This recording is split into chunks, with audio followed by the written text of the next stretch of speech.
Stephen King once wrote that nightmares exist outside of logic, and there's little fun to be had in explanations.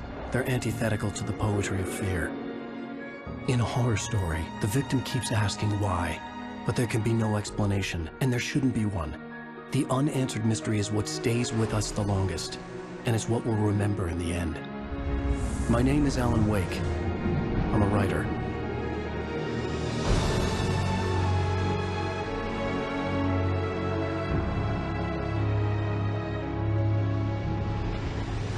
I've always had a vivid imagination, but this dream unsettled me. It was wild and dark and weird, even by my standards. So yes, it began with a dream. Following a typical nightmare pattern, I was late, desperately trying to reach my destination, a lighthouse. For some urgent reason, I couldn't remember. I'd been driving too fast down a coastal road to get there.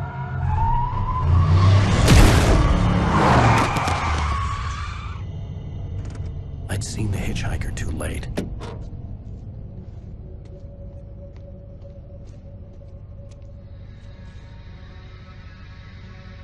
He was dead. I was convinced they'd put me in jail and I would never see Alice again.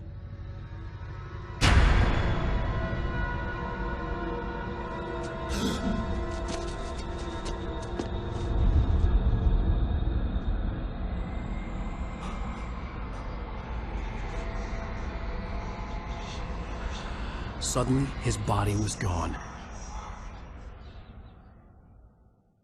I was in shock from the crash. I could hardly stay on my feet.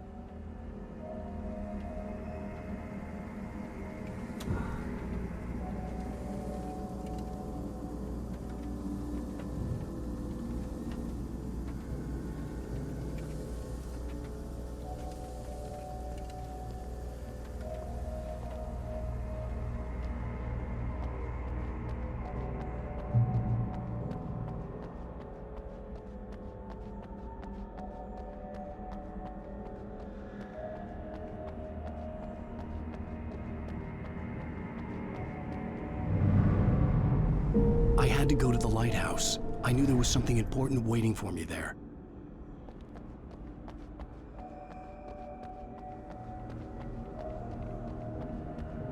The bridge had collapsed. I'd have to find another way to the lighthouse.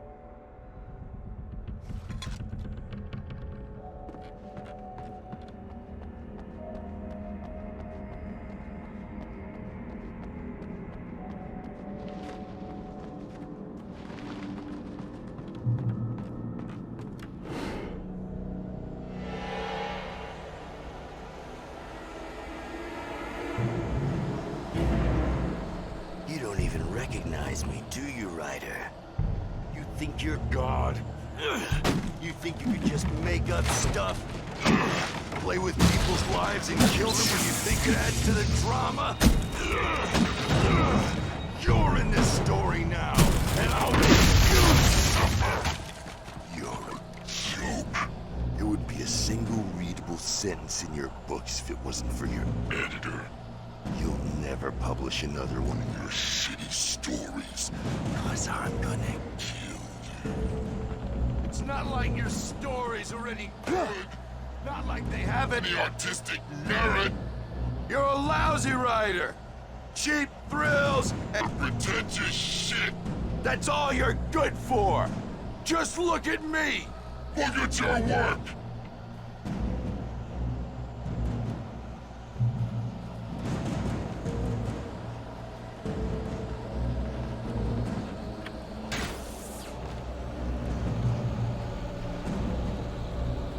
You missed your deadline! Damn.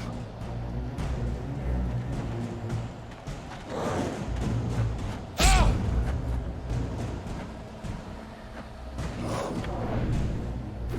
You can't stop me!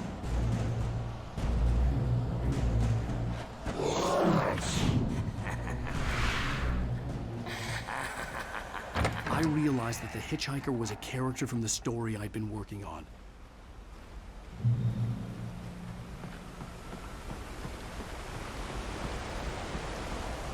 How How does it feel to die by the hands of your own creation?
Trapped. There was no way out. Die, die, die, die, die, die, die, die.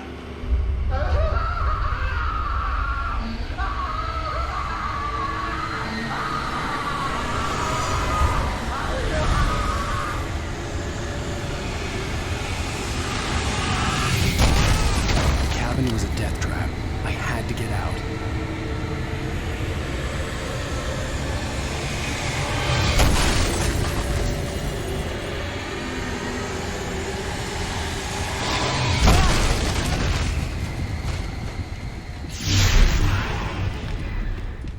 Follow the light.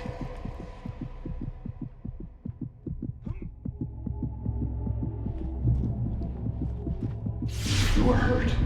You should go into the light. You are only safe there.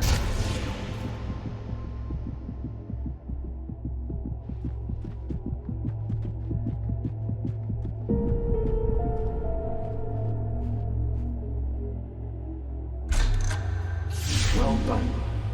I have something important to tell you. It goes like this. For he did not know that beyond the lake he called home lies a deeper, darker ocean green, where waves are both wilder and more serene. To its ports I've been. To its ports I've been. Do you understand? No. Follow my light.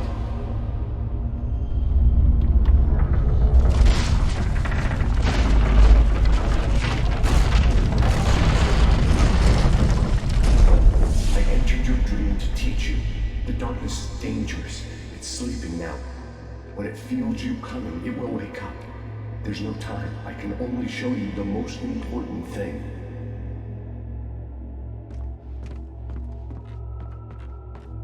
This way. There's no time.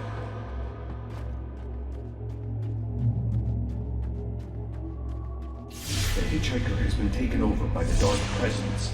You can't hurt him now. The darkness protects him from all harm. Only light can drive the darkness away and make him vulnerable again. Here, take the light.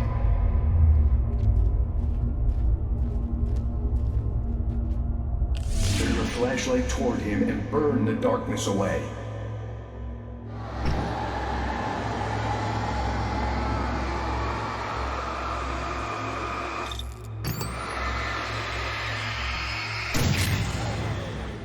You did it.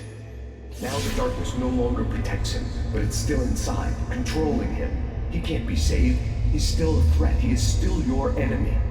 Here, take the gun. Now you'll die.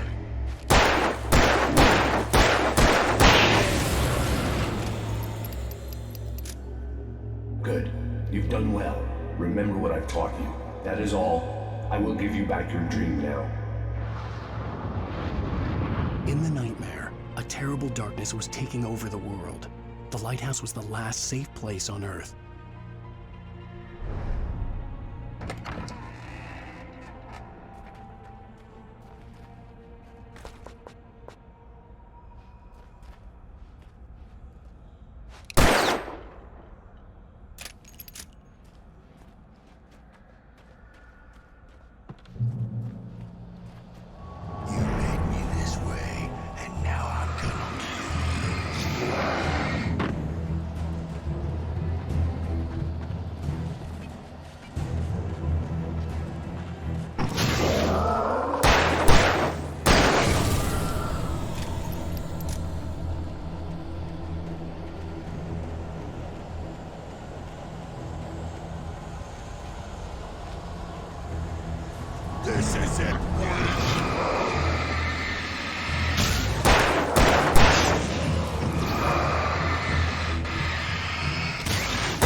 Just like...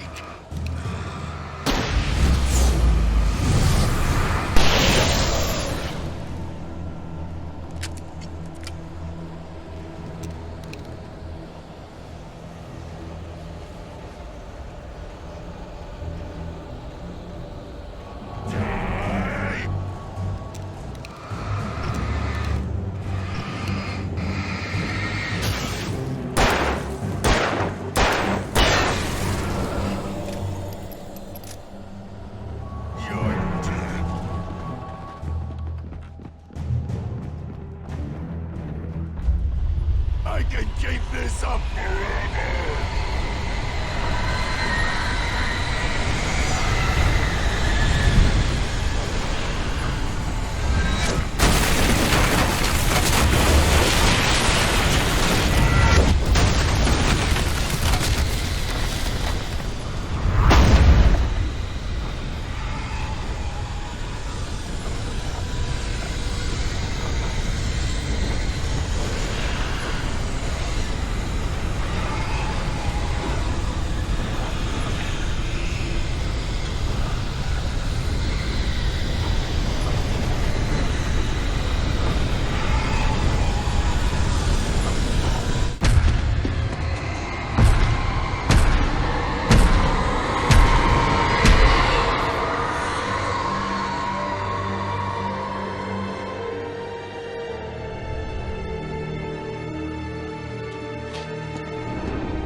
Shh, baby. Just another nightmare. Everything's fine. You dozed off. Right. Anything more than dozed off would be news for everyone. Cheer up, handsome. We're here.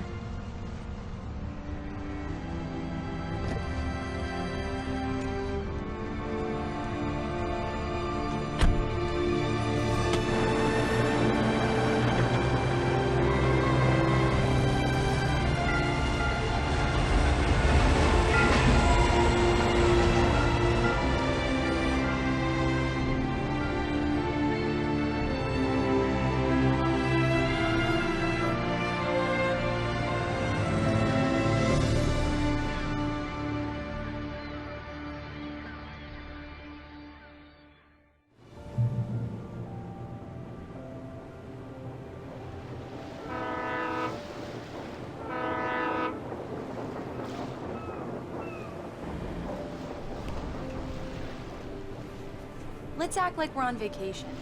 Go stand next to that old gentleman there. I want a shot of you with the town in the background. Sure. I'll even give you a title for the shot. A city boy, moments before he got eaten by a bear.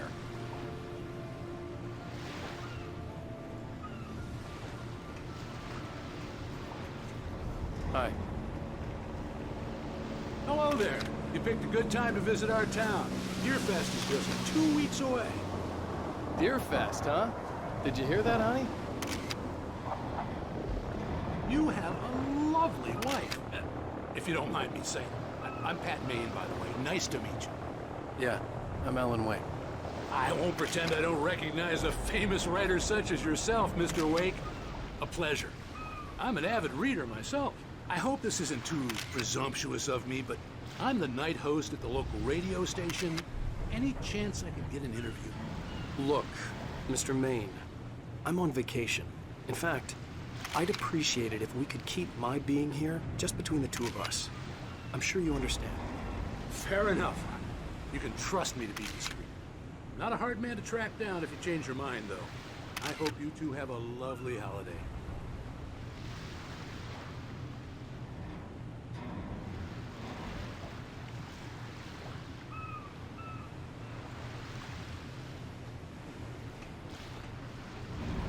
Very nice. I got a couple of really good ones. And I see you made a friend. That's cute. Right. Yeah? Hey, bestseller. How's my favorite writer? Are you there yet? Barry. Yeah. We just got here. Are the locals giving you trouble? Just say the word and I'll hop on a plane and come make sure that you're left alone, Al. No, Barry, we're fine. Great, great. Just want to make sure you can relax and recharge. So, how is the place? Has it gotten your creative juices flowing? Barry, we're just settling in. Okay, Al. I'll call back later to make sure you're doing okay. And you call me if there's a problem, okay? Okay. I'm just looking out for you, buddy. Talk to you later. I love you too, Barry. You know he's going to be calling you every 5 minutes. Barry is Barry. I can always turn off the phone. What did I tell you? Text message from Barry. He says hi to you too. Alan, we're here. Come on, let's get back to the car.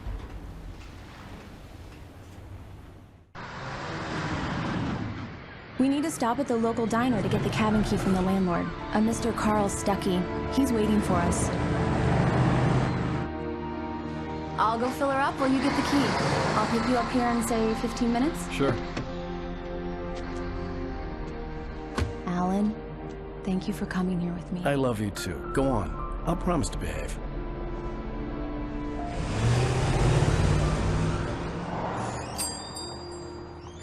I'd forgotten there were still places like this. Towns where everybody knew everybody. Welcome to the Oh Dear Diner. Hi, I was wondering if you could help me. I'm looking for... Mr. Wake. Alan Wake. Oh, God! I am your biggest fan. I know people say that all the time, but I really am. I'm glad to hear that. Rose. Rose, I'm looking for Mr. Stuckey. Carl Stuckey? Carl? Oh, of course, Mr. Wake. He must have gone to visit the restroom. He'll be back in a moment. I can't believe it. I've got all your books. I got the cutout from the bookstore when they took it out of the window. And you keep it here. Well, okay. Good for you.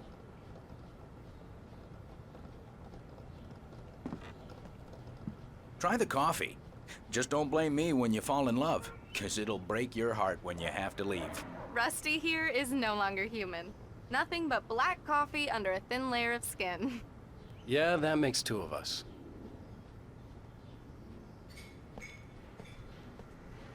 Are you staying long, Mr. Do Wake? me a favor, Sonny. I could really use a tune right now. Coconut, number 6 in the jukebox. I'd do it myself, but both of my legs have gone to sleep. Bad circulation. Yeah. Are you serious? Coconut again? You disgust me. Call yourself a rocker. Unbelievable. Ha!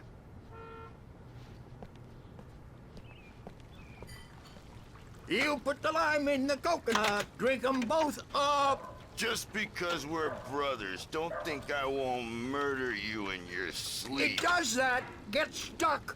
Yeah, you need to give it a good solid whack. Yes, that's my favorite tune.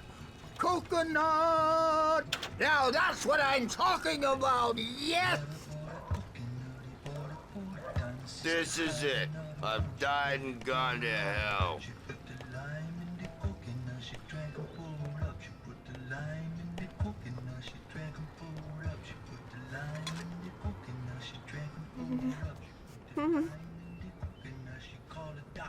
Don't go in there, young man. You can hurt yourself in the dark. I think I can handle it, ma'am. I didn't want to wait. I wanted to find You don't Stucky, wanna die, to get the do key you? and get out as soon as Worse. possible. The waitress was giving me a headache. He Overeager didn't fans listen. always did.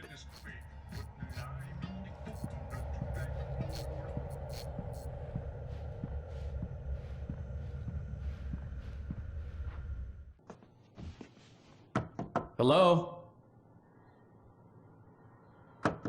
Mr. Stucky? Carl couldn't make it. Unfortunately, he was taken ill. But I have the key for you and instructions on how to get to the lake. Okay. I wish you a good stay in my cabin. I'll come by later to check how you've settled in.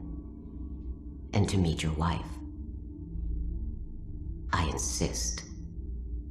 Thanks.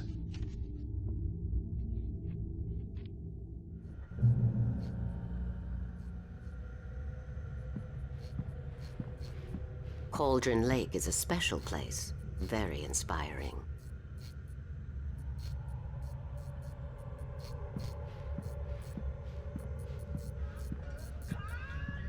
You got lucky this time, young man. You can hurt yourself in the dark. This really ought to be fixed. And then I must remind Sarah to change the lights at the station. It's been too long already.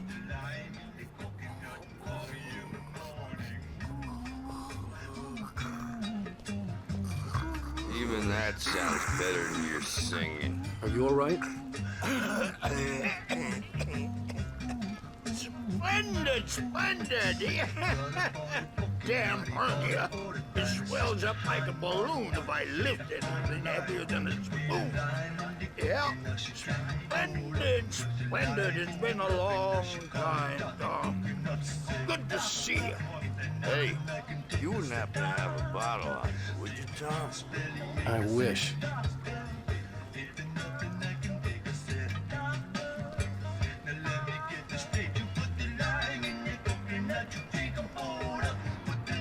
The Andersons, they're, local musicians. We're waiting for Dr. Hartman to come pick them up. They wandered off from his clinic at the Cauldron Lake Lodge.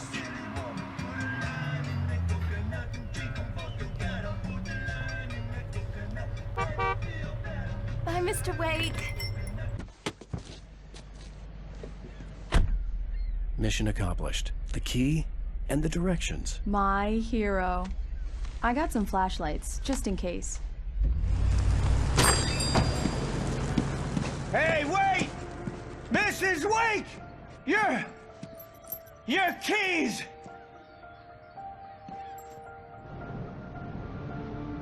That diner was a real nut house.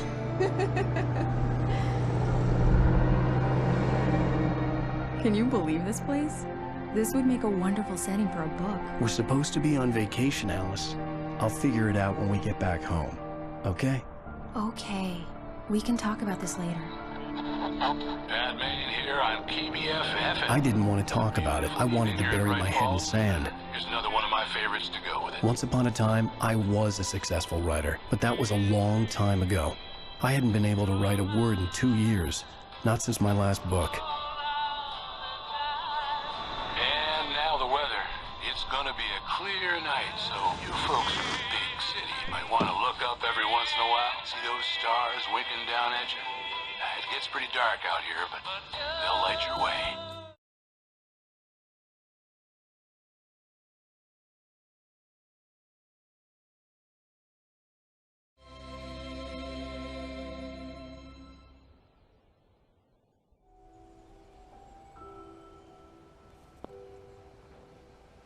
Wow.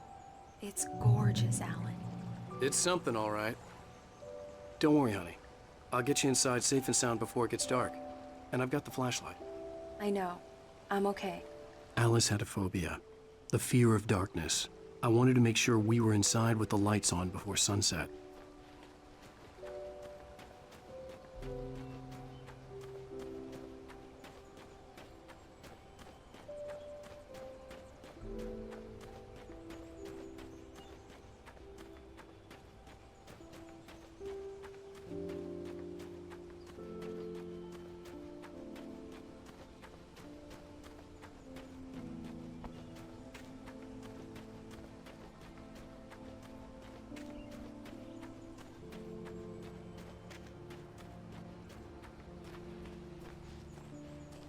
The cabin obviously got its name from the shape of the island.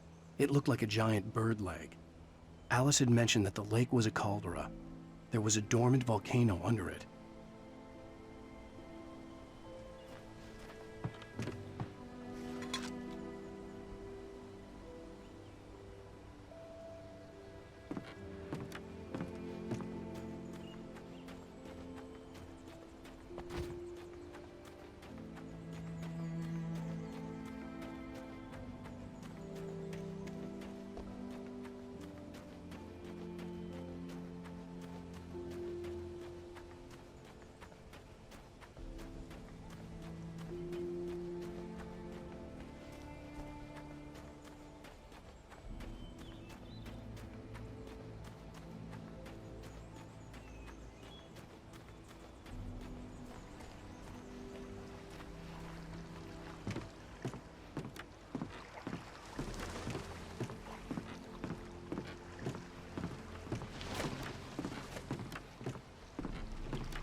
Here we go. Let's take a look inside. It's dark in there. We need lights. Can you figure out how to get the power on, honey? Sure thing. I'm on it.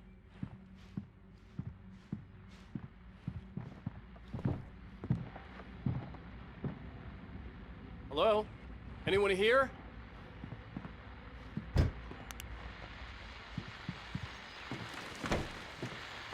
The Deerfest guests have already started to arrive. Just ran into one on the ferry. Famous artist, no less. But we'll see if we can rope him into an interview later on. Now, let's go to the phones. Caller, you're on KBF-FM. Hi, Pat. It's Rose. Why, hello, Rose. What's on your mind? I know who that famous artist was. It was Alan Wake, wasn't it? He's my favorite writer. Well, Rose, I just saw him at the diner. Oh, I am so excited he's here. I'm sure he's glad to be here, too. Well, folks, I guess the secret's out. This is Pat Maine on KBF-FM. And now, some music. Great. So much for keeping a low profile.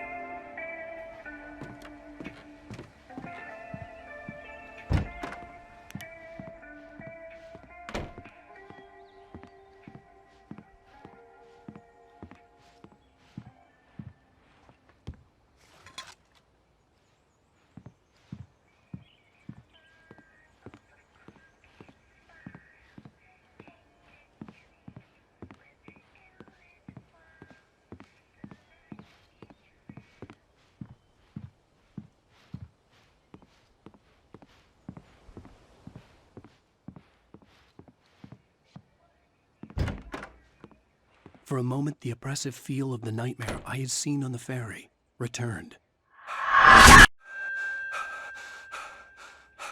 Damn.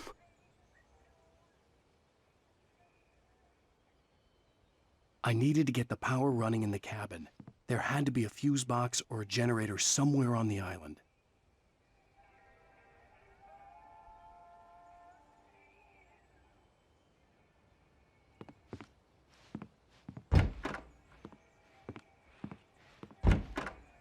The cabin looked like a time capsule from the 60s, or even earlier.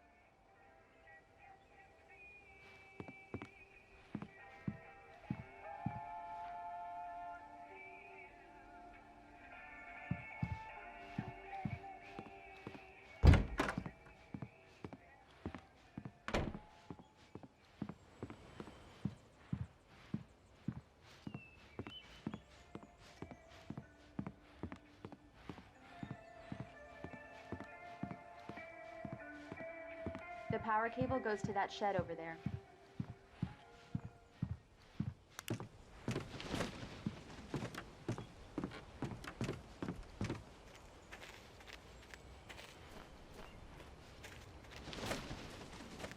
The island had once been the site for a love story.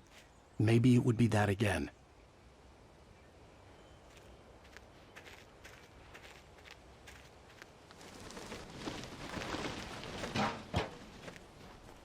An old generator had been connected to the power cable.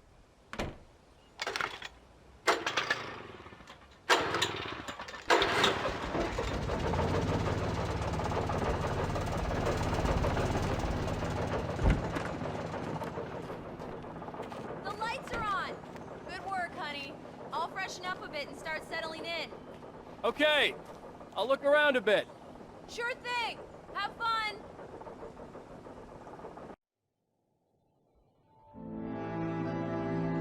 It was a beautiful place. I told myself I could rest here, sleep here, and forget about my work. I thought we could be happy here.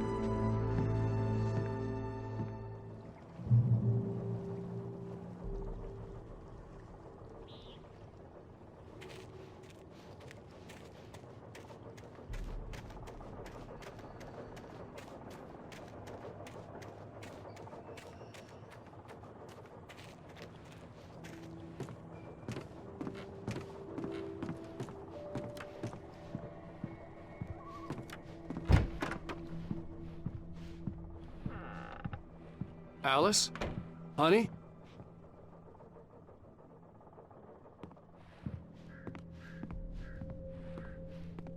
Alan, I'm upstairs. I have a surprise for you.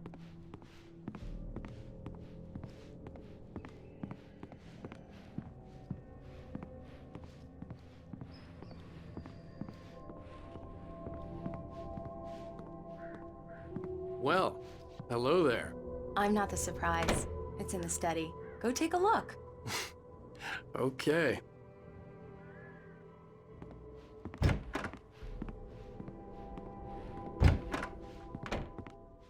Surprise! Alice? What is this? I guess I have a small confession to make. I thought maybe you could write here that a change of scenery would get you past... Damn it, Alice! Everyone Hey, just hear me out! There's a local doctor, Dr. Hartman. I read a book of his. He has a private clinic here. He specializes in helping artists. So now you want to get me committed? No! It's not like that. That's not... Alan? Alan? Just don't! I don't want to hear it! God damn it, Alice! God damn it! I knew she wouldn't follow me in the dark. I needed some time alone to think things through.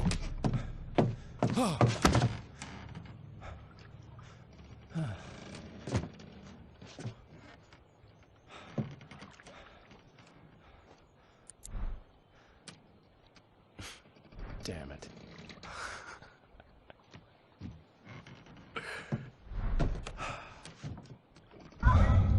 Alice? Alice? Alice! The cabin had gone dark. All the lights were out.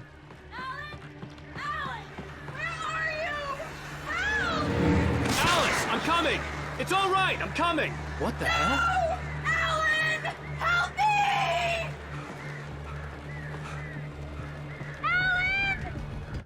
Alice? Alice?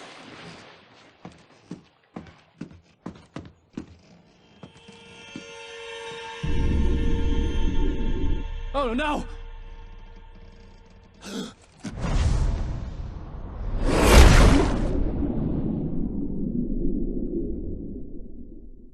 Keep going, Alan. Wake up. Alice?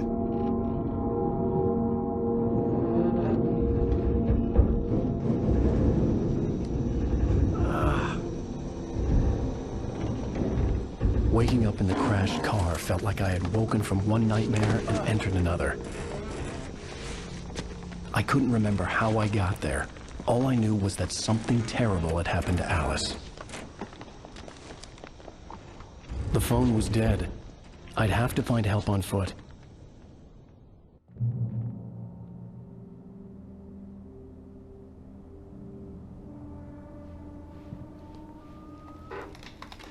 A Among Alice's things was a book, The Creator's Dilemma, by a Dr. Emil Hartman. Seeing the book brought back my fight with Alice. I didn't like it, and I didn't like the guy's smug face on the cover either.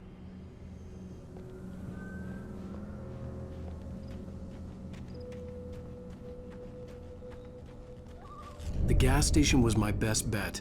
They'd have a phone I could use. It looked like a long hike through the forest to get there.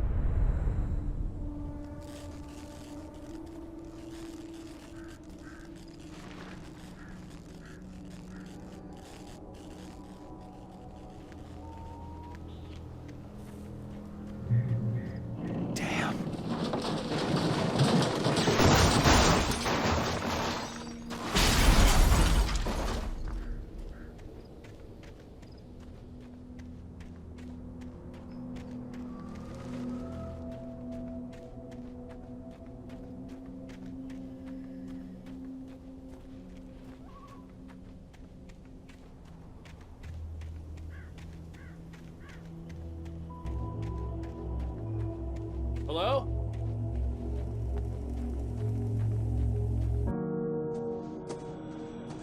Hello? Is someone there?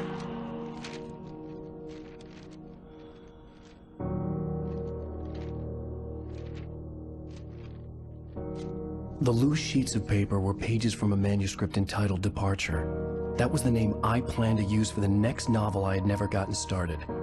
I was named the author. I hadn't written it. I couldn't remember writing it. In the scene on the page, the hero was attacked by an axe murderer in the woods at night.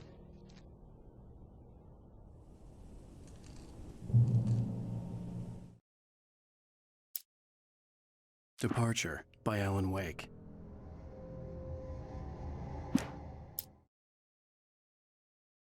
The man turned to face me. His face was covered in shadows. It was hard to make him out in the darkness of the forest that surrounded us, but the axe he lifted was plain to see. It glistened with the blood of his victim. He grinned madly. The shadows were alive, distorting his features. It was a scene from a nightmare, but I was awake.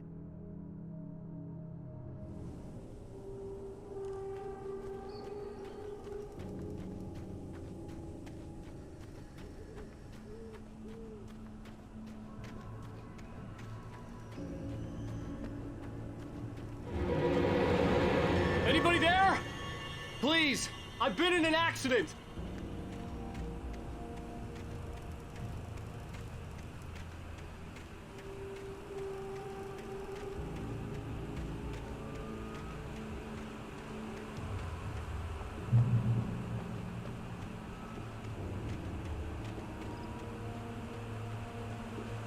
The lights up ahead were a good sign. Maybe I wouldn't have to hike all the way down to the gas station to find a phone.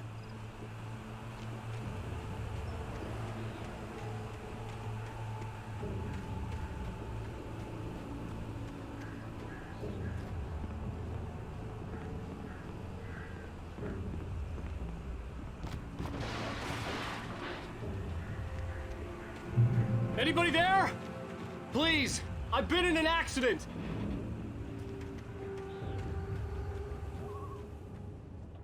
Hey! Hey, you! Phil! There's been an accident. I need help. Listen, I need to... Premium cabins for rent in... Nightfall! Oh, hell. Carl Stuckey. Pleased to meet you. Non-refundable reservation deposit required.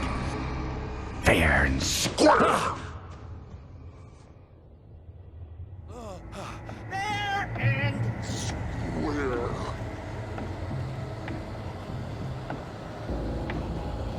Carl Stuckey. Pleased to meet you.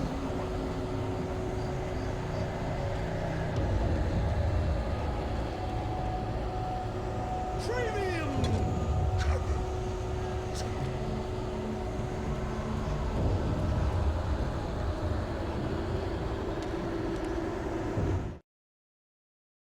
The Taken stood before me. It was impossible to focus on it, as if it stood in a blind spot caused by a brain tumor and eye disease. It was bleeding shadows like ink underwater, like a cloud of blood from a shark bite. I was terrified. I squeezed the flashlight like my life depended on it, willing it to stop coming any closer. Suddenly something gave, and the light seemed to shine brighter.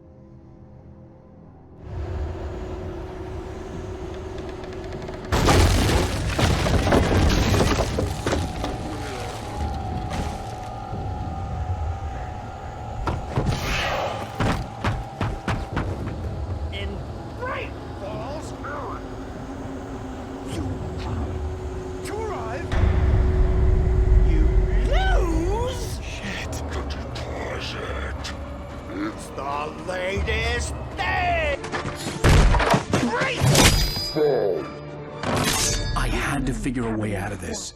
Any second now, and Stucky would be knocking on the door with his axe like Nicholson in The Shining.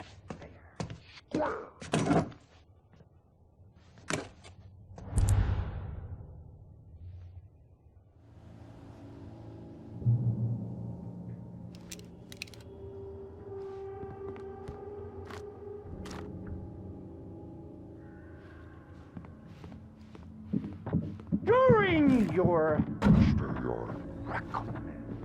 trying walking. It's the latest thing. Yes. Testably proven. Bright Falls Sheriff Station. How may I? Hello? Hello?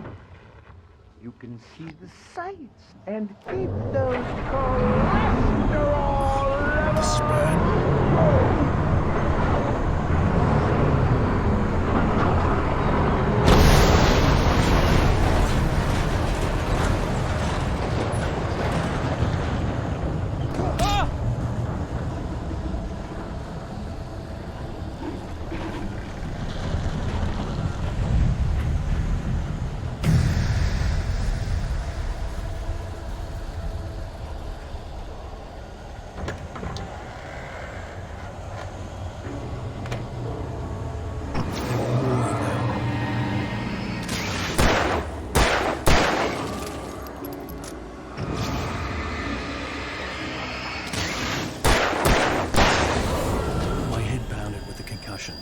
I'd never fired a gun outside a shooting range, and now I just killed someone.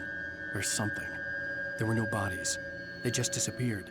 If I was dreaming, it felt real enough to make me sick.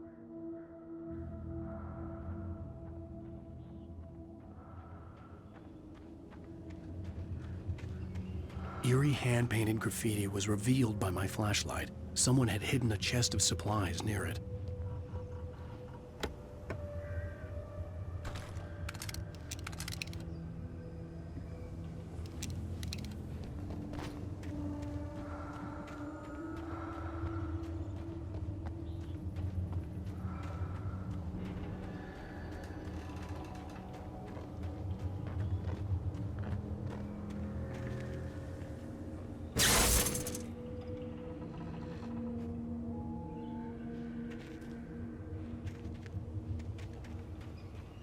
The dark forest was the last place I wanted to go, but I had no choice. I had to get to the gas station.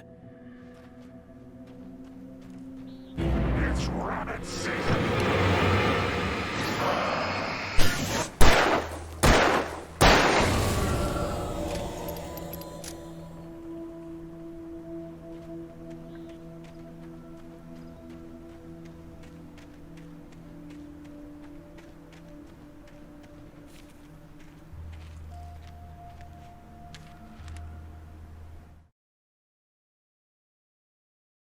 Rose knew she had been gushing, but right now, she didn't care. As far as she was concerned, her brief meeting with Alan Wake was literally the high point of her life. She watched as he got in the car with his wife. She was pretty, confident, at ease with Wake. Not like Rose. They were perfect for each other. She'd have given anything to be called their friend.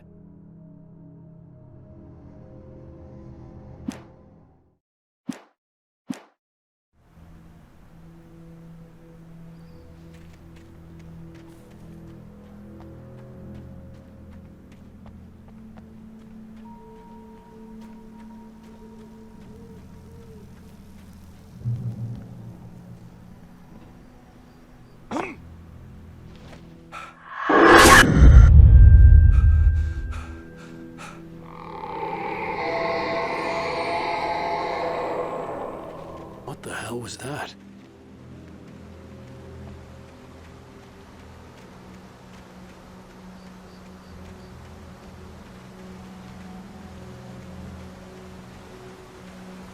When I saw the river below, something uncoiled itself inside my head.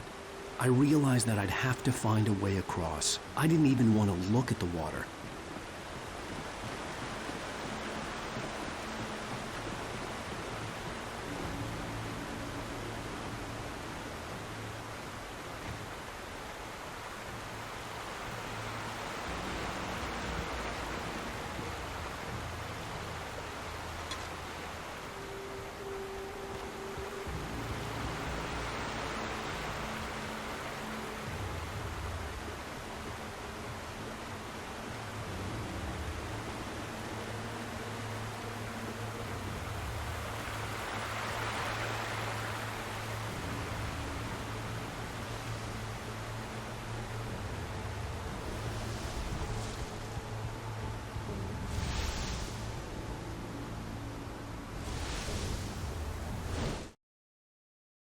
Barry Wheeler was bouncing off the walls. He jumped on a plane after his calls were ignored by both Al and Alice for several days. It could mean that they were both on a second honeymoon, but Barry didn't buy it. Al had been way too unstable for that, not sleeping, messed up.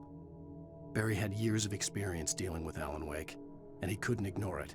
Something was wrong.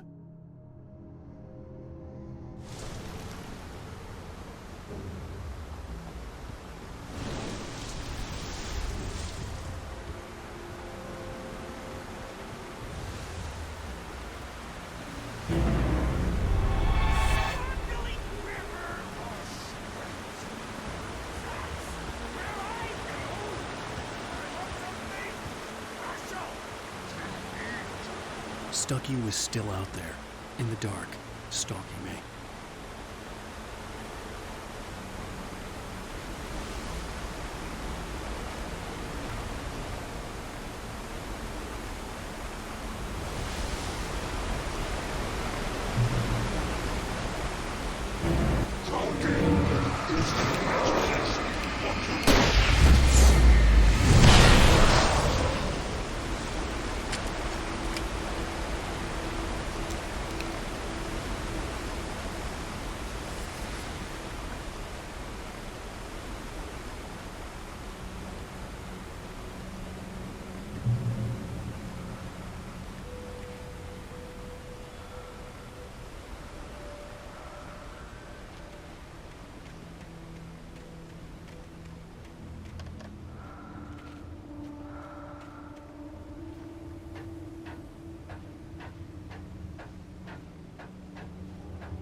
Taken.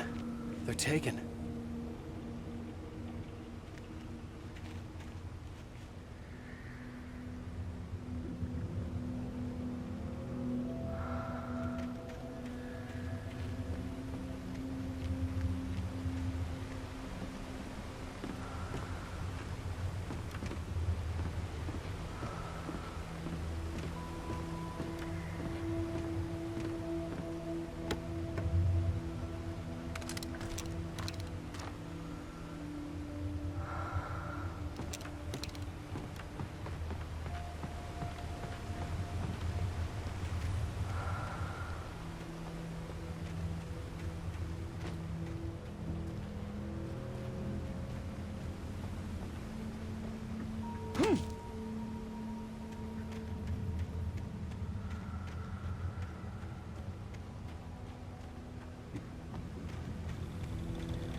The staircase was broken. I had to make my way up some other way.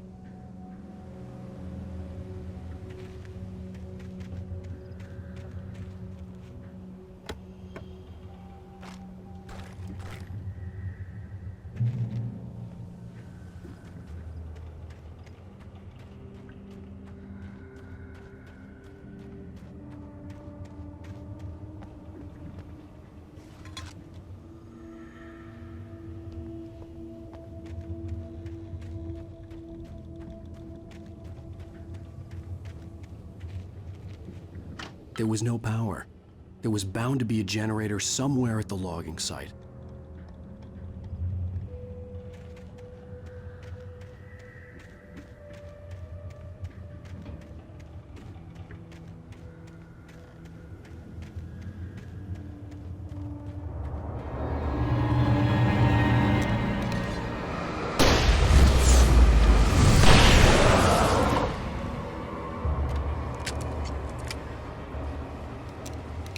With all this forestry equipment around, there had to be something I could use to reach the top.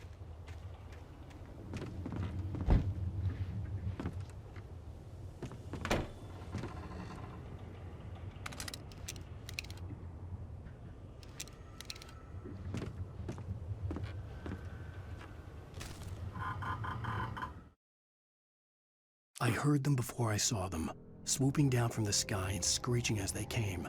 I spun around just as the cloud was upon me. For an instant, I stared into 100 dead eyes, black pearls glittering in the darkness. I raised the flashlight and the swarm exploded like fireworks. Feathers burned, turned into ash. I couldn't hear my scream above theirs.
Well, I was just outside for a breath of fresh air, and what a night. I know most of you are probably in your beds by now, but if you're still up and around, take a moment. Step outside for a spell and breathe in deep. The weather's absolutely still. The sky is crystal clear. It's like the forest is quietly breathing along with you. As you listeners know, I'm a night owl, and it's on nights like this I wish I wasn't cooped up in the studio. Makes an old man like me wish I could just roam wild. But here I am, and it would keep you company all night long if I weren't. It looks like I'm not the only one staying up late. Caller, you're on the air. Hey, Pat, it's Maurice Horton. Hello, Maurice. What are you up to? Well, I was just taking Toby on his walkies.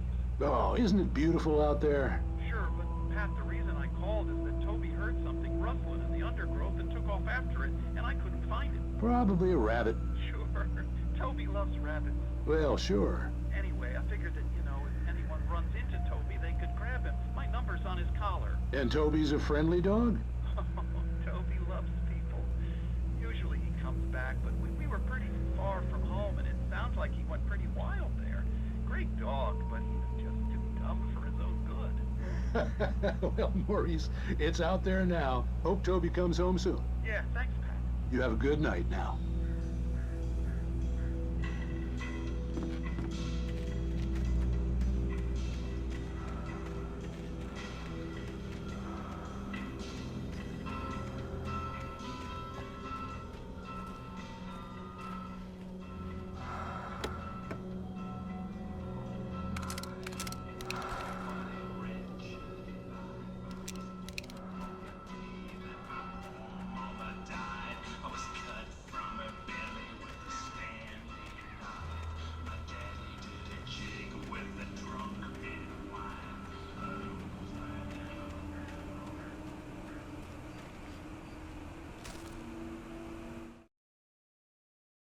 At first, I kept finding the pages as if by accident. The book I couldn't remember was either a terrible and true prophecy or an act of creation that had rewritten the world. I began to hunt the pages feverishly, for they held the answer to the mystery. With it, I could save myself. With it, I could save Alice.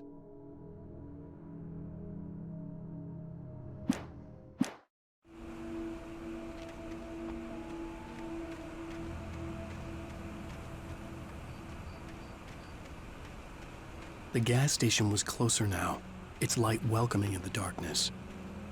Paul makes the best dogs in the state. Belly Burster is the best with no coat.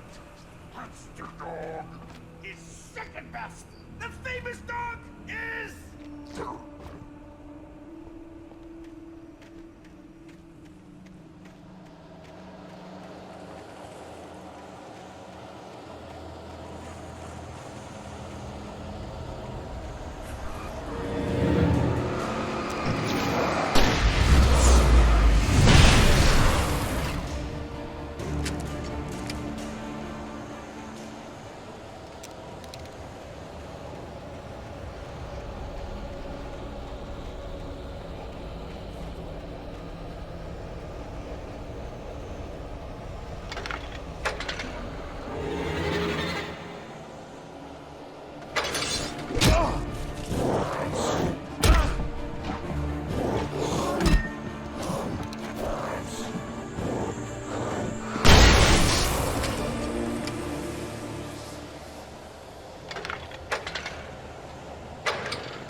I stepped into the gas station's garage. It was dark and quiet.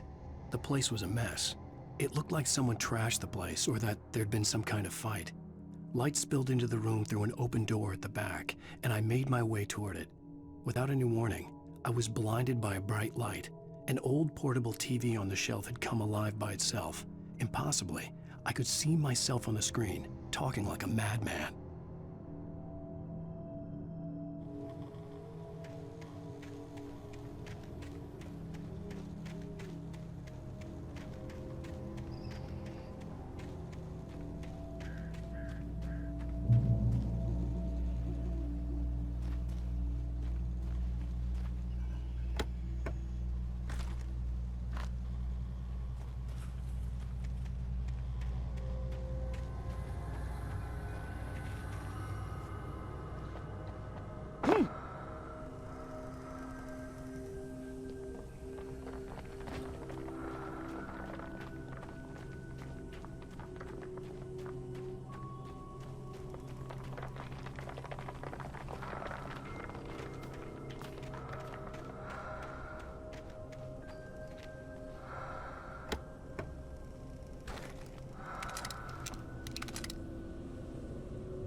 cabin on Cauldron Lake? She asked. The sheriff looked at me suspiciously. The early morning light flooded through the office windows. I would probably never have gotten out of the woods alive without her help, but I couldn't tell her the truth of what I'd faced the previous night. She'd think I was lying or crazy. She'd lock me up, and she wouldn't help me find Alice.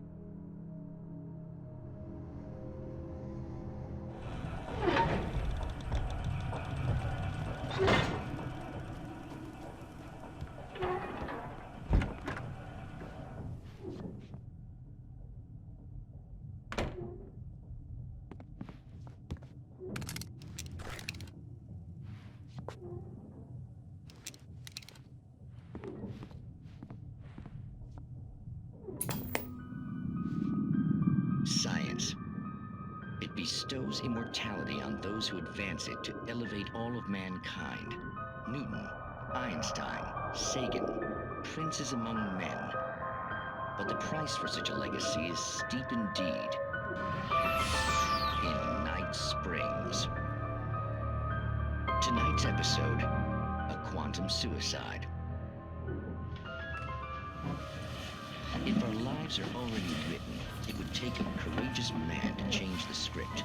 Having called a press conference, Dr. Barclay Colvin is about to demonstrate that very courage. Ladies and gentlemen of the press, I am Dr. Barclay Colvin, and I'm glad so many of you could join me here at the Moorcock Institute. Tonight, I'm going to give a practical demonstration of the many worlds interpretation. As you can see, this is a loaded 9mm pistol. It shall be part of a thought experiment. And now, a real experiment, known as a quantum suicide. Did he say suicide? Is that a real gun? He's kidding, right? Please, please, stay calm. There is no risk. Observe what occurs when I place the weapon against my own forehead. Now, you might think this round is merely a dud. Not so. Observe the flower pot. And yet, I myself cannot be harmed with this gun. With each pull of the trigger, two new realities branch off. One in which the weapon didn't fire, and one where it did. With my machine here, I have ensured that this reality is always the former. I have bestowed upon myself quantum immortality. Under no circumstances can this gun kill me. So wait. What you're saying is that every time you pull the trigger, in another reality, you die? Yes, of course, but that's completely trivial. There's an infinite number of things that could happen at any moment, and they always do happen somewhere. The point is, this one thing did not happen here. You're insane, Colvin. Insane? Insane? Hey, was this thing supposed to be plugged in? I stumbled on it. You fools! Gaze upon quantum immortality.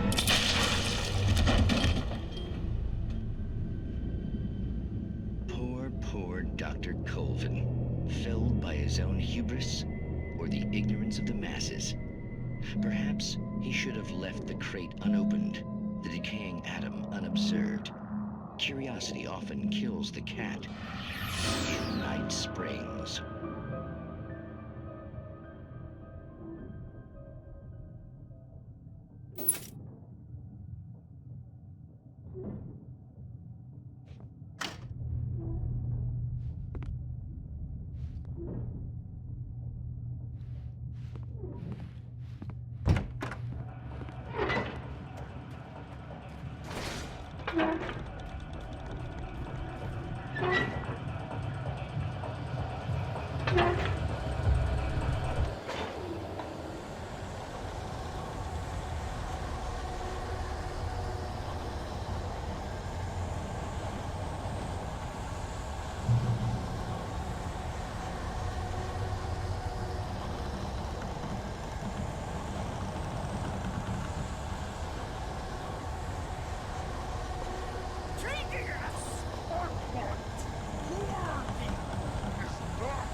Stucky's body vanished, leaving behind only a lifetime of nightmares to come, assuming I'd reached the lights at the gas station alive.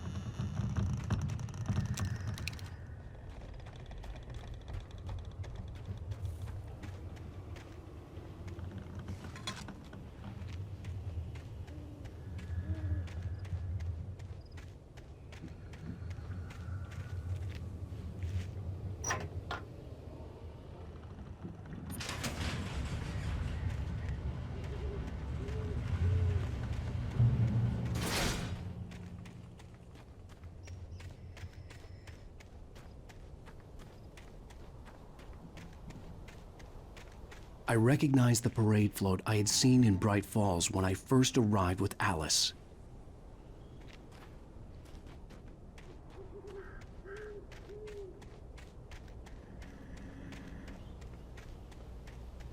After the insanity I had just experienced in the darkness, the lights of the gas station felt comforting.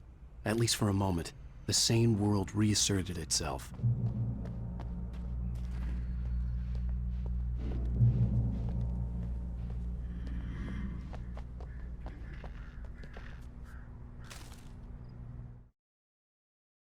Stucky spat on the garage floor and tried to shake the cobwebs from his head.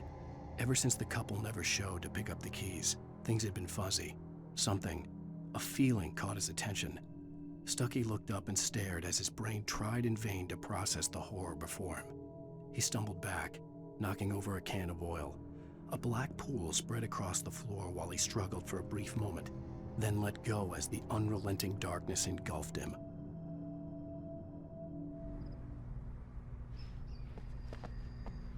The Deer Fest had been 2 weeks away when we arrived.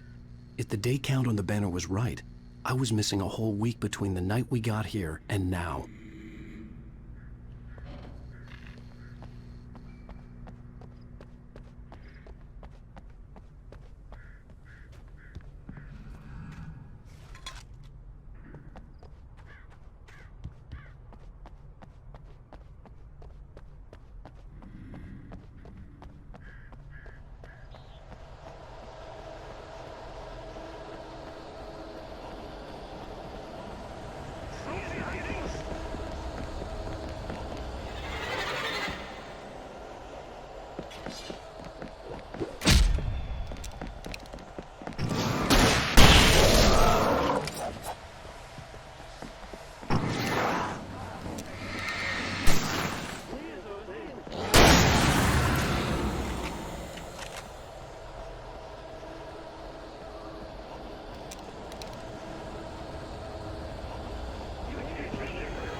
I had to get inside the gas station to find a phone to call for help.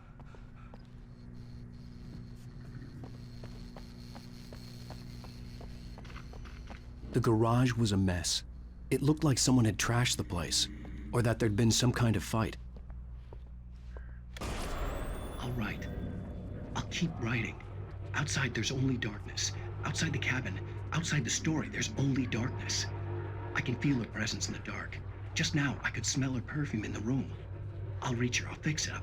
I'll bring her back. The story will come true. If I stop, she's lost. I don't believe this. It'd been me on the TV, talking crazy. Was I losing my mind?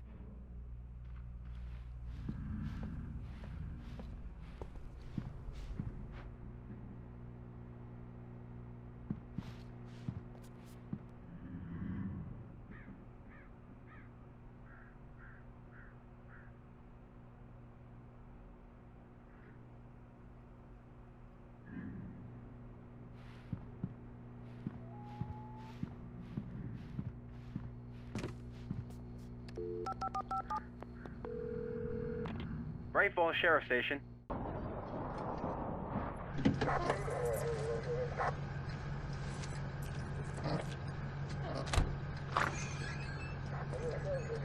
Oh, thank God, Sheriff.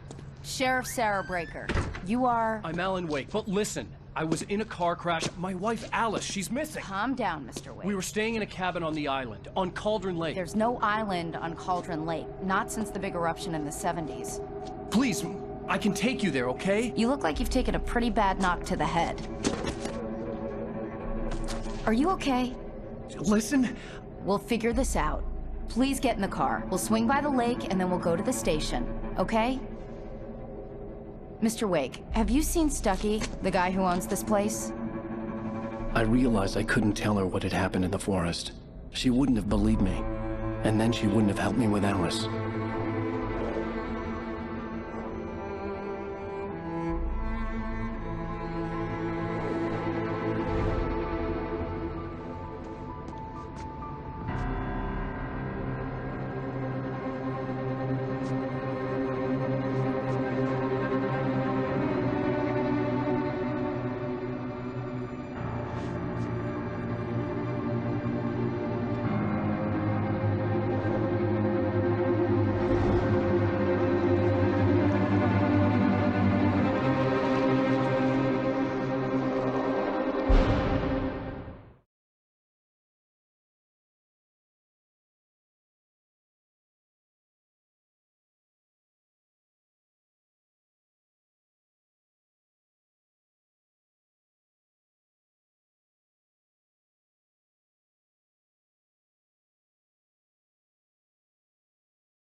Previously on Alan Wake. I came to Bright Falls with my wife, Alice. Thank you for coming here with me. I thought maybe you could write here. I don't want to hear it! God damn it, Alice! Now, she's missing. Alice? Alice? I woke up behind the wheel of a crashed car. I'm missing a week. I was attacked by shadowy men straight from a nightmare. The sheriff took me to the lake Alice and I had stayed at. But the cabin had disappeared.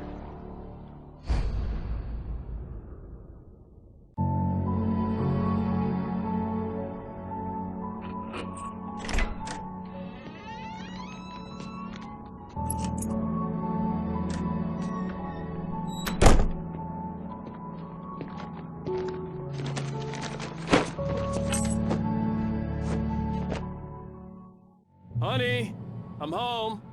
Back here, sweetie. How was it? Worst weather I've ever seen. You should put some coffee on. It'll warm you up. Hey, handsome. This is gonna be a long night, but these shots are turning out great. I guess you're gonna need that coffee then. I'll go put it on.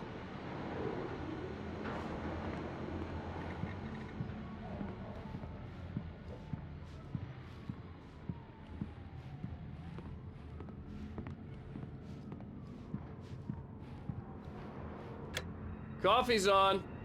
Great, thanks. I'll need it if I'm gonna finish this by tomorrow.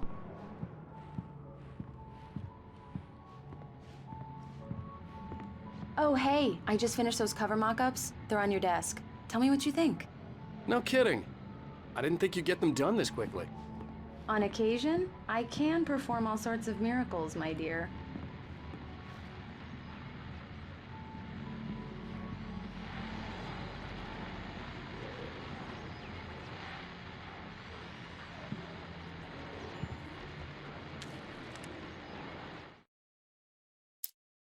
It's true what they say about the fall and the sudden stop at the end. I'd lain here in the snow while the lurid chain of scenes that had led me here kept playing in my head. A rerun of my own private snuff movie. A memory of my corpse. Alone at my own wake. Thinking in metaphors again. The femme fatale was gone. Only a sour taste remained of the kiss that killed me. This was a late goodbye. 13 years after I'd gotten my revenge, it had finally caught up with me. It had been a long time to bear the pain. My blood painted the snow red. A gruesome slushy dissolved all the scattered painkillers and leisurely dripped down to the sewer, mingling with the bile of the city, becoming one with it. I can see them now, my wife and my baby. Honey, I'm home. These look really good. Oh, sure, until Barry gets his hands on them. Which, by the way, will happen over my dead body. The last time was the last time. Oh, and speaking of Barry, he called.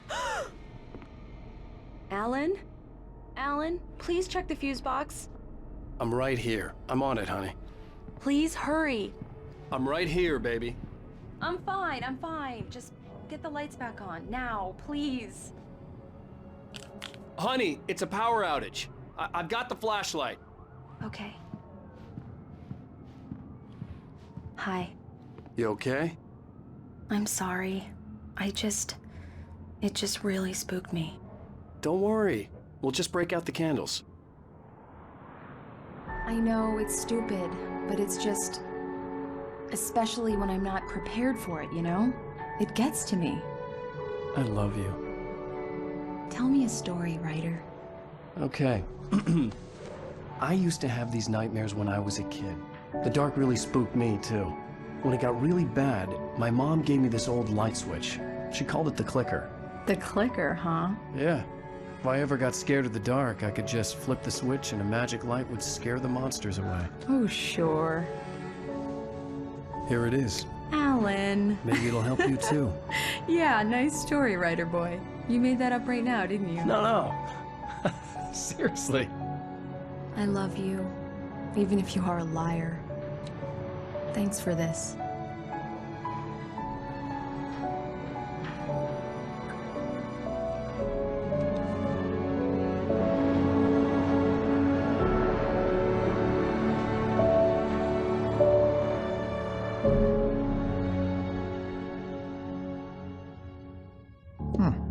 How do you feel, Mr. Wake? Any nausea, disorientation, anything like that? Mr. Wake, how are you feeling? I'm okay. My head's fine. I had to lie about my headache and memory loss. He'd send me to a hospital for tests. I couldn't leave without Alice. Very well. I don't think you have a concussion, but you've obviously been through quite a shock. You should take it easy for a couple of days. Thanks. Well then, Mr. Wake, we're done here. If the pain gets any worse or you experience any other symptoms, you should come see me. I'll let you get on with it then. Sarah, Sheriff Breaker, is waiting for you. She's very good at her job. I'm sure she can locate your wife in no time. Doc Nelson was the image of a small-town doctor. Sheriff Breaker had called him to the station to take a look at the cut in my head. I'm sorry you had to cut your morning fishing short for this, Doc. Oh, she's a beauty, ain't she? Not the biggest I ever caught, if you can believe that coming from an old fisherman like me, but she's right up there. Now, she's a largemouth bass, which is what you're after if you prefer a lure. Now, if you want either trout or salmon, on the other hand, then it's fly fishing for you. You a fishing man, Mr. Wake? Oh, doesn't really matter, I suppose. But it can be very relaxing out there. You can't get me off the water this time of year. Closest thing to heaven. I'll take your word for it, Doc.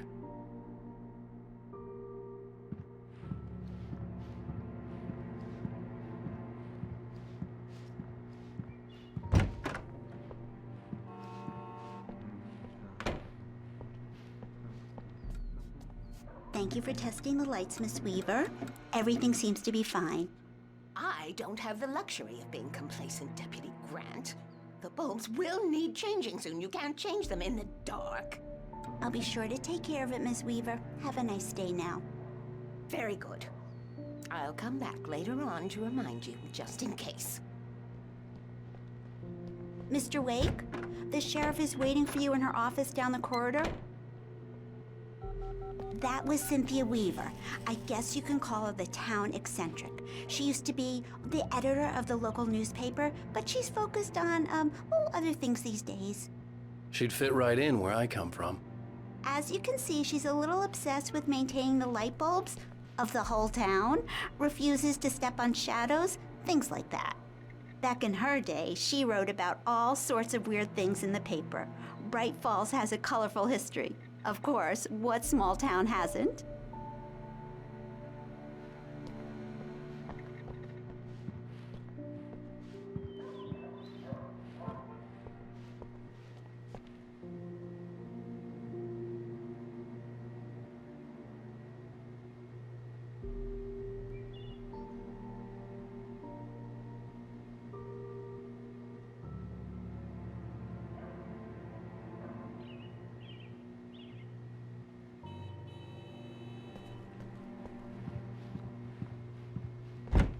Come in, Mr. Wake.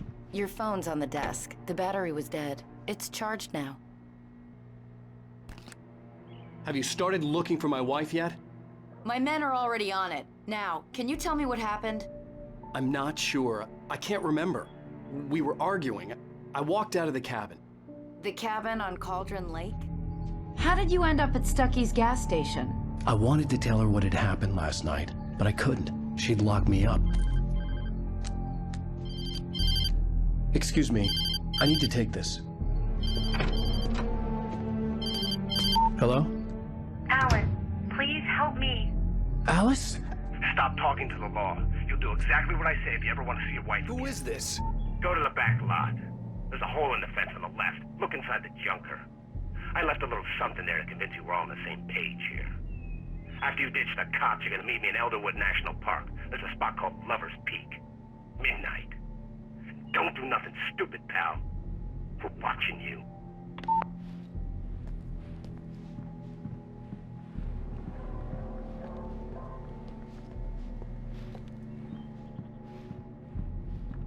Mr. Wake, can I help you with anything? I need to get some air. The sheriff said I could go out back. Of course, Mr. Wake. You can get there through the cell corridor.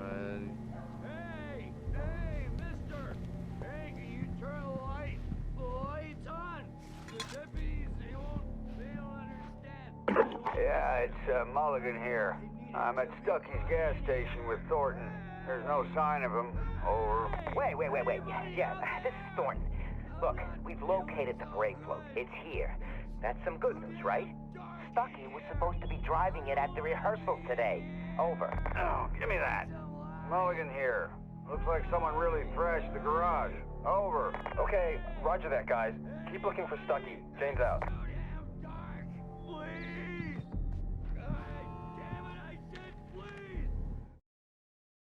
Alice looked through the viewfinder, lining up the shot. Cauldron Lake was breathtaking. Something caught her eye. A figure standing in the shadows behind the cabin, like a thin woman in a black dress. She lowered the camera and looked again. No one there. Just a collection of bushes that looked vaguely human-shaped. She shook her head and laughed.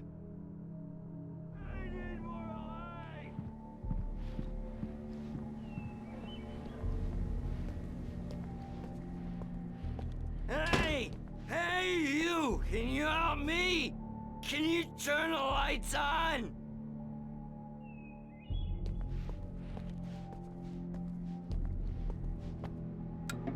Thank you, man, thank you. Hey, you're all right. You're a good guy. Don't let anybody tell you different. You know, I shouldn't even be in here. The cops, they got it all wrong. See, sure, I beat him up, but I wasn't drunk. I mean, I wasn't drunk at the time. I only got drunk afterward.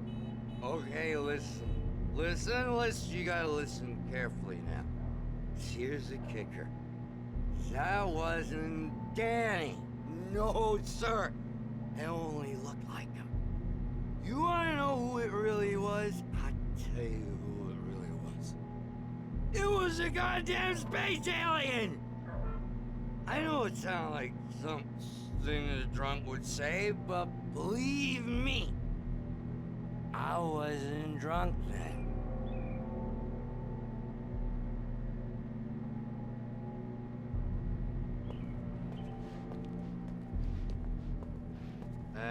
I told him, oh yeah, well, I don't hear.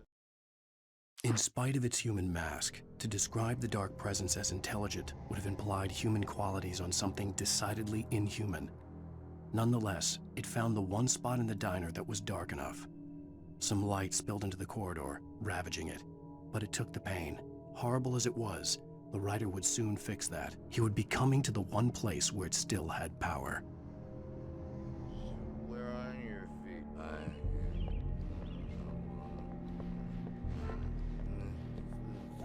The early morning light hurt my eyes and made my head ache.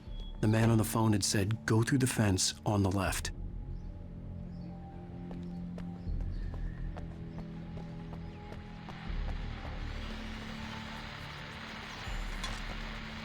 Well, folks, it's been another long night, and it's about time for me to sign off for a while. God knows I need my beauty sleep.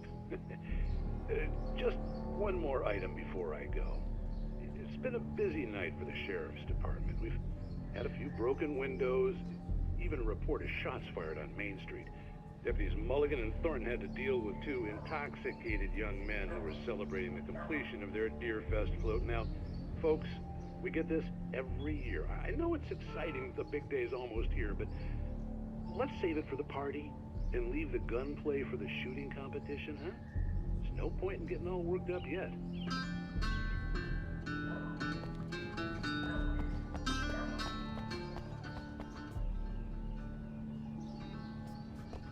The caller had told me to find a hole in the fence behind the police station. There was something for me in an abandoned car.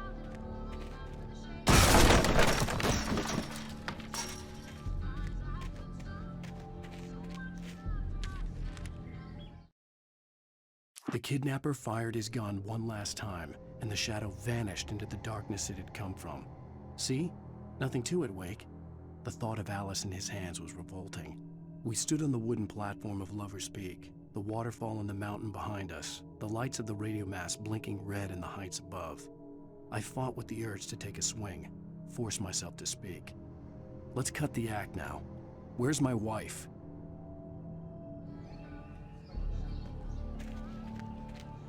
Alice's driver's license had been placed on the front seat. The caller meant business.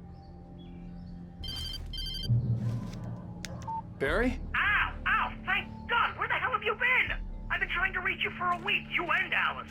Oh, I've been worried sick. I flew out yesterday. I'm here in Bright Falls. Barry, listen to me. I'm at the sheriff's station. Come and get me. I can't talk now. Ow! What the hell is going on? I had to get the sheriff to let me go. I needed to get to Elderwood National Park to meet Alice's kidnappers.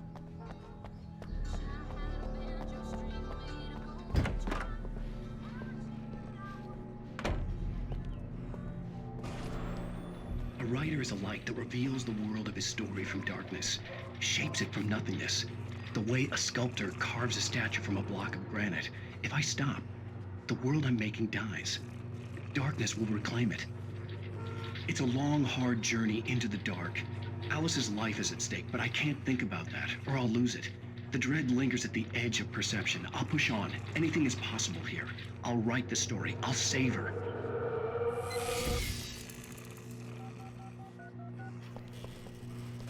Marvelous, Sarah. I just wanted to settle all the damage the Anderson brothers might have inadvertently caused on their recent and regrettable little outing. They are not accountable for their actions, of course. I can assure you that my staff has been reprimanded. Tor and Odin never caused any trouble to anyone when they were still living at their farm.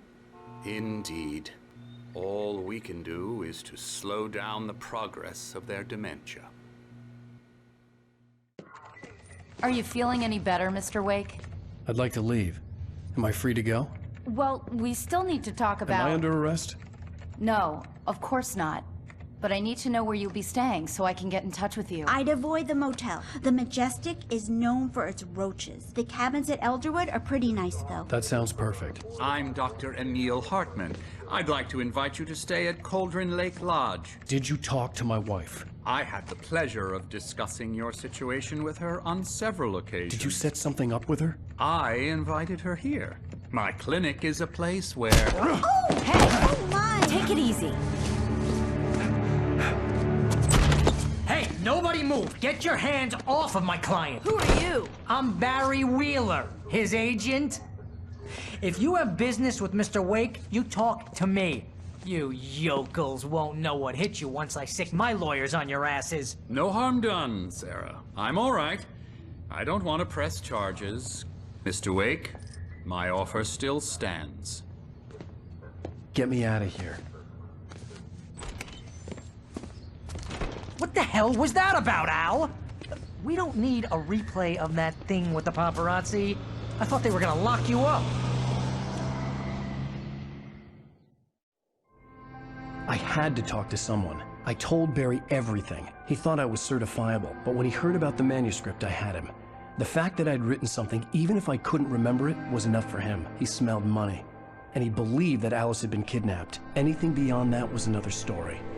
I had a midnight appointment with the kidnapper in a place called Lover's Peak, somewhere in Elderwood National Park. The plan was to rent a cabin. I don't like it, Al. I don't like any of it. It's not good. In fact, it's the absolute opposite of good. Mr. Wake!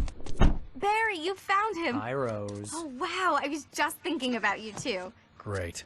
I was just bringing Rusty some coffee. He's on the balcony, looking after Max. Poor thing. I really need to go. Great to see you again, Mr. Wake. Later! Who's Max?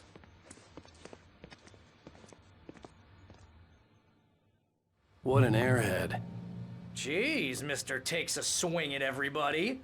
This is not her fault. She's a very nice girl and, more importantly, a fan.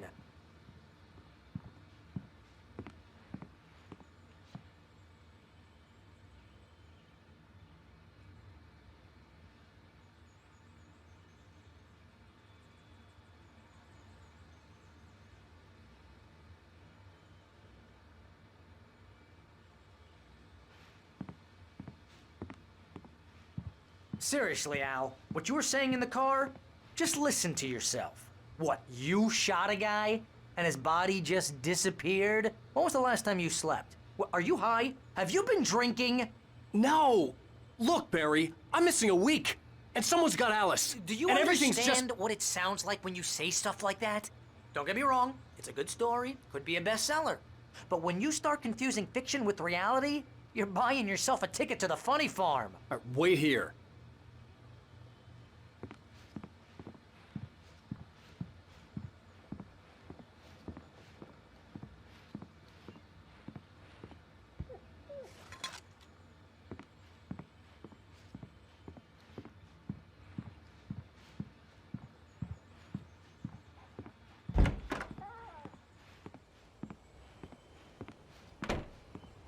Easy there, boy.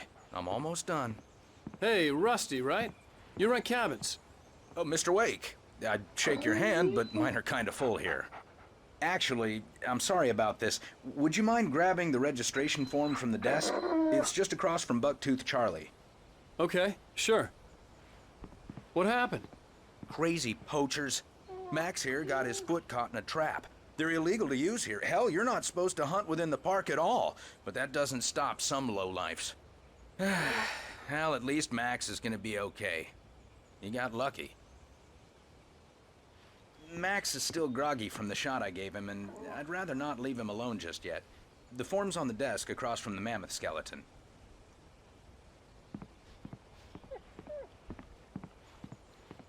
Okay, boy. We're almost done here. Al, you can't just go and meet a kidnapper. Those situations always end up in disaster.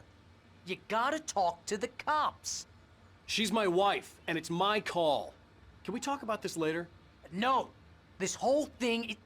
Listen, you hit your head. I mean, geez, Al, come on. You gotta understand how crazy all this sounds. If you're trying to pull a joke on me, freak me out, it's working. Ha ha, let's have a laugh on Barry. Well, you had me going there real funny, Al. You can quit it now.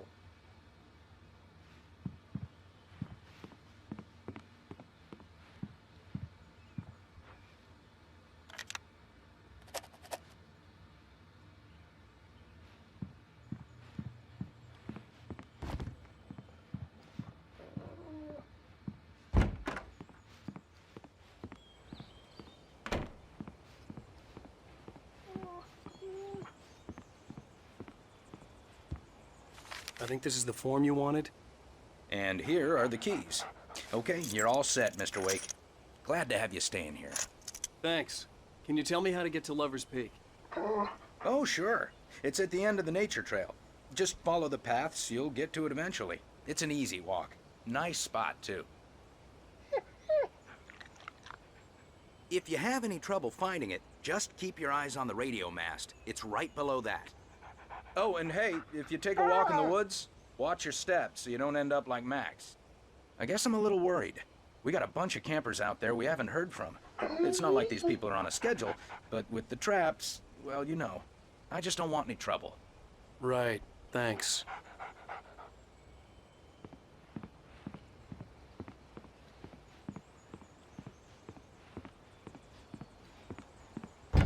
Look, Al, you're asking me to believe that you shot a dude who went poof into thin air, a guy who was bulletproof until you pointed a flashlight at him. You hear that from people who end up spending time in padded rooms, strapped to their beds, wearing white shirts with too long tangled up sleeves, and eating a healthy diet of pills. Al, you make cruel jokes about people who believe that kind of stuff. You're the skeptic. You gave me an hour-long lecture on homeopathy last month. What was it? If there's no proof, it's pure bullshit. Period. Guess the laugh's on me then. Al, come on! I mean, okay. Okay, maybe something weird happened to you, okay? Well, thanks for the heartfelt vote of confidence. All I'm saying is you gotta throw me a bone here, bestseller. What would you think if it was me? There's no way you should be going out at midnight with a gun. No one asked you to come here, Barry. Either work with me on this or go straight back to New York. Your choice.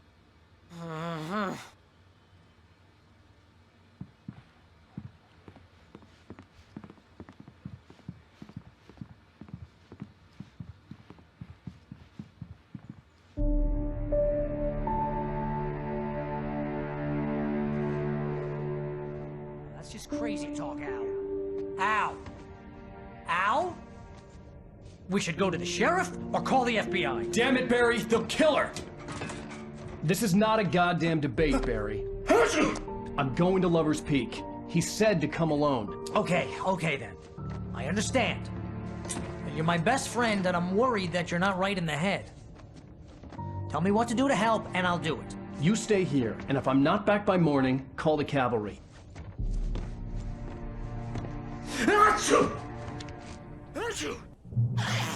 Just be careful with the natives, Al.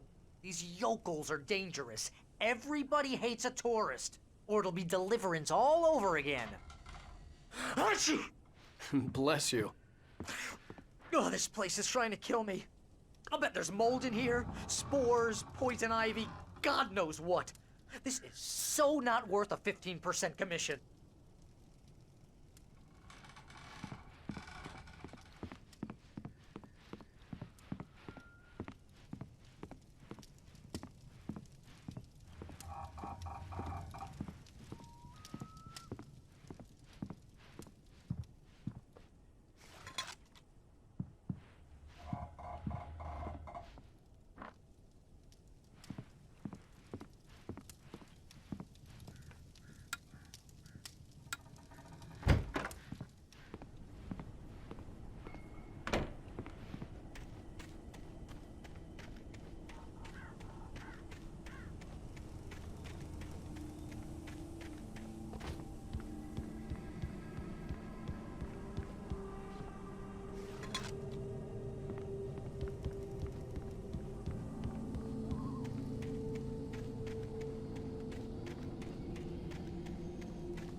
I'll wait here, Al. I'll hold down the fort. I'll be with you in spirit every step of the way, Al. Walk through the door now.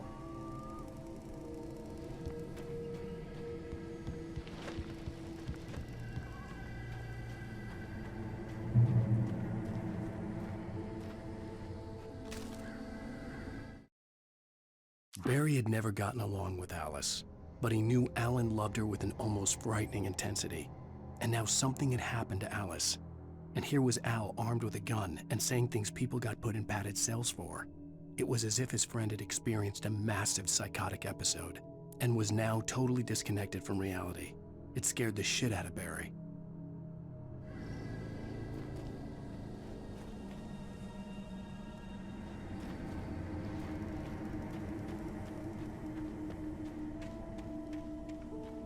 I knew I should have gone to the cops.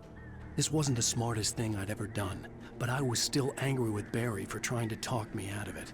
These people had called me right in the sheriff's station. The cops wouldn't scare them, and they had Alice.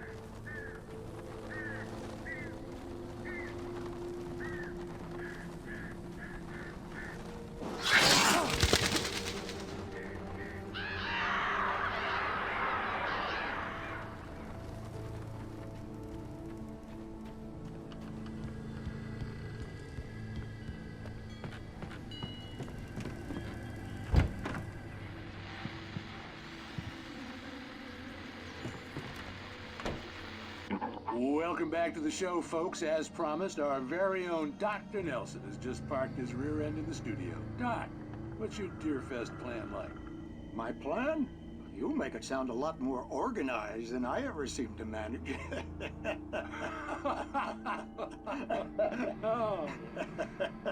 No plan, really. Just taking the atmosphere. I'm getting a little too rickety to do much more than that, you know. Oh, tell me about it. No sack race for us older gentlemen, huh? Yes, exactly, Pat. But I'm gonna check out the parade, of course. And I'll be one of the pie contest judges, too. Well, that takes a different kind of constitution. Oh, yeah. It's my kind of exercise. Now, Doc, seriously, you're in pretty good shape, though. You're the outdoors type. I know for a fact you're an avid fisherman. That's right. Matter of fact, just caught a heck of a largemouth bass early this morning. But you're not taking part in the fishing contest? No, not this year. See, Pat, I'm just not that competitive anymore. Now I just like to take my time and enjoy the peace of it. It's no fun if I need to worry about what I'm catching, you know? Well, considering your track record, the participants are probably pretty happy you feel that way. Well, Pat, that's kind of you to say.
Crime and punishment.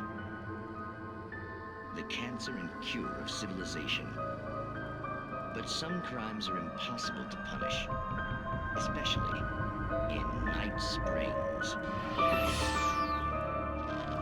Tonight's episode, The Man in the Mirror.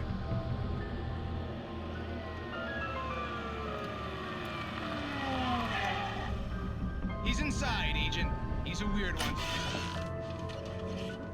So, you're confessing to killing that guy, huh? Why? Had it coming? Yeah, but why would you do that? I mean, you're a nice guy. Normal. Took a kid to a soccer game. So how come at the game, you pick a guy and, quoting from the arresting officer's report here, assault the victim's head area repeatedly with the weapon of choice being a pair of bare fists? Wow, that sentence really flows, huh? Maybe you're not the literary type. Okay, so you mess him up. But why? Who was that guy? We couldn't ID him. Why would a guy like you do him like that? I didn't like his face? Well, you must have hated it, because you really went to town there. I mean, there's no way to tell what he looked like. No ID on him either. That must be difficult. But then we ran the fingerprints. Got a match. Your prints. Identical. Huh, how about that? Your son said you were wearing a white shirt when you took him to the game. The white shirt is on the dead guy. It's plenty red now. You won't get away with this. Do you really think that's in any way relevant to me? I had plenty of time to talk to my boy before the cops arrived, you know?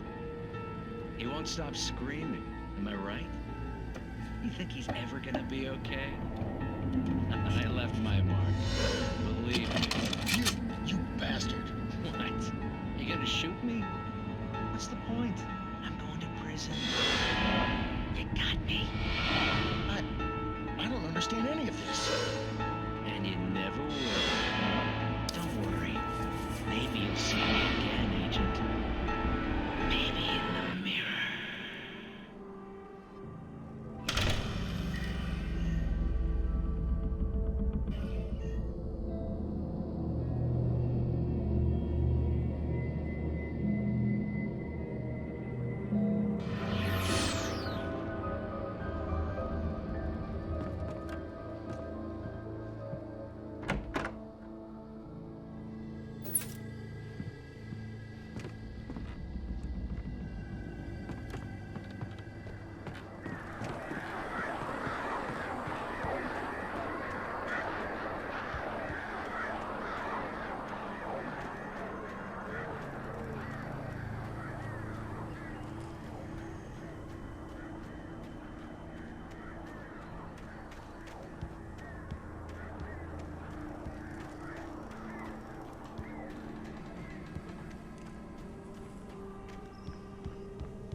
Rose knew that Rusty was in love with her, and she liked him too. She liked him a lot. He taught her to dance, and life had certainly taught her the value of a man who was gentle. He treated her well, made her smile, made her feel good. But Rusty wasn't the prince of her dreams, and that tended to underline the unbearable truth. She was no closer to that Hollywood magic than he was.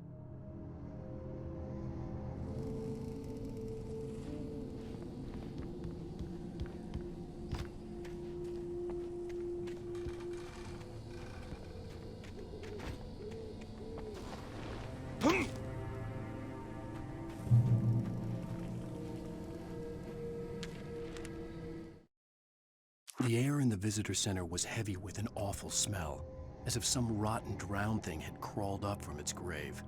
Rusty kept coughing blood. My eyes were drawn to the twisted shape of his broken leg. The attack had been vicious. Max whined in his cage. Rusty's eyes were wild with fear and terror. He gasped. "Mr. Wake, it happened just the way it was on that page."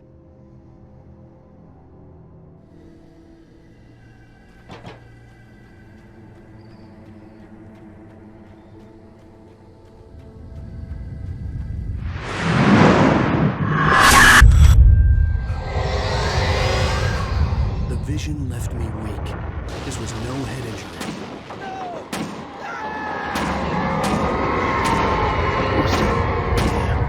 Rusty, hang on! Oh God! I'm coming! Please, help me!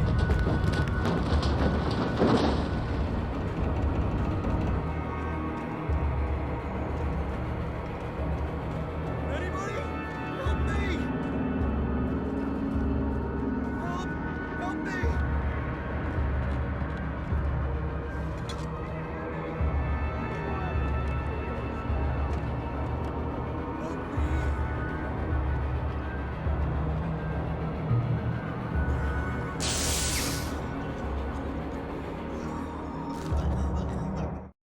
The visitor center was sturdy, but the impact turned the front of the building into splinters. Rusty was thrown across the lobby like a rag doll and hit the far wall hard. It didn't hurt until he tried to move and saw his leg bend the wrong way, felt the broken rib stabbing him on the inside. Rusty howled in pain and fear, suddenly afraid to die alone. Help me! Somebody! Hello? Back here! I'm back back here? Mr. Wake? Oh, hell. It happened just the way it was on that page. I found. Came true. It knew. So dark. It'll come back for me. You must... The lights. In the office. I have the key. Okay, Rusty. Hang on. I'll be right back. Whatever did this couldn't be far. Rusty had found a page from the manuscript. It would help me understand what had happened.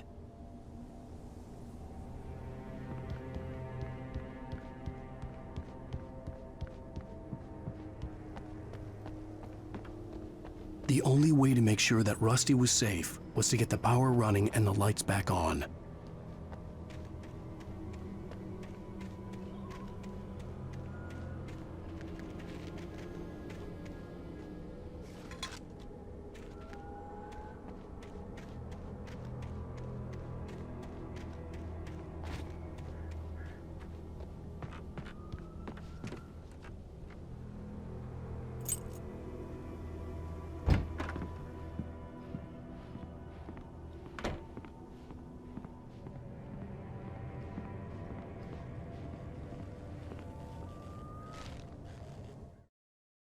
At the last instant, I changed direction and threw myself down.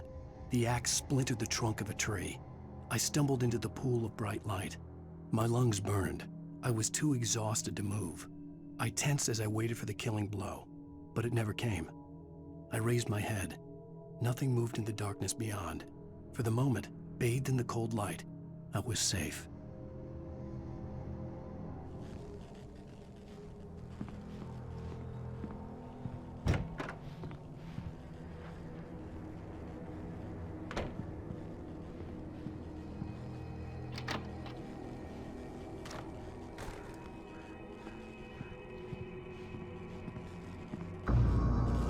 I was too late. Someone had destroyed the circuit breaker. There was no way to get the lights back on.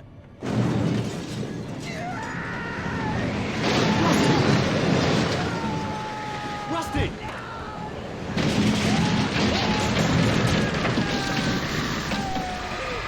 The ground was covered with oily patches that looked like liquid darkness.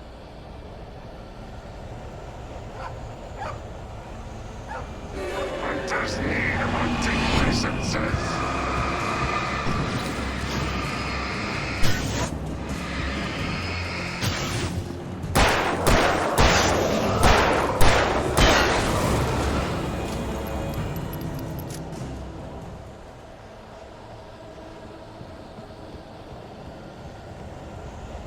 Something had torn a mammoth-sized hole in the wall.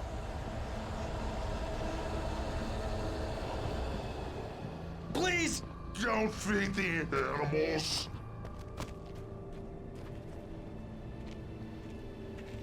Fishing is only permitted for those prisoners who purchase a park license.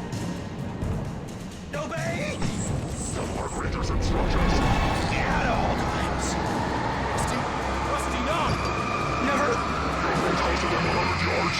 Two bears and wolves! Never! Closer than 25 yards. That's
Forget about it, Barry. It's just me going crazy. Oh, jeez. Oh, jeez. You're not crazy. I wish you were crazy, but you're not crazy. Al, be careful. Stay in the cabin. Don't open the door for anyone. I mean it.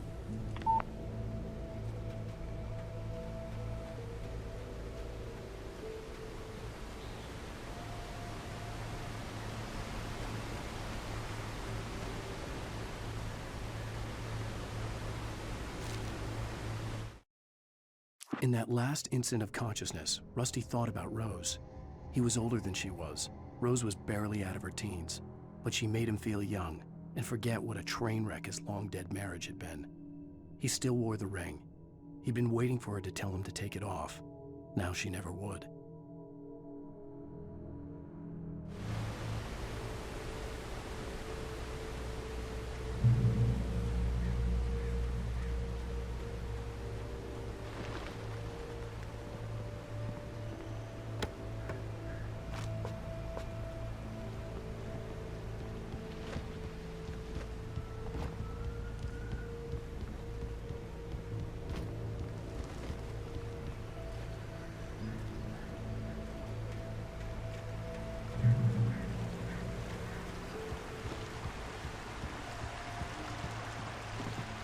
Lover's Peak was at the far end of the nature trail.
Nobody in Bright Falls seemed to know where Al was, but Rose, the waitress at the diner, had seen him. From what Barry could tell, Al pretty much fell off the face of the earth when he left the diner. Rose was just the kind of fan that Al hated, but she really tried to help. She was smart too, knew a lot about what was going on in the town, knew a lot about Al, even knew who Barry was. Barry liked her. That was no big surprise. When it came to women, Barry and Al rarely saw eye to eye.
I turned the corner, afraid of what the flashlight's beam might reveal. Suddenly, a roughly painted symbol of a torch glowed in the light. Behind it, hidden by a rock, sat a battered metal trunk. It was here for a reason, packed with supplies, batteries, flares, ammo, things you need to make it through the darkness of the night. Something left behind by someone who knew what I knew, and more.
Agent Nightingale didn't want to be in Bright Falls.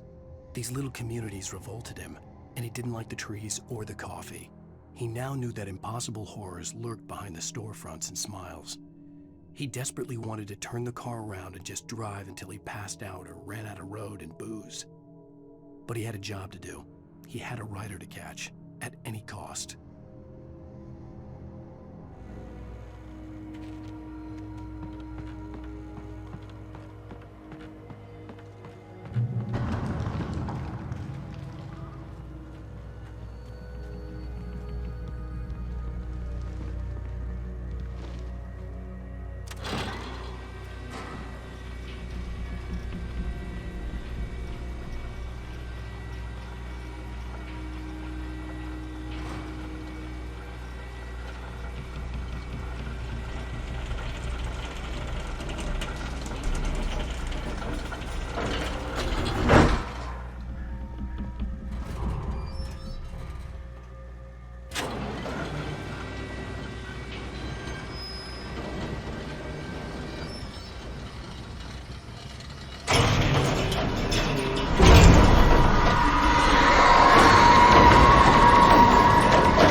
We gotta get moving. More of them coming.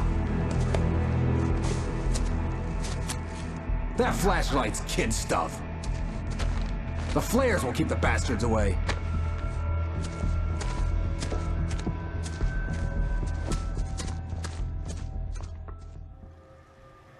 You can see them too? Hell, of course I see them. Come on, we gotta move. Why? Because that's the way the story goes. Yeah, but... Let's move! I lost my gun back there. Oh, I've got a gun. Just keep that light steady on him. It took a moment, but then I recognized him. He'd been on the ferry when I first arrived here with Alice. He knew my name. We were headed in the direction of Lover's Peak. There was no way this was a coincidence. He was the kidnapper. Come on, Wake! You better keep up.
Use the flares from the emergency box to hold them off while I get these boards off.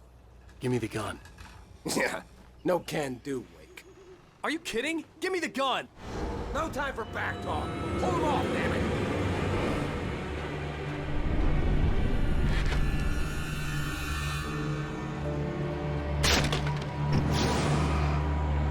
Just a little longer. Scare them off.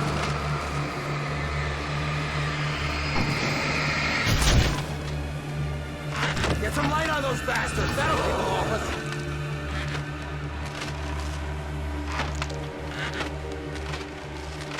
Just a little longer, I almost got it! Okay, it's open. Move it or lose it.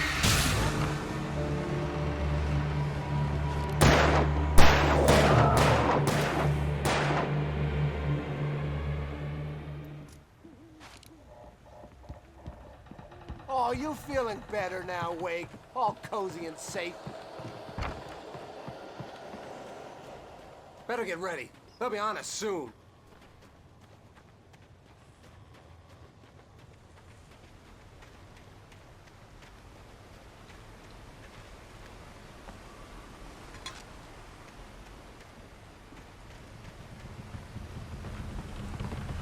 This is it, Wake. The last stand. There's more flares here. Get ready. We fight them as long as they keep coming. Give me the goddamn gun! They're coming! That's not how this goes. Get with the program, Wake.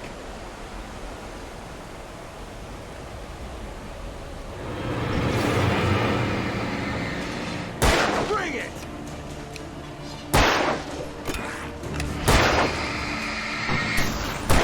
That's right. You just keep coming.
Let's cut the act now. Where's my wife? I knew you were gonna say that. I read it all before. You're a hell of a writer. Congratulations. You're gonna bring about something glorious and terrible once we get you some proper editorial control. What the hell are you talking about? Where's Alice? I want the entire manuscript, or she's gonna suffer bad. You touch her up.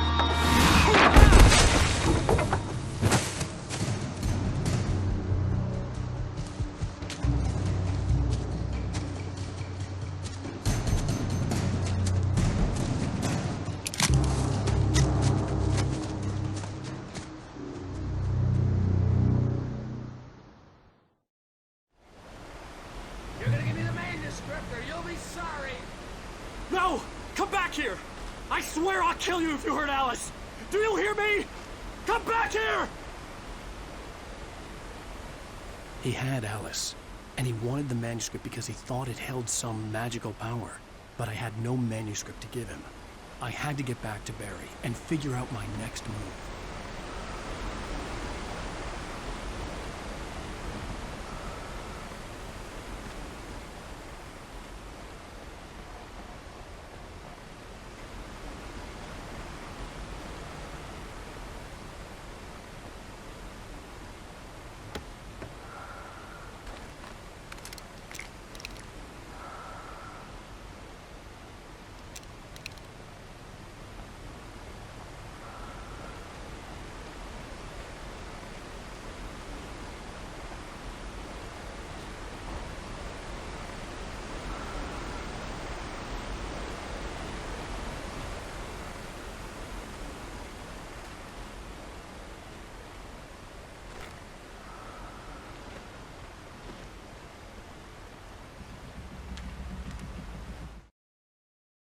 On more than one occasion, Alice had tried to explain to me how it felt to be afraid of the dark. To her, darkness wasn't simply the absence of light, but something more tangible than that. It was something you could touch and feel. Worse than that, it was something with a mind of its own, something malicious and malign. For her, things changed when they were wrapped in darkness. They turned into something else, something foreign, and nothing was safe or innocent anymore. I'd never really understood what she meant, until now.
Sarah didn't care about the legal threats Wake's agent had made.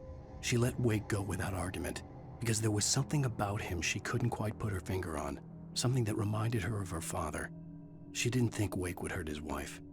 Then she thought about the way he waded into Hartman, that hair-trigger rage flaring up without warning.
The night had been one desperate situation after another. I was exhausted, and my body felt as though it had been chewed up and spat out. The flashlight was heavy in my hand, and each pull of the trigger sent a painful shock up my arm. But I was finally out of the woods, and things were looking up. That's when I heard the chainsaw.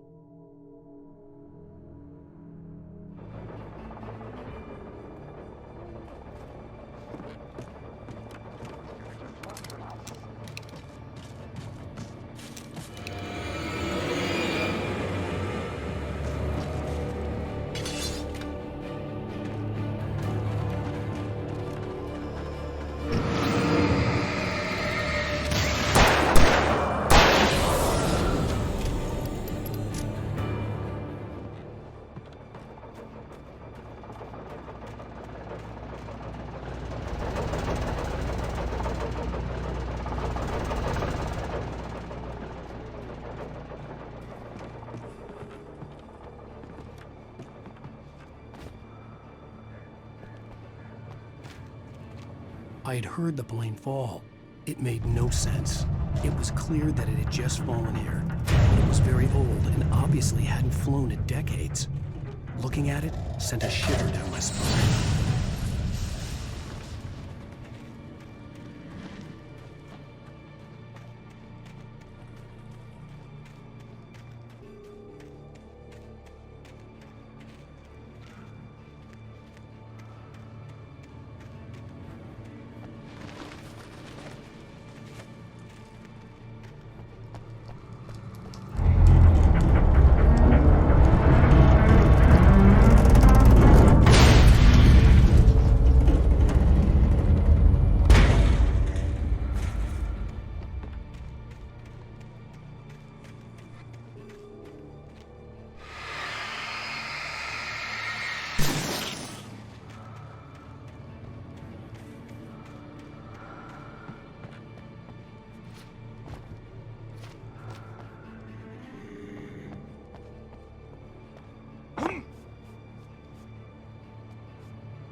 The logging site was a mess.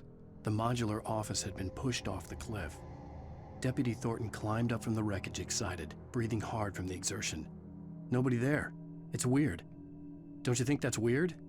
Bored, Mulligan let out a mighty snort. Hell, it's always weird, Thornton. Just a question of sorting out what kind of weird it is this time around.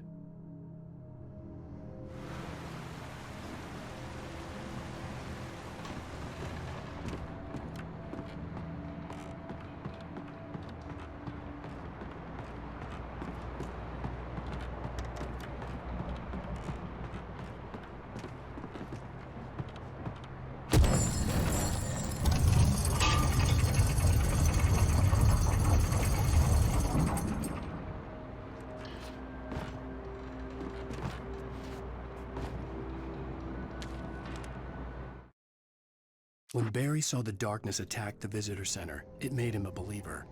The men Al said he'd shot, they hadn't been just locals on crank. Somehow the world had changed, like the channel had been switched without warning. You think you're watching a sitcom, and you're really watching a horror show. When the birds started attacking the cabin, Barry wasn't surprised, just terrified.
Beware of Widowmakers!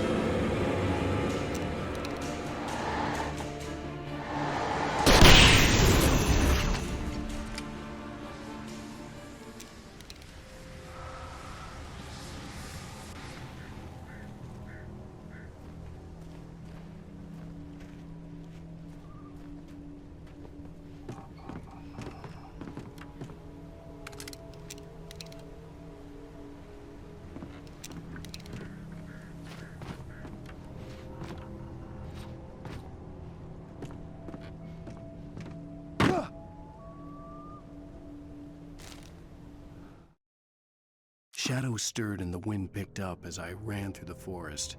I felt the dark presence turning its gaze toward me.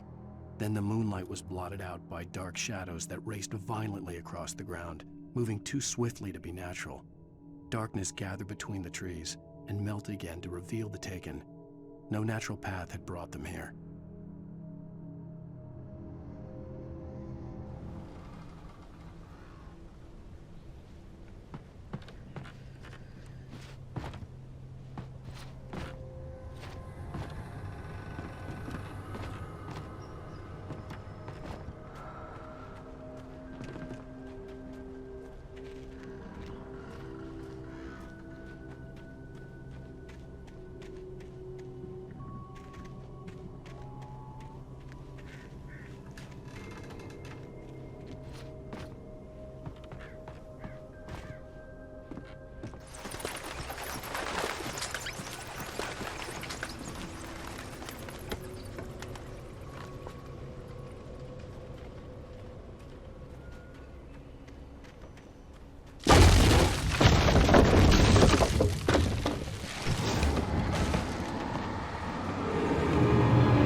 Hazardous occupation.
Barry?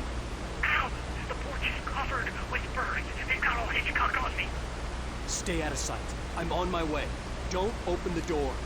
What am I, crazy? Stay hidden. I'll be there soon. Just make sure you keep the lights on.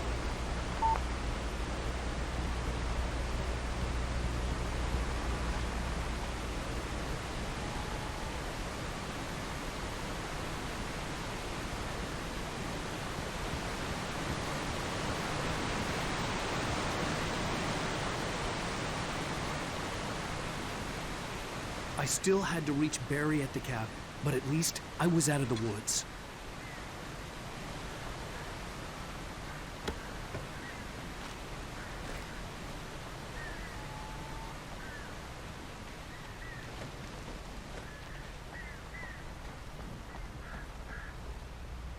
I'd have to get the car from the locked garage.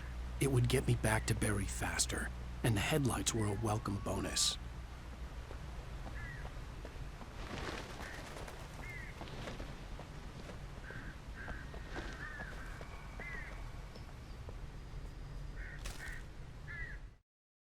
The FBI agent's command froze me in place. I considered surrender. It was all falling apart anyway.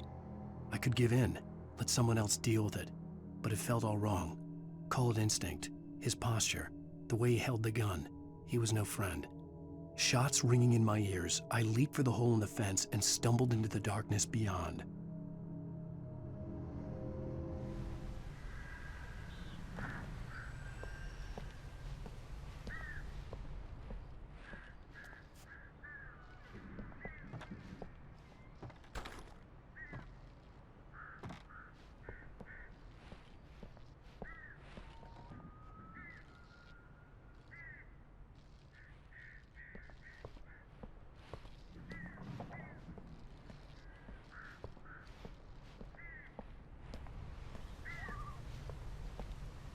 I had to find the key to the garage.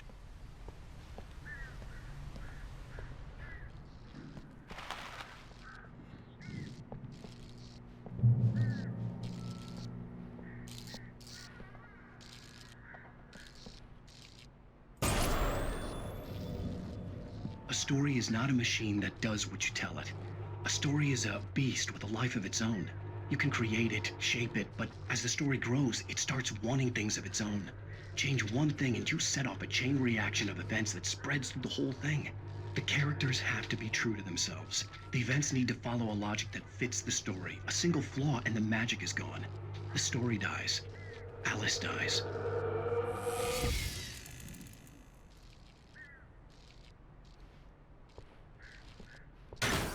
You can overcome nature and yourself.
There was no misunderstanding.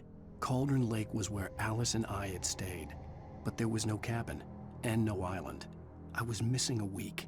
What had happened to me? What had happened to Alice?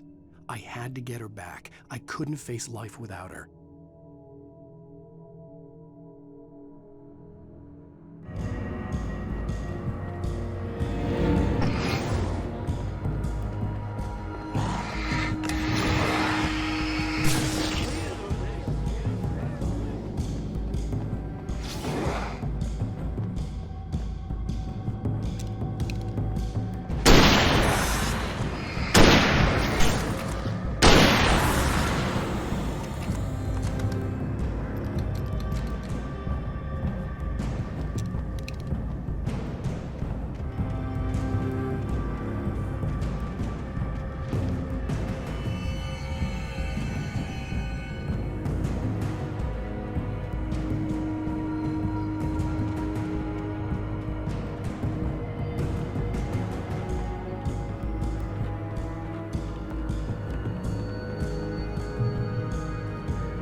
The flare gun was probably the best weapon I could imagine against the dark things I was facing.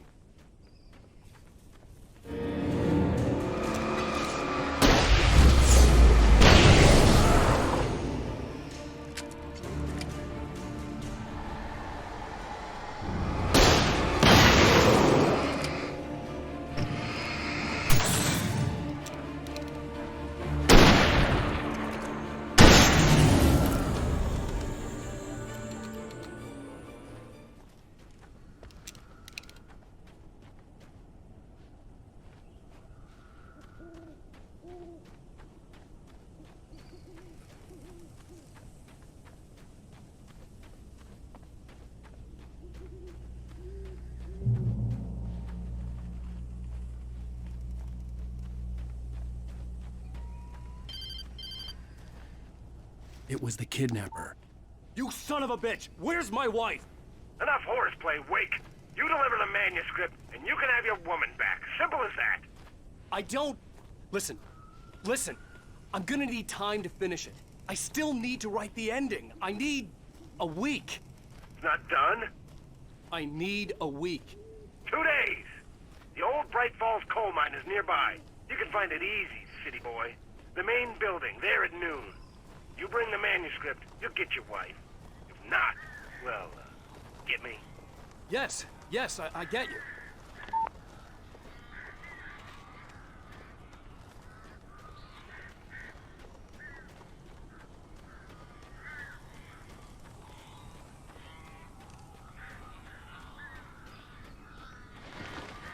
Barry had talked about birds over the phone.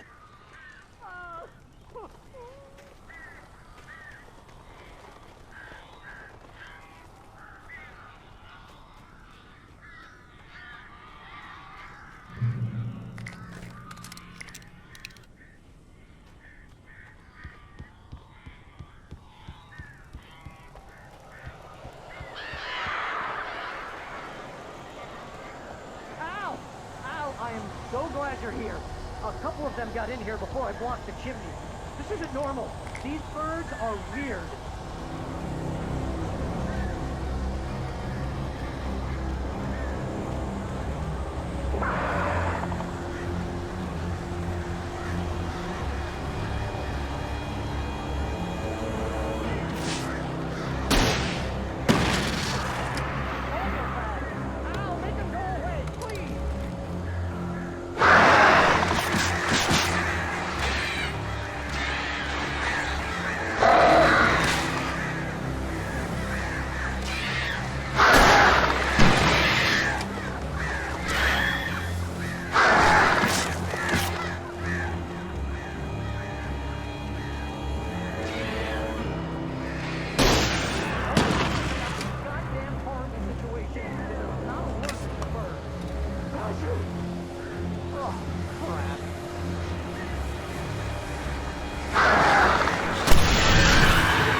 Hey, Al.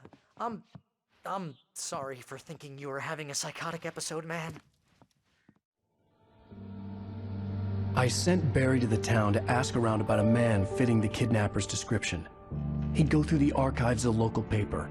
Perhaps he could learn something. Anything about the island and the cabin that had disappeared. The man wanted a manuscript.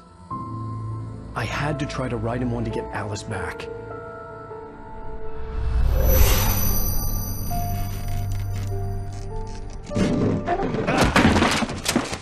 For me, the supernatural had always been nothing but a metaphor for the human psyche, a tool to use in writing fiction. Now, it was happening for real, and I couldn't put a single word on paper.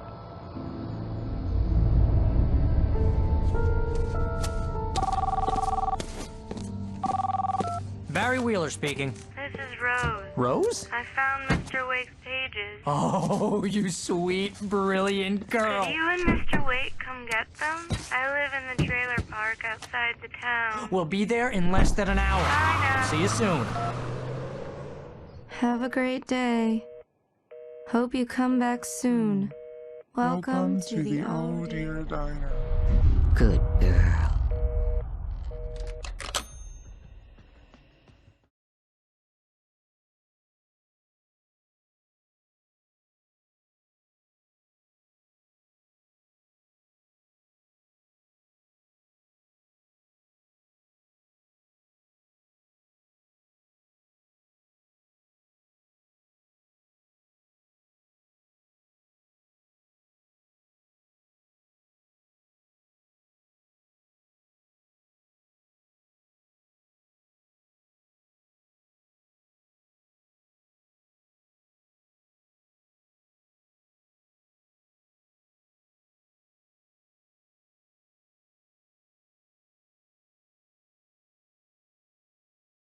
Previously on Alan Wake, Alice has been kidnapped. Alan, please help me. Alice? You'll do exactly what I say if you ever want to see your wife again. I can't tell anyone except my agent Barry. Damn it, Barry, they'll kill her! You're my best friend, and I'm worried that you're not right in the head. The ransom is a manuscript I supposedly wrote that's coming true before my eyes. It happened just the way it was on that page. So Dark. I have found only a few scattered pages. I want the entire manuscript. The deadline is in 2 days. I found Mr. Wake's pages. Good girl. How the hell did she get her hands on the manuscript anyway? I don't know. She's resourceful. I told you were too hard on her. Listen, I found out all sorts of interesting stuff while I was digging around. Yeah. Mr. Wake, it's Sheriff Breaker. We have an FBI agent here, Agent Nightingale. FBI? He's anxious to see you. You'd better come to the station. Okay, I'll be right over, Sheriff. Let's make this quick, huh? Help you folks? Name's Randolph. I'm the manager. We're looking for Rose. Works as a waitress down at the diner? Rose, sure. Nice girl. Who wants to know? I'm Alan Wake. The writer, huh? I heard on the radio you were visiting. Well, I'll show you her trailer. That Rose, she's a nice girl. Always pays her rent on time. As I was saying, Al, I found all sorts of weird stuff from the local newspaper's archives. This place is crazy. Disappearances, mysterious deaths, urban legends come true, and get this, most of this stuff takes place around Cauldron Lake. Well, you ain't wrong, mister. The Indians thought the lake was a doorway to the underworld. I'm the God-fearing type myself. I don't hold with that sort of thing. Yeah, okay. Anyway, there was an island there owned by a guy called Thomas Zane. Now, some of the articles I found about him make him out to be a famous writer, but I ran a bunch of searches, couldn't find a single thing he wrote. Zane was heavily into diving, so much so that the place came to be called Diver's Isle. But the volcano under the lake erupted in 1970, and Zane went down with the island.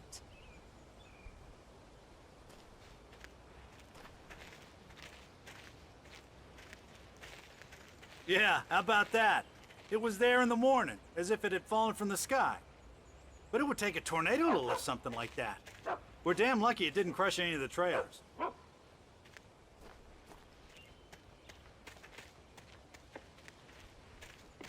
Come on, mister. I'll take you to Rose's trailer.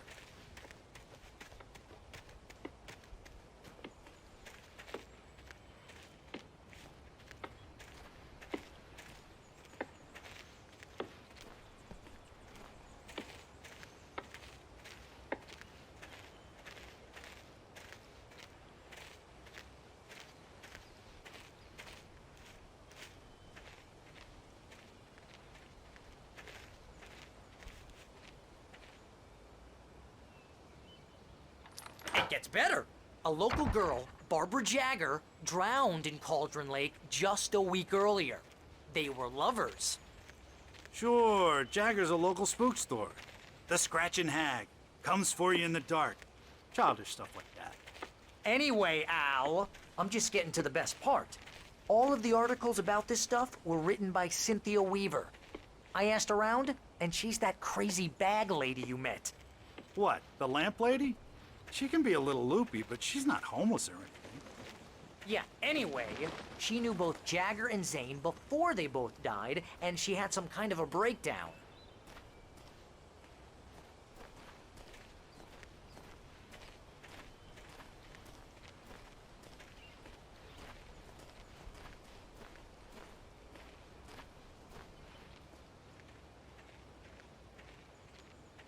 Well, mister, this here's Rose's trailer. You mind me asking what you want with her? We're just here to talk to her, pal.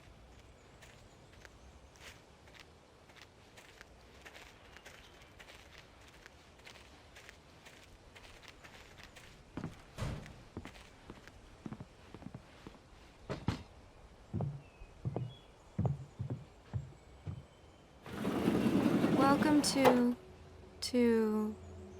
Oh dear, Mr. Wake. I'm so glad you're here. Rose, you have my manuscript? Oh. Oh, yes. Yes. Please, come in. Hey, this is really good. Rose. Yes. My manuscript. I really need it. I understand. I know what you need. A muse to inspire you. Oh, for Barry. She doesn't have anything. Yeah, hey, Al? Al, what's... Oh... Barry! What? What?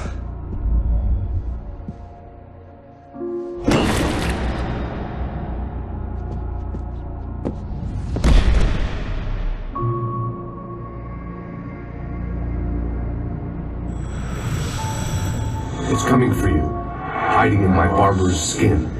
I'm too weak to stop it. You must turn the lights on. I promised I'd come visit you and your lovely wife. You must finish what you started. I insist.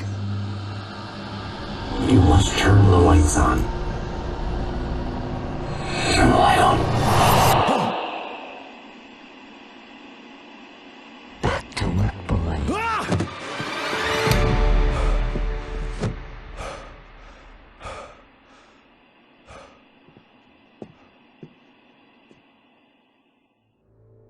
I felt nauseous, hungover. Only anger kept me going.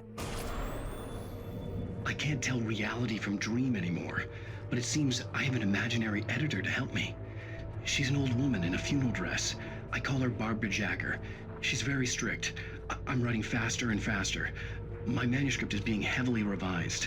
The edits are getting very aggressive, and each day there's less of me and more of her. I hate it, but I know she's right. She promises me I can save Alice this way. She knows more of this than I do. About the complex incantation I'm attempting. About this place. She's worked with another writer under similar circumstances, Thomas Zane. The genre of the story seems to be shifting. It's turning into a horror story. I'm getting close. I can feel it.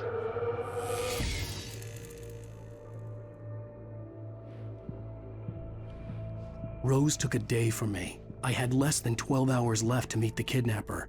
All I could do was get Barry into the car, work something out once I got on the road.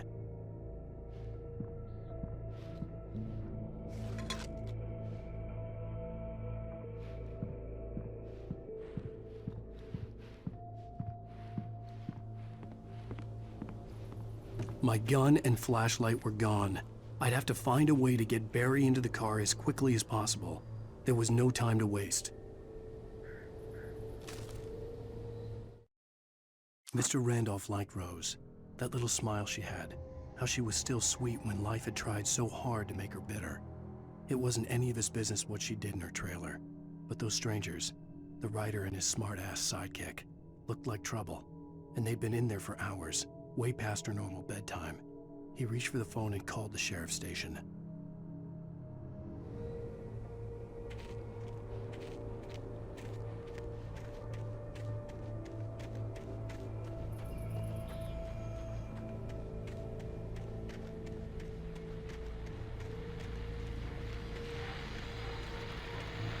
I just stepped outside to catch a breath of fresh air. Let me tell you, the weather's getting heavy. Nights like this make me especially glad I'm here talking to you and not home in bed. Once the weather takes a turn like this, I can't sleep at all.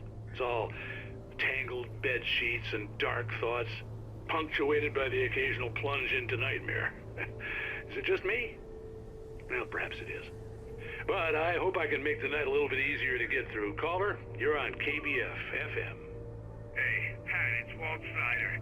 What's on your mind, Walt? Well, I am the way you are, but, well, I can't sleep either, you know?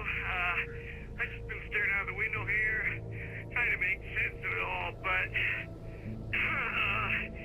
I ain't been drinking either, you know? I just... Well, you sound like a man with a problem, Walt.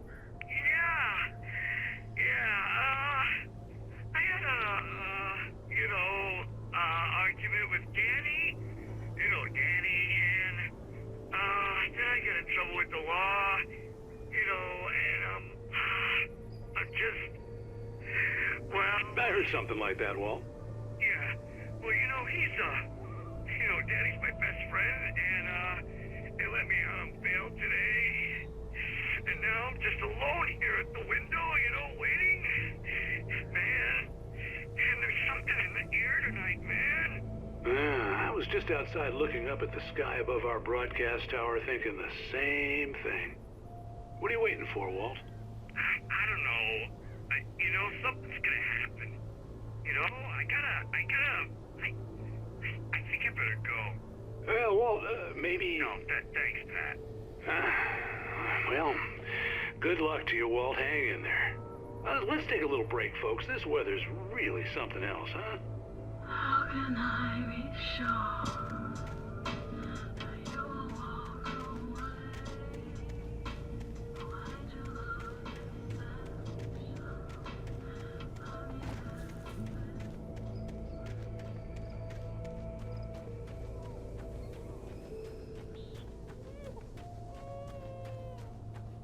Oh, you're gonna get it now. God knows what you've done to that poor girl. This is Agent Nightingale, FBI! Get him up, Hemingway! You're under arrest! You move a muscle, I'll unload right in your goddamn face!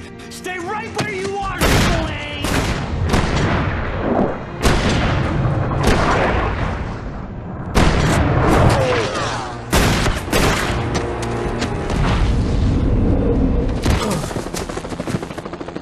What are? I'm standing right here, you goddamn maniac!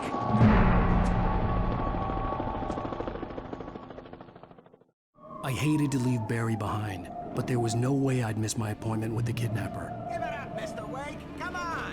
Take it easy on it. Get after it. Don't get away. Right there. Move it. Move it. Move it. I'll have your shot if you let him get away. He was right there.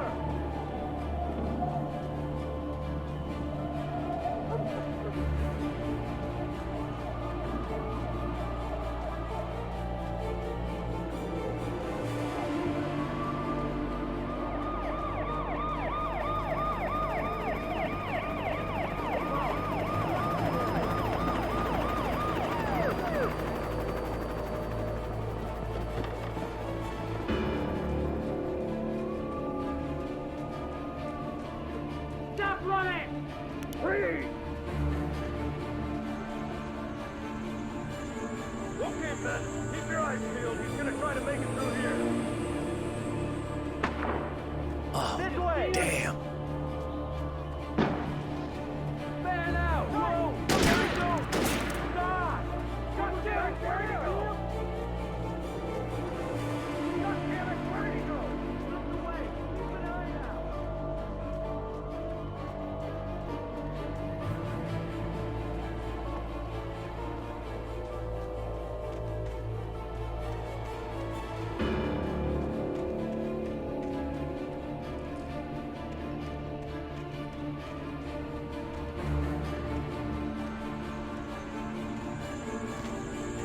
He's gone!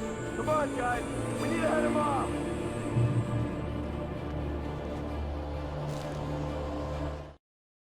For decades, the darkness that wore Barbara Jagger's skin slept fitfully in the dark place that was its home and prison. It was hungry and in pain. It dreamed of its nights of glory when the poet's writing had called it from the depths and given it a brief, terrible taste of power and freedom.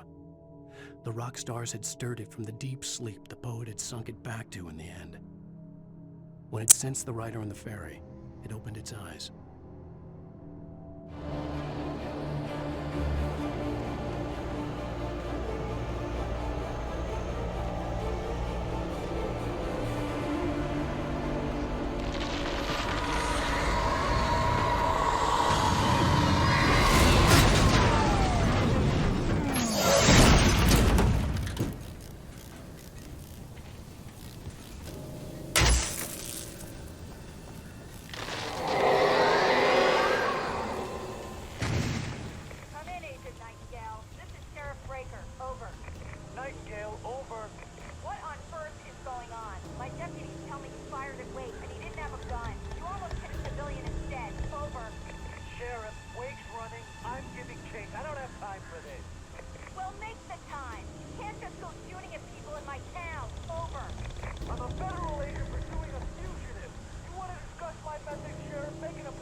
Nightingale. I'm on my way. Out. The suspect was last sighted running along the gorge that leads westward. advised that the suspect may be armed. Approach with caution. James out.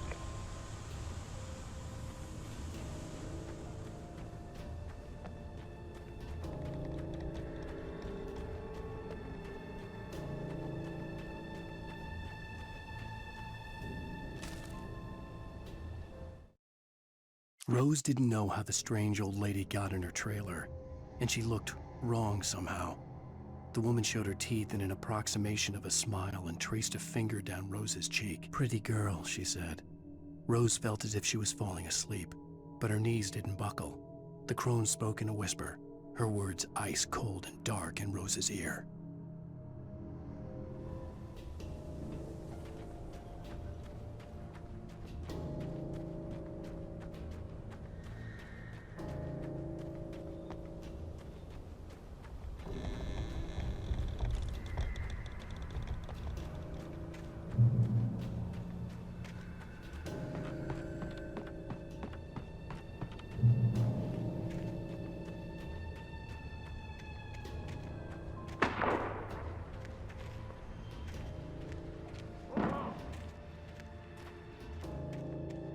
Search the area.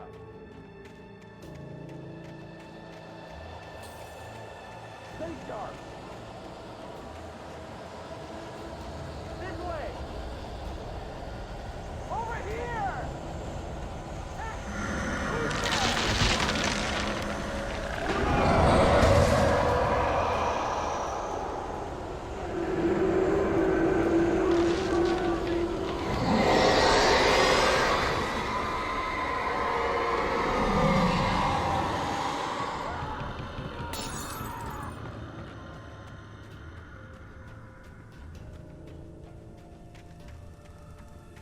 This horror was everywhere I went, circling me. The cops didn't stand a chance. They were after a writer, not a monster. Wait, are you seriously telling me that geek writer just took out my deputies? Are you kidding? I mean, have you seen this guy? He wears a tweed jacket. Over. He's the guy we're chasing. If it's not him, who then? Bigfoot? Over. I don't know yet, but I'm not in the habit of jumping to conclusions. That tends to come back and bite you in the ass. Out.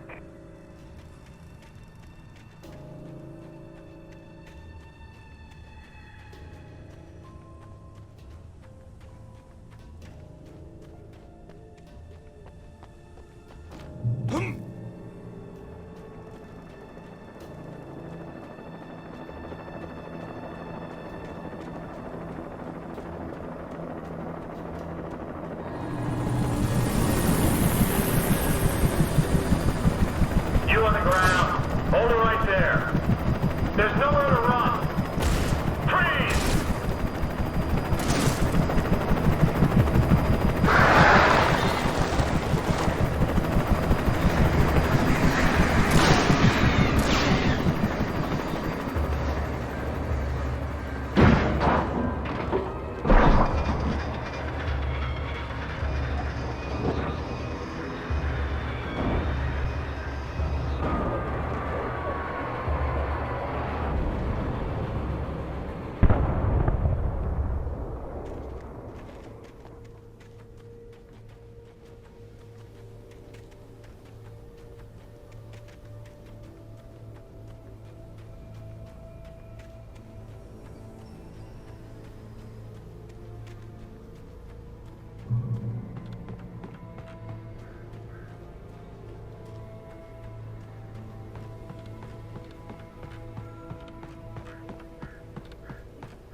This is James. Mulligan, Thornton, come in. Over. Thornton here. James, we got both Wheeler and Rose in custody. They didn't put up a fight or anything. Why, they were... Hey, what you... Come on! Sit down and give me that. James, Mulligan here. Over. Go ahead, Mulligan. Over. We got Wheeler and Rose here. Wheeler's drunk or hopped up on something. Speaking of which, that Fed had a pretty distinctive whiff of Otis Scotch about him, if you know what I mean. Over. I don't have anything on that, Deputy Mulligan. Over. Well, whatever. Anyway, Rose is just being plain weird here. You better get Doc in to take a look at both. Over. Gotcha. You better get them here quickly. The Fed's gonna want to interview Wheeler. Over. Oh, yeah, I'll bet he does. Looks like they have a lot in common. Mulligan out.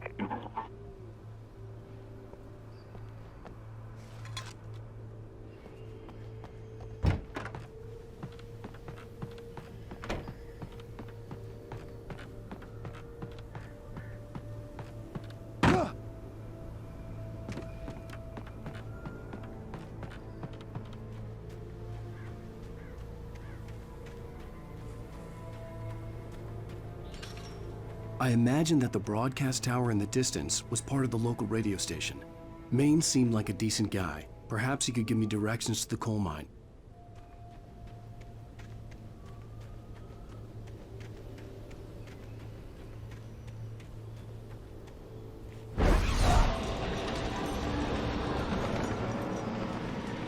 Unnatural shadows clung to the gate. The darkness that was after me was trying to stop me. I wouldn't get through without a light.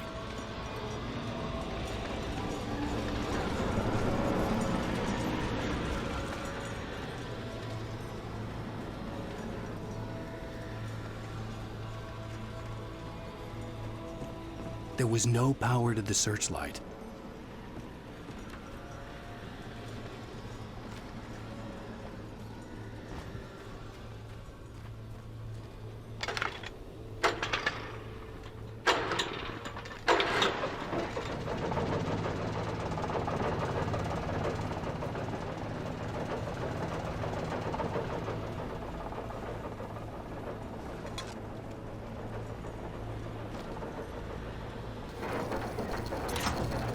The old generator conked out. I'd have to see if I could fix it and try again.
It took me a moment to recognize the flashbang grenades.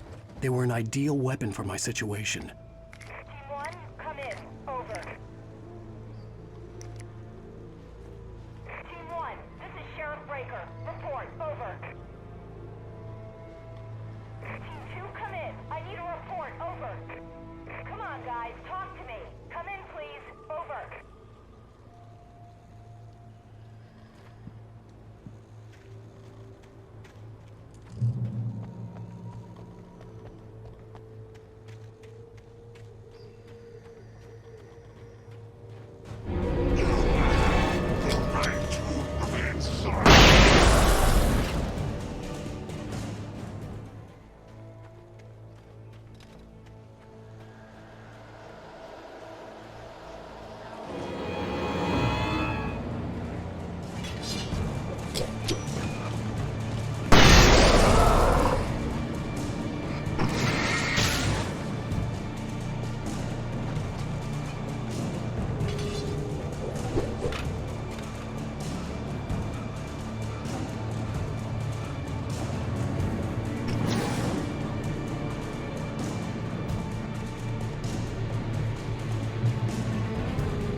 another call. You're on KBF-FM with Pat Maine. It's Milt Peabody, Pat. What's on your mind, Milt? Well, I live near the trailer park, Pat, and there's a big ruckus going on over there. Well, that's just up the road from me, too. What's going on, do you know? I don't know, but there's a bunch of police cars there, lots of sirens, a helicopter buzzing around, and I think I heard some gunshots. Gunshots? Yes, sir, like from a pistol. So can you find out what's going on? Because it's just next door and they're popping off guns there. They're still shooting? No, it was maybe 10, 15 minutes ago. It sounds serious, Pat. I'm telling you, it don't sound like no party. I'm certainly going to give the station a call, Milt. Okay. You'll hear it here as soon as I hear from them. Okay, thanks.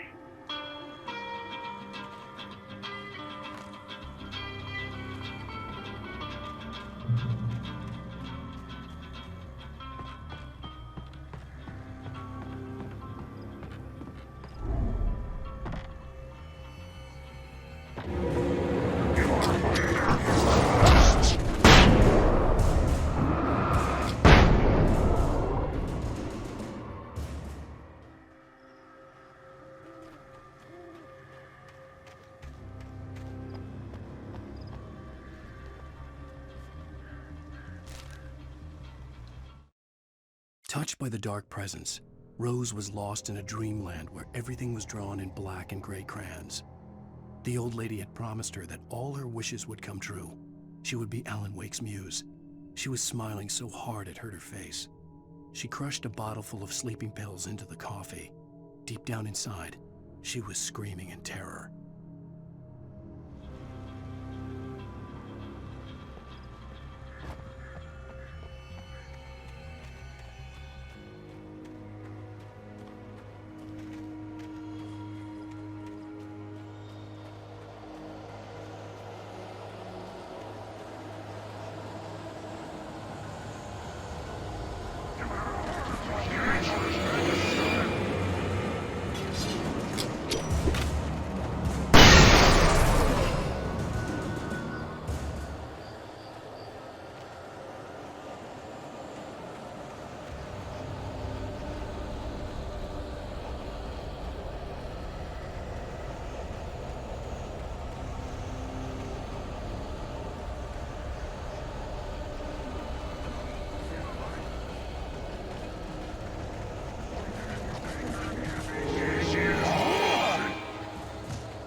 could lend me a car to get to the coal mine. Why, hello, Lorna. What do you have for us? Well, I just don't see why the cops bother with the trailer park. What do you mean? It's a trailer park. Of course you wouldn't have trouble in a place like that. I mean, what do you think?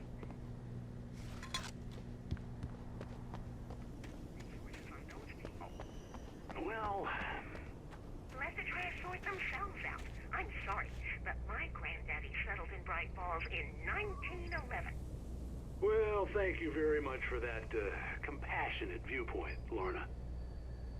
How can I be sure you'll walk away? Why do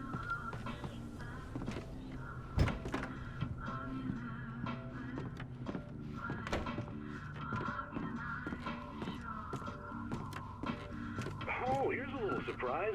The famous writer Alan Wake just walked in. Folks, I'm going to see if I can talk him into an interview.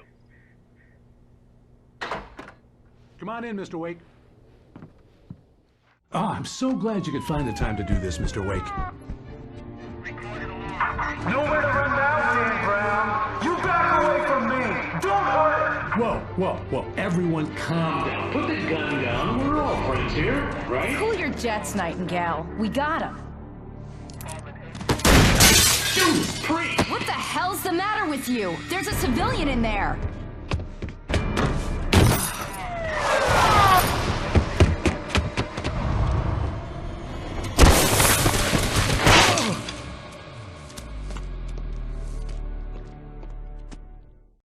I'll get you yet, even if it kills me. You hear me? You hear me, H.P. Lovecraft? I had fallen off so many cliffs it was ridiculous. That's what you get for naming a book The Sudden Stop. It was probably good I hadn't had the chance to tell Maine where I was going. I'd have to lose the cops and find my own way to the mine.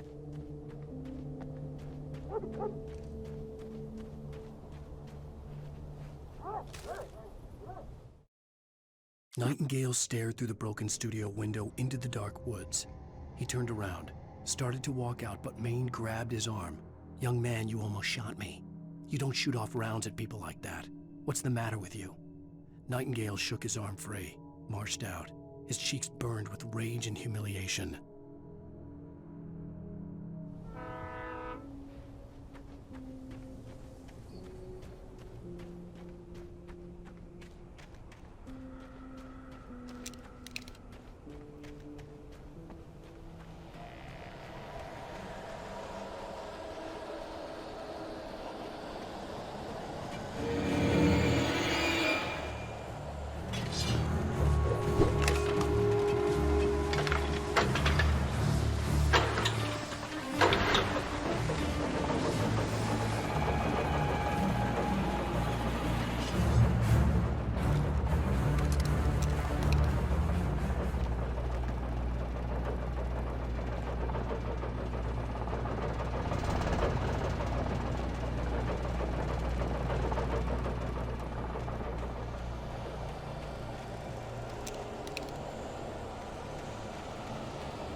Danny had stepped out, but what stumbled back in was something else. Something alien. A monster.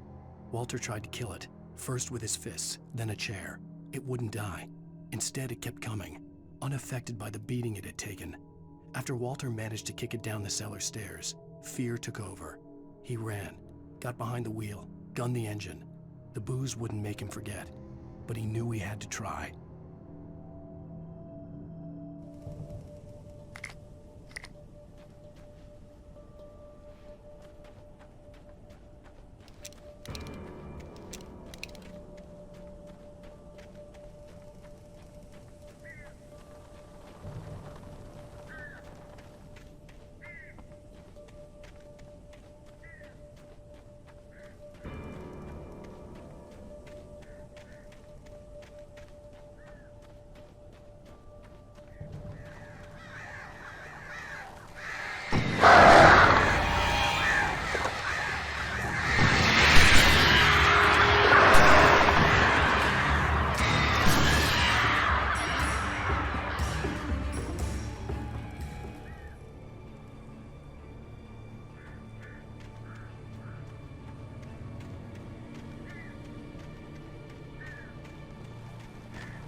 There was no sensible reason for the power company work lights to be here. It was almost as if they'd been left for someone like me to use.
The bulldozer's engine roared to life. Mud and rocks flew as it fought for traction.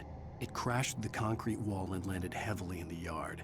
If it were an animal, it would have shaken its head after the impact, fixed its eyes on me, and charged.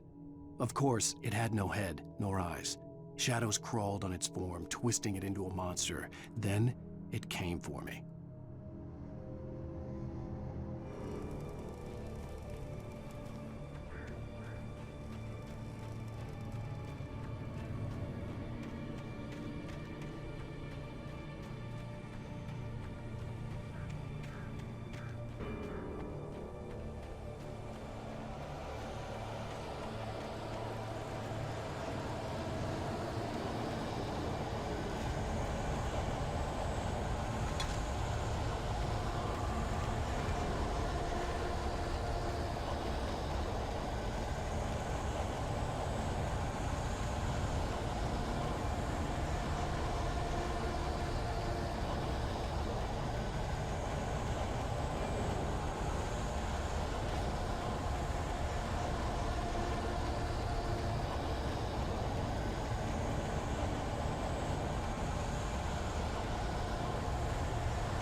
Sarah trusted her gut, and her gut said Agent Nightingale was an asshole.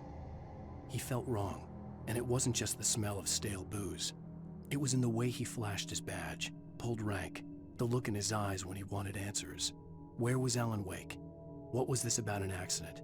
Where was his wife? And most importantly, why did she let Wake go? He wouldn't answer her questions. Federal business was all he'd say.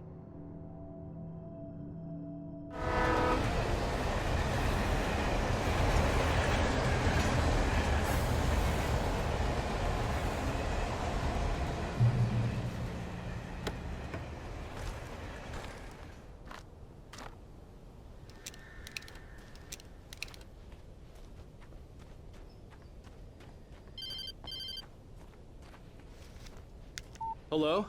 The most stubborn man I've ever met. Alice? Alice?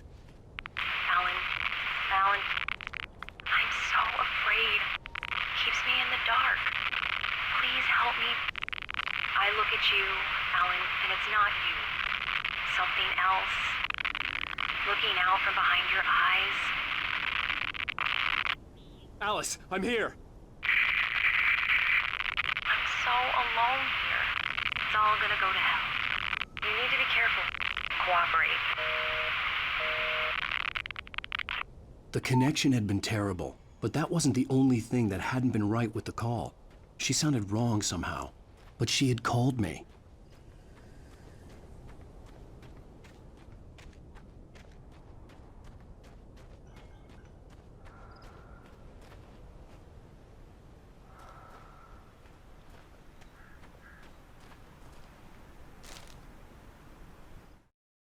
The pipe wrenched itself loose from the bridge's steel framework.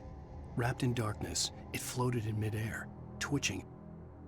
For a moment, I didn't understand what I was looking at. The heavy object lurched at me with impossible force. I threw myself out of the way, but just barely.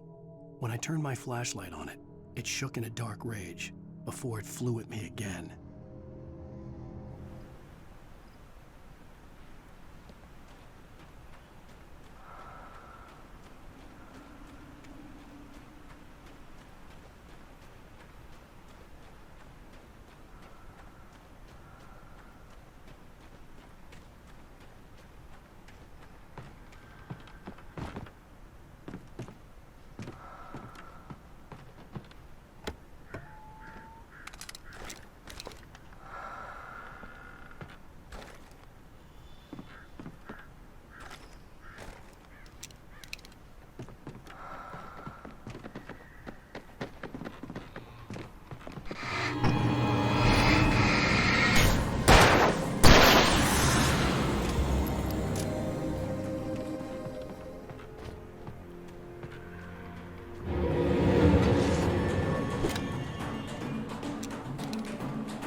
I could see a railway bridge up ahead, and a warehouse of some sort on the opposite shore. I hoped I could find a car from there.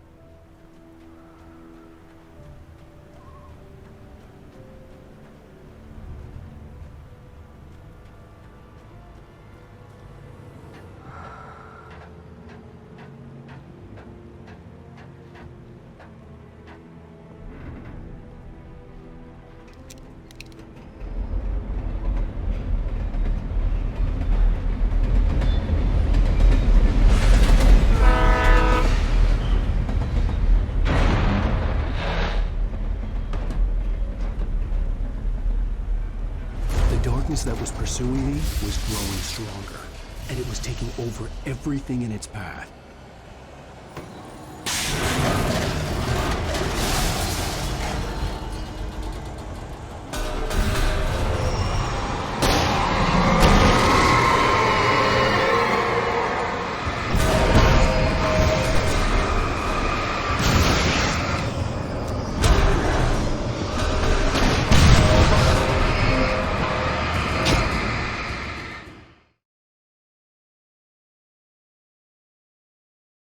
Some sort on the opposite shore. I hoped I could find a car from there.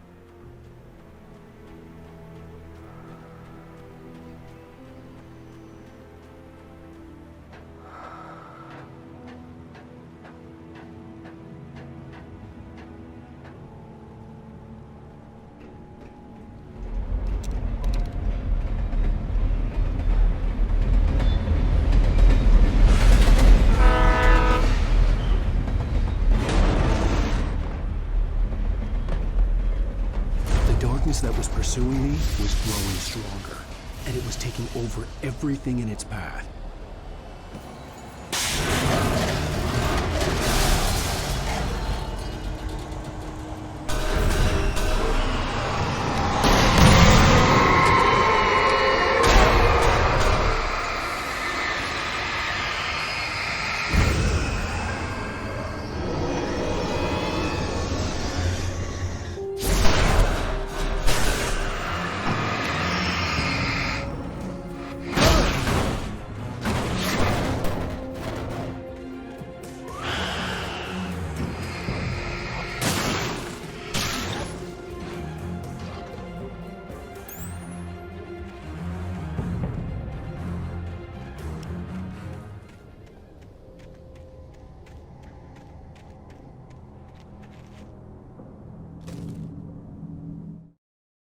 I slammed the door shut right in his smug face.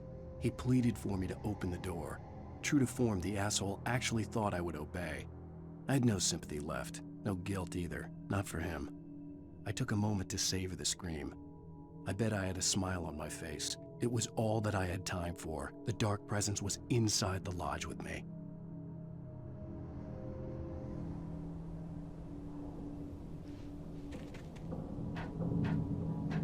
As a teenager, just starting to get interested in writing, Stephen King had been a source of inspiration to me. I thought about all the inanimate objects that had come to life in his books. No one is safe in a good horror story, certainly not the protagonist. That's what makes them fun. This was anything but. The darkness could possess anything, and it was getting closer.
We take the facts of our existence for granted, unaware that they are merely a thin veneer of desperate self-delusion, covering a vast cosmos of madness and horror.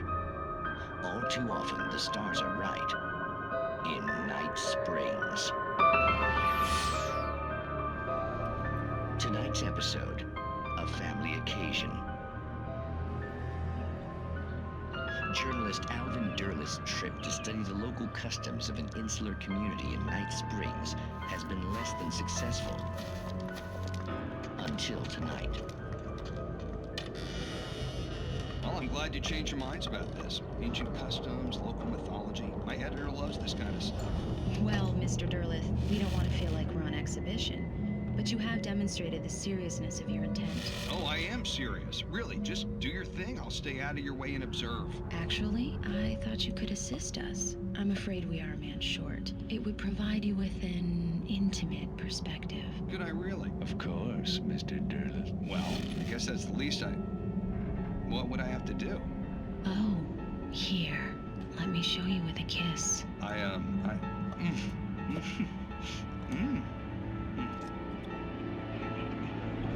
What did you add?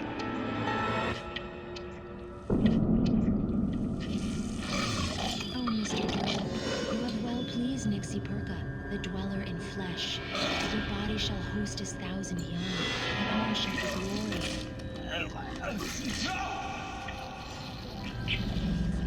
Shh, darling, be calm. Shh. Alvin Derleth learned a harsh lesson. If you go looking for mythology, it may come looking for you. And such quests always bear fruit. In Night Springs.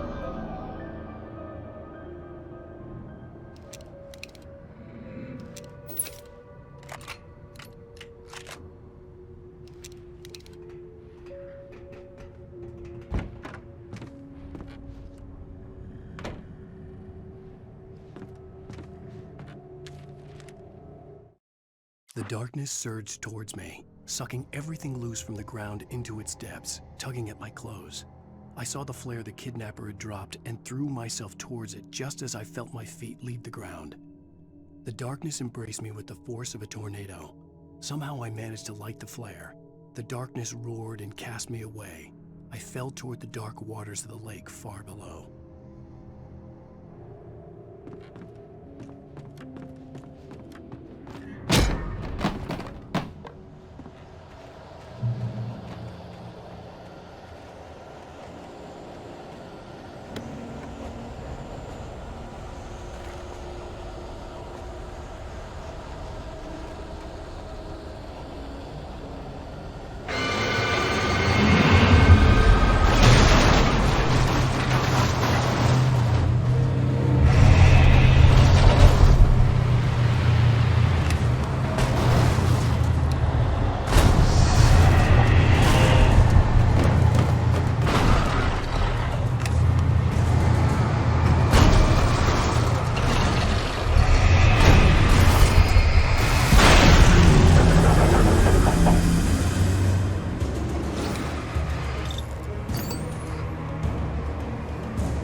had never been this glad to see the sunrise. I had a couple of hours to get to the coal mine.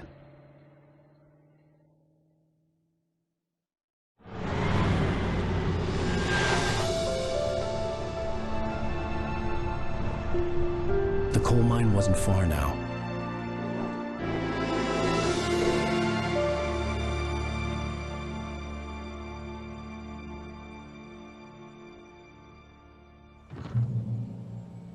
Today, I would meet the kidnapper, and he would give me Alice. I wouldn't give him any other choice. A drowning man will clutch at a straw.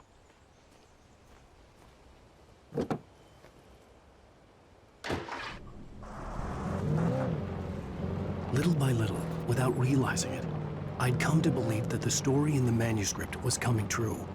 The current of its narrative had taken me deeper and deeper into dark waters. Alice had been taken from me.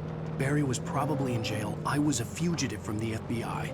The whole world taken over by the dark presence was trying to destroy me. It all felt real, but it matched a textbook case of insanity.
This is Pat Main, and you're listening to KBF-FM. Folks, I want to apologize for kind of abandoning you to that looping music track last night, but I was detained. You see, I encountered a big-shot G-man with an itchy trigger finger who could use a lesson in manners and a boot in the ass. Not necessarily in that order, either. Now, folks, I know I'm not being very informative here, and I apologize for that. I really should just keep quiet, but I'm just so peeved right now, because some people just shouldn't be carrying badges. And I'm just glad that our Sheriff Breaker was there to straighten things out. And if someone I met last night is listening, let me just say, I'm sorry if my mouth got you in trouble. I'm pretty sure you're not the bad guy here. Godspeed, son. I hope you know what you're doing. Now, on a lighter note, I'll be talking to Dr. Nelson all morning. But first, a little music.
welcome back to KBF FM. Hope you enjoyed that tune. Now, Doc, you were talking about life and finding that special someone, that soulmate. Well, you were talking about that. I was saying I don't buy it. Well, see, to me, that's strange, because I always pegged you as a hopeless romantic. You got me there, Pat. But I think love's where you look for it. And you need to do a lot of looking, sure. But the idea that there's that one special person out there for you, and if you miss that chance, it's gone forever and you're forever incomplete. I mean, isn't that depressing? Or, heck, childish even? There's plenty of fish in the sea. And apparently a fisherman has a fishing analogy for everything, but what you're saying, isn't that a little harsh? Well, no. What I am saying is that your potential for finding that connection isn't limited to what's essentially a chance encounter. How is that harsh? Yeah, well, I guess that's a nice thought, but let me say something personal here. Okay. Now, well, I don't disagree with you exactly, but I can't really fit that together with what I feel, what I felt for someone, because she was the one. She was. And I let her drift away from me. Maybe I didn't put in the work, I don't know, but, well, since then, and it was a long time ago, but since then there hasn't been anyone, not like her. And I'm not saying I dwell on her or haven't moved on. I like my life. I'm not living in the past, but I do miss the way she completed me. You can't argue with the heart, Pat. I'm sorry, folks. I had kind of a scary experience last night, and let's just say it's shaken a few things loose.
For Mott, spying on the writer on the ferry had been a disappointment.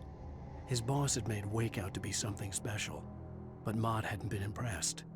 He'd gotten a good long look at the wife, though, and he liked what he saw. Mott had fantasized about goading Wake into a fight, but it hadn't happened. Still, he'd get his chance to see if the writer had anything in him. He'd been promised as much.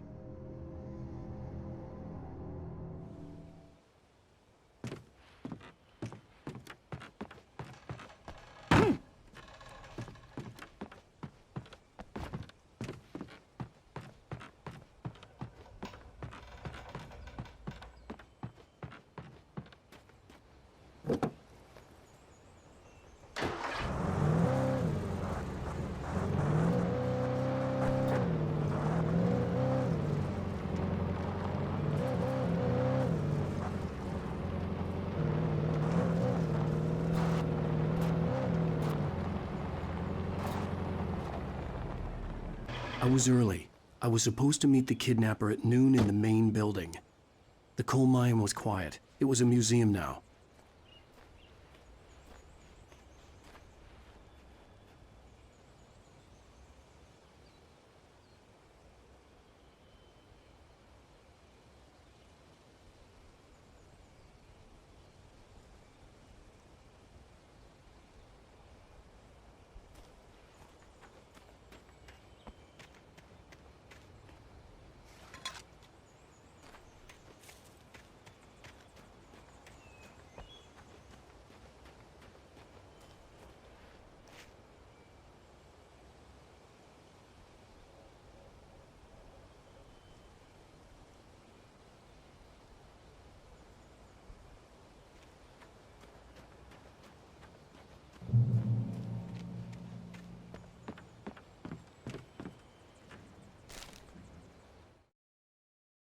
With Nightingale gone and the night wind blowing in through the broken studio window, Maine stared at Sarah. The sheriff looked away. Maine's voice shook with barely controlled anger. That boy's doing more drinking than thinking. I hope you know what you're doing, Sarah. He's got a sickness in his eyes. You take my word for it. He wants Wake for a reason, and it's not for anything good.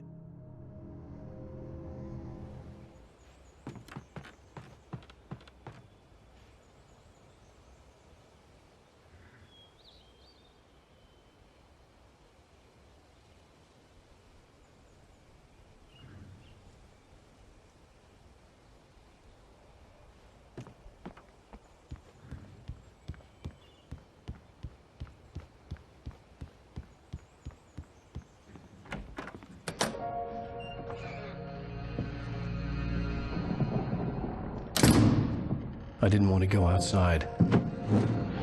Cops had to be looking for me. The noon sun turned the place into a sauna. The day dragged on. Different scenarios ran through my mind. Ways of how I'd torture the kidnapper to get Alice back. Or the different horrible things he could have done to her. I imagined her dead. I had no way of knowing she was still alive. It was killing me. I was running on blind hope. It was all a waste of time. The bastard never showed up.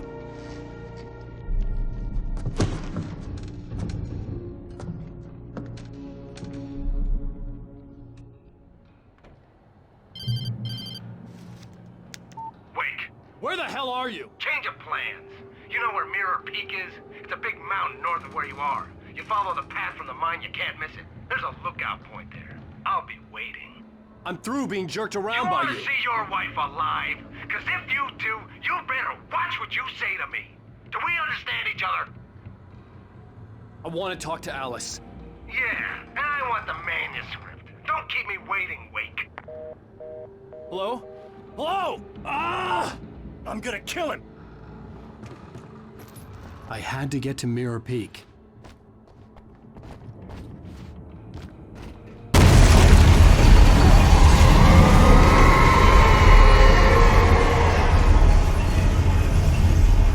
It was close. Maybe closer than ever before.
When Thomas Zane fell for Barbara Jagger, it happened fast. She was young, vibrant, and beautiful, full of life. He had never been a very happy man, and without any seeming effort, she had changed all that. Zane felt good for the first time in his life. Everything she did was another piece of a jigsaw puzzle he hadn't even known he'd been missing. And best of all, she made the words flow, strong and sharp. She was his muse.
The only way to reach the hillside ahead was to go through the building. I had to find a way to avoid electrocution.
Some of the Taken retained echoes of their former selves, but these were just the nerve twitches of a dead thing.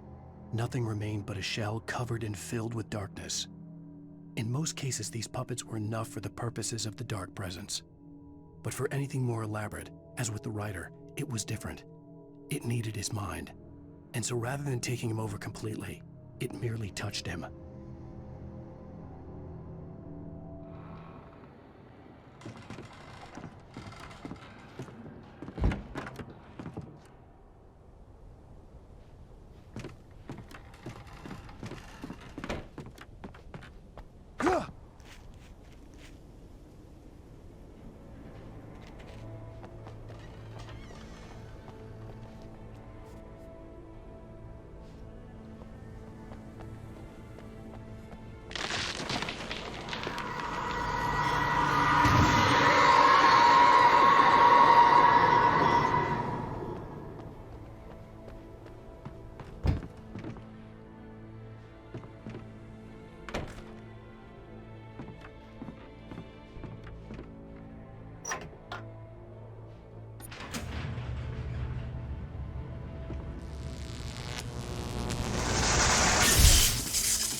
There was no way the flashbang grenades were standard power company equipment.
I stared through the bars of the jail cell.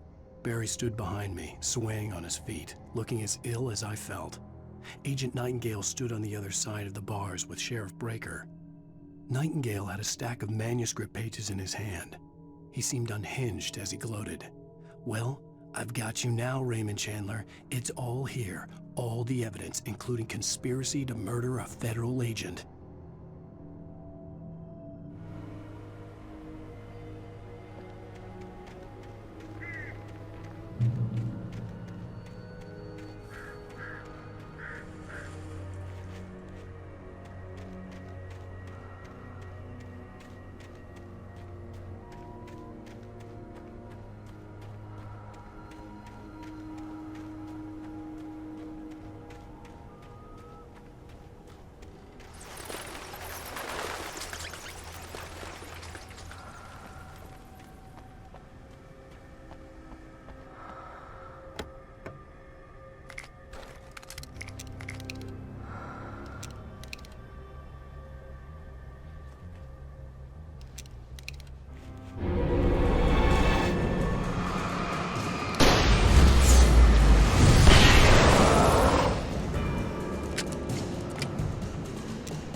I had no real plan. I was going to give the kidnapper all the manuscript pages I had for Alice. If that wasn't enough, I'd hold him at gunpoint and make him talk.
The dark presence was moving ahead of me in the same direction I was going. A cold feeling settled itself in the pit of my stomach. Was it going for Alice?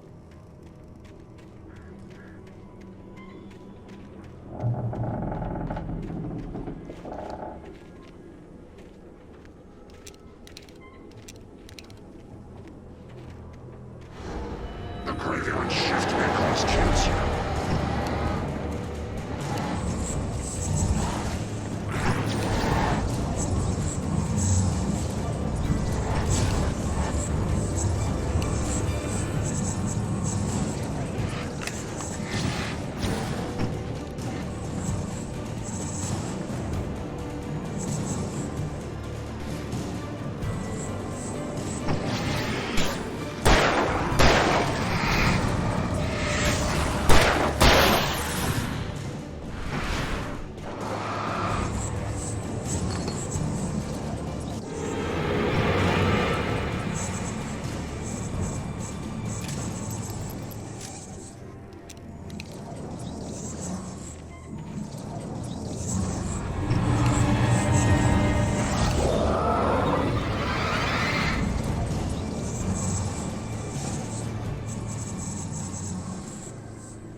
The place was dead, a ghost town.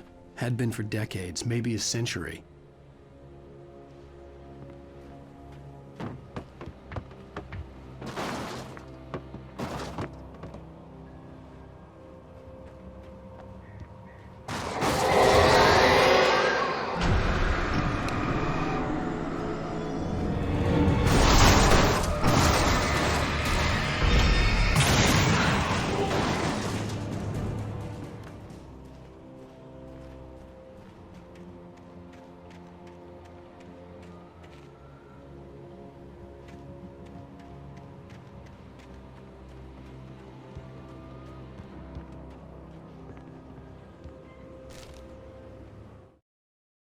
Things were never as simple in real life as in fiction. I had lost count of the times I had wished there'd be a clear reason for my writer's block. Something to fight, something to lash out on. There wasn't. I was filled with doubt. I was nothing like the hero in my books. Alex Casey had gone through his life with single-minded determination, never wavering from his goal. Even now, I was angry at myself, angry at Alice, angry at Barry.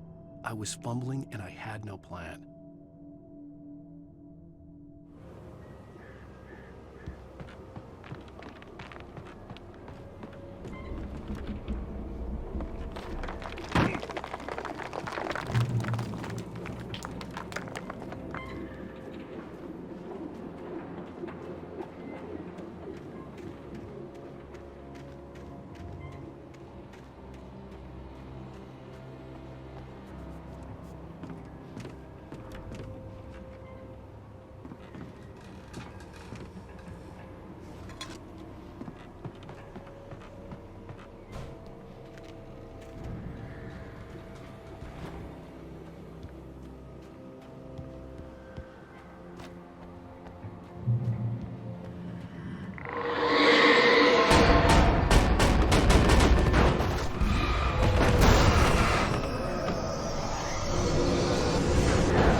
I needed a key for the door.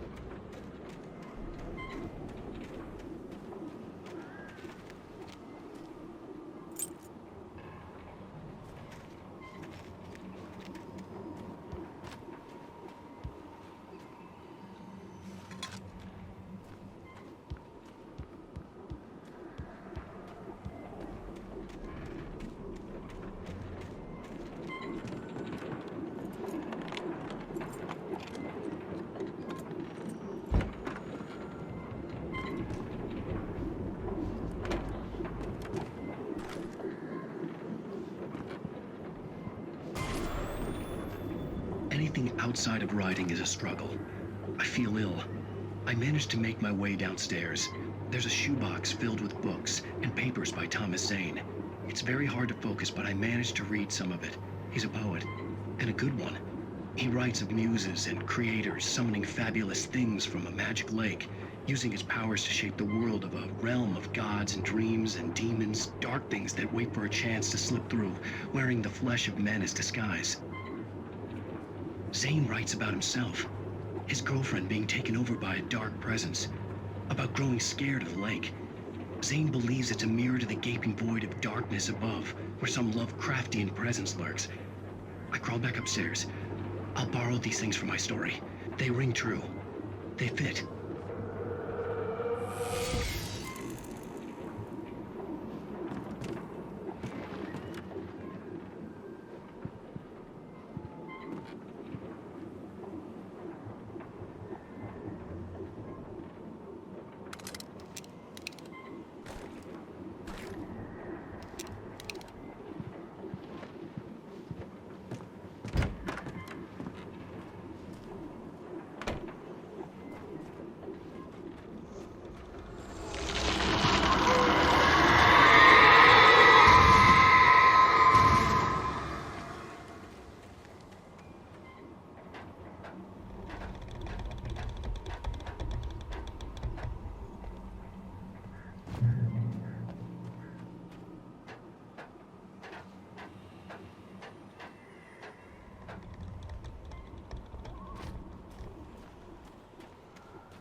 The kidnapper had sent me a text.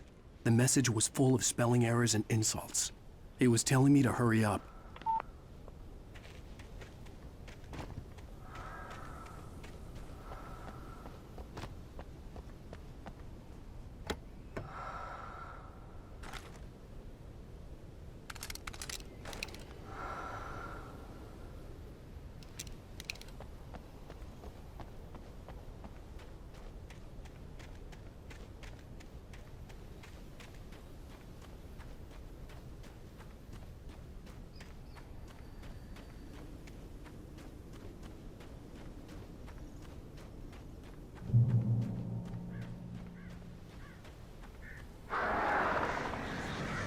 Birds.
Without warning, the headache stabbed at my brain.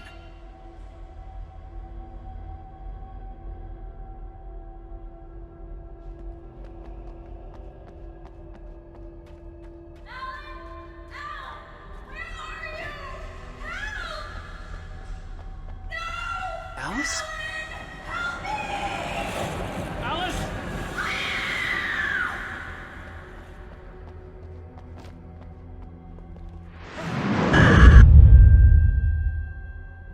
I'm losing it. I gotta get out of here.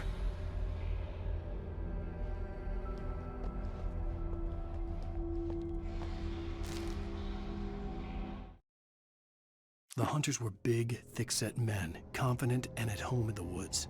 They were feeling good, running on beer, ghost stories, and camaraderie late into the night. It did them no good, as they were taken by the dark presence, sucked deep into a darkness far worse than any ghost story they ever told or heard.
Even behind the closed doors and curtains of his grimy room at the Majestic, the local motel, Nightingale could feel the locals' eyes on him, the unrelenting pressure of their judgment.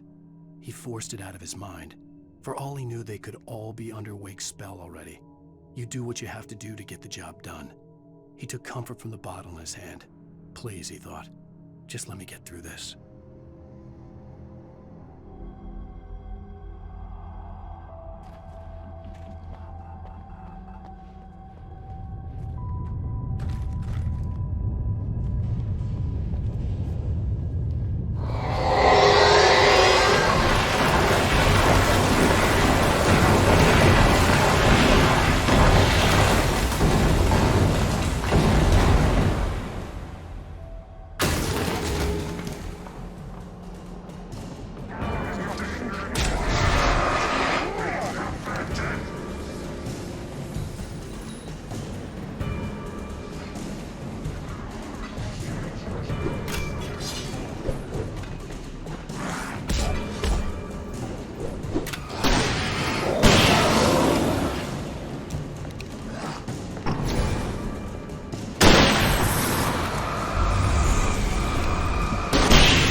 I'd have to make my way up this mineshaft in order to go on.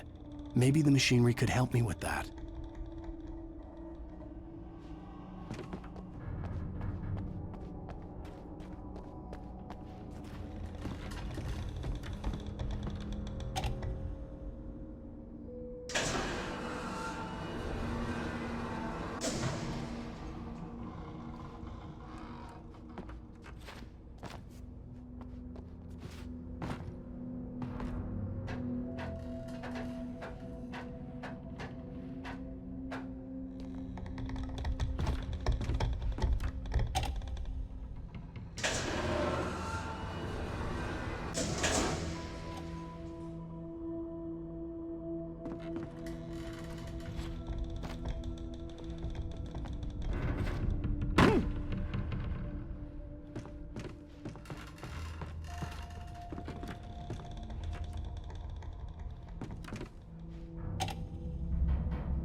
Lightning flashed behind the windows of Cauldron Lake Lodge. Tor Anderson laughed and held the steel hammer above his head. Nurse Sinclair was trying to calm him down without success. Tor grinned madly and shouted, "My hammer's up. Here's a friendly poke from Molnir, wench." He brought the hammer down with all his might on Sinclair's head. "We're on a comeback tour, baby."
Maude had checked all of Stucky's rental cabins. There had been no sign of the Wakes. It was dark when he'd found their car parked at the end of the road by Cauldron Lake. It made no sense. They must have taken a wrong turn, but there was no sign of them, and the car had been there for hours already. Frustrated, Mott stood on the rotten ruin of the footbridge that had once led to Diver's Isle before it sank beneath the waves years ago. The boss wouldn't be happy.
I could see Cauldron Lake. I thought I could make out the spot where the island and the cabin had been.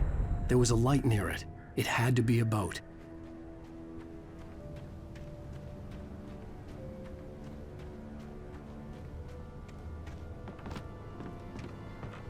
I was close now. I had to get there fast. I dreaded what I would find. I tried to hold on to Alice, but her form melted away.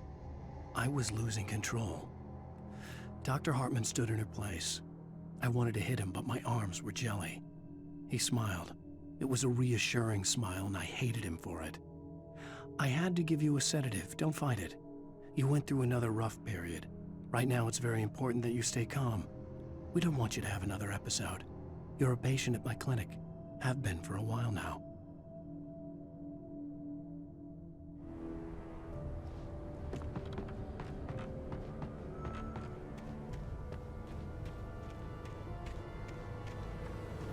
Wait! Are you? Wait! Hey, I'm here! I'm coming! No! Get away! Sorry. Please, it's late. The boss didn't know who he was messing with. I didn't know. I swear, I didn't know. We don't have his wife. We don't know where she is. She's probably drowned. We just said we had her to make him play ball. You see? To get him writing for us.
Previously on Alan Wake, I'm hunted by the law. Sheriff, Wake's running. I'm giving chase. Are you seriously telling me that writer just took out my deputies? A thriller I supposedly wrote is coming true. The genre of the story seems to be shifting. It's turning into a horror story. I was told that Alice had been kidnapped, but that was a lie. We don't have his wife. We don't know where she is. Her purported kidnapper was eaten up by the dark presence before it attacked me.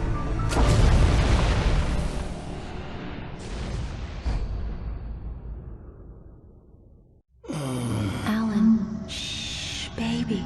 It was just a nightmare. Alice. There you go, Alan. Hartman, I fell. I had to give you a sedative. Don't fight it. You went through another rough period. What? Right now, it's very important that you stay calm. We don't want you to have another episode. You're a patient at my clinic. Have been for a while now. The shock of your wife's death triggered a mental illness. No, you're lying. You're suffering from various symptoms of undifferentiated schizophrenia. Bastard. It's okay, Alan. Just let go.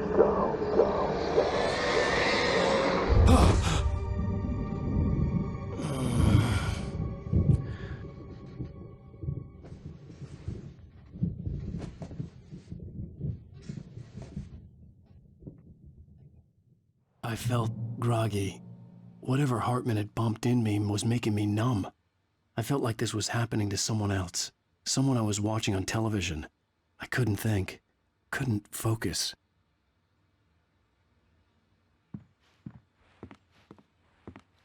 The door was locked. I was a prisoner here.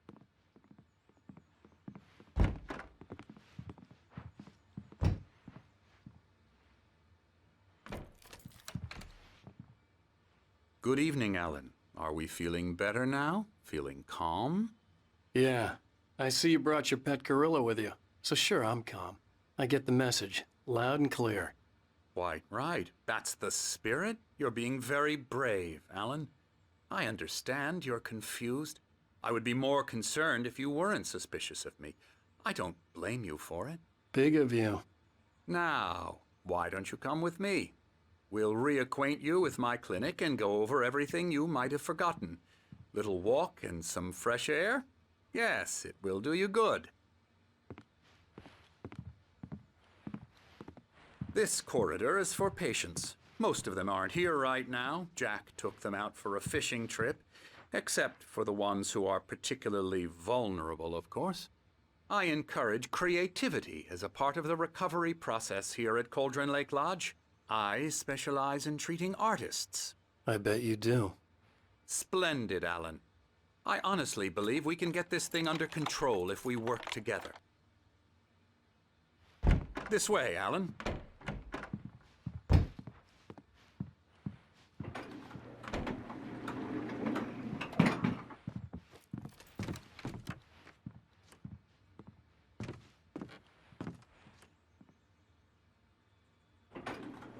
Now, Alan, from past experience with you, I know I need to get right into the heart of the matter as quickly as I can after an episode. So I'm just going to say this.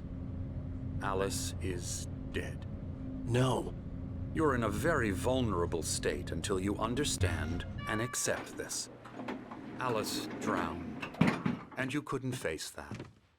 You're suffering from hallucinations, paranoid delusions, unusual thinking, an obsession about light and darkness, a feeling that everything revolves around you, your thoughts and dreams.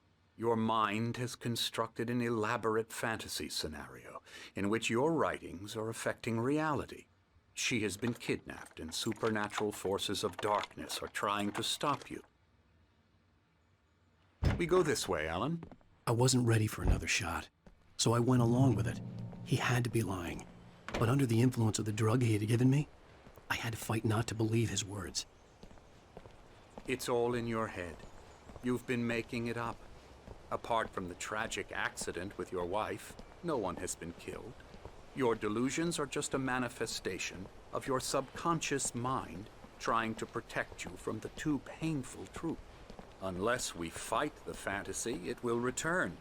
I know the instinct is to resist me, but think about it. Doesn't this make far more sense than the insane supernatural conspiracy you have concocted in your mind? You're a skeptic by nature, Alan. We both know this. Everything can be explained logically.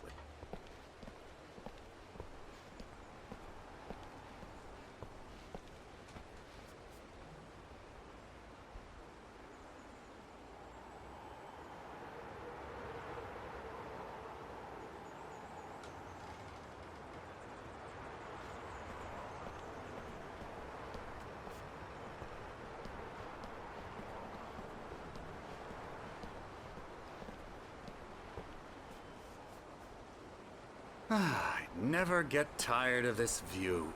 Very inspiring, isn't it? Cauldron Lake spread below us. I could see Mirror Peak on the other side of the lake. I thought I could make out the spot where Diver's Isle had been when I arrived with Alice. Now there was nothing but waves. It seems there's a storm coming. Funny, I don't recall there being a mention of that in the weather forecast. Well, no matter. This way. Follow me. Alan, what I'm telling you is good news. Right now, we're in control.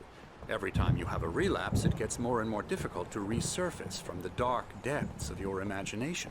Not surprising, considering your profession. Imagination is what you work with. After all your nightmares, this should come as an immense relief to you. If it doesn't, why is that? Because I'm lying? Or because you don't want to admit that you're not well? It's very natural for you to think of me as your enemy. It's part of the illness. I let him talk. After all, Hartman obviously loved his own voice. His words echoed madly inside my head. I dug my nails into the palms of my hands to stay focused. You need to work with me. Once you accept that, we can begin the journey towards your recovery. Come along. Let's go inside.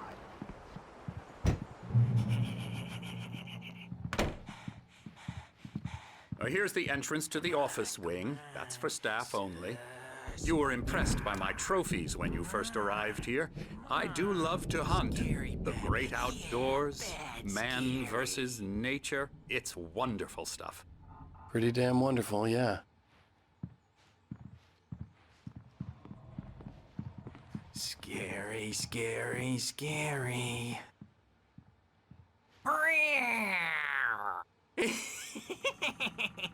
Emerson.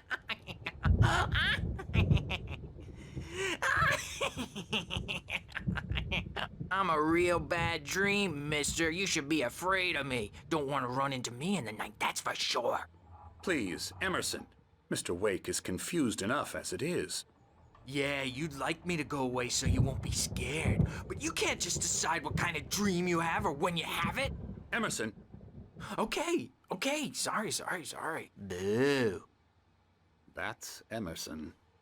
We're actually making some progress with him, I'm happy to say.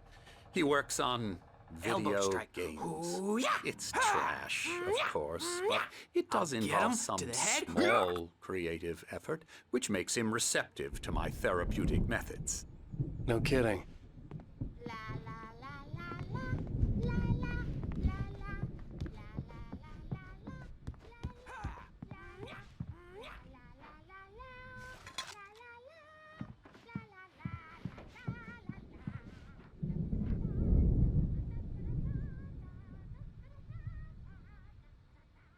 Alan, please, this way.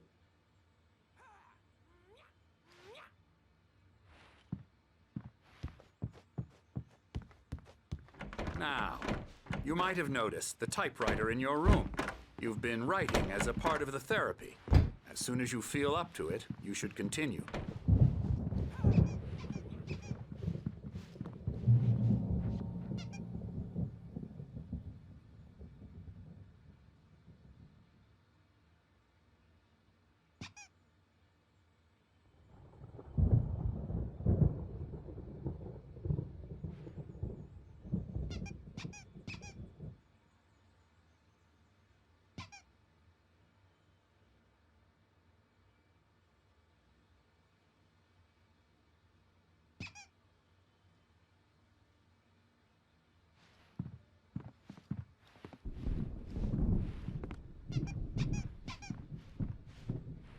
My rheumatism's killing me.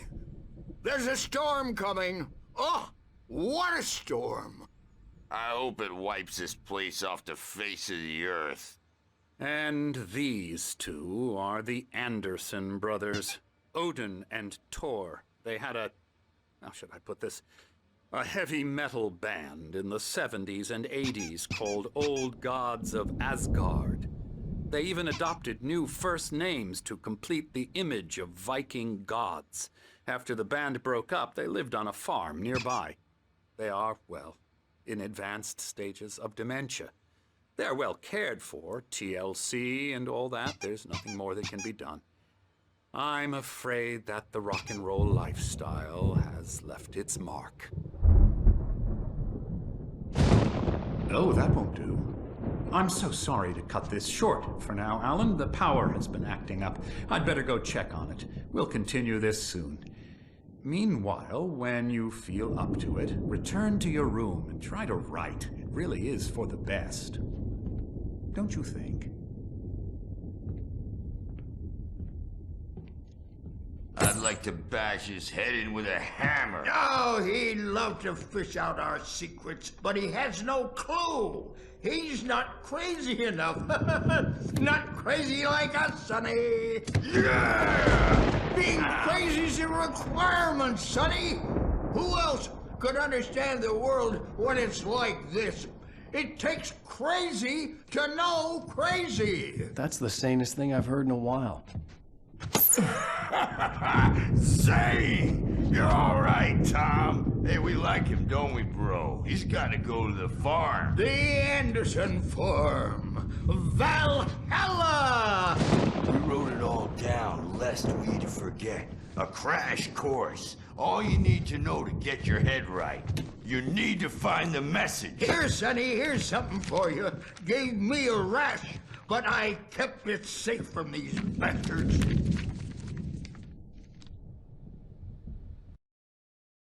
Zane could feel the poems, taking form, shaping things. As he experimented, he imagined he could almost feel the power surging through the keys of the typewriter. It exhilarated him. But there was fear, too. If not for his young assistant Emil, he would have given it up. But Emil convinced him otherwise. He, too, had a way with words. My head was clearing up, or according to Hartman, I was sinking back into the fantasy. I was convinced he was lying to me about everything. Crazy or not, the Andersons made more sense. Tom, got any booze on you? Yeah, no. Sorry, we have guys. a stash of the special stuff at the farm. Our own formula. Local ingredients. Medicine clears your head right up. Makes you remember like moonbeams on the brain. Oh, I just noticed. Leather patches on the elbows? That's not very rock and roll. Tom just lost is all. Baba Yaga got to him too, the damn witch. She used us all. Taken from all of us. Took my thunder, the witch.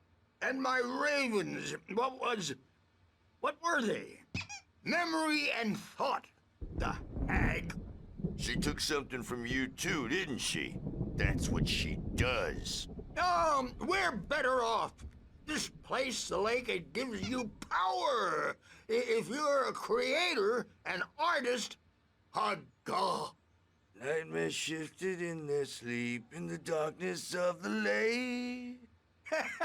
Yeah, that's the one. She makes sure it comes out twisted and wrong. Just ask the lamp lady. She knows what happened to that other writer. She's been using you, boy, and you let her. You went and opened the door for her, didn't you?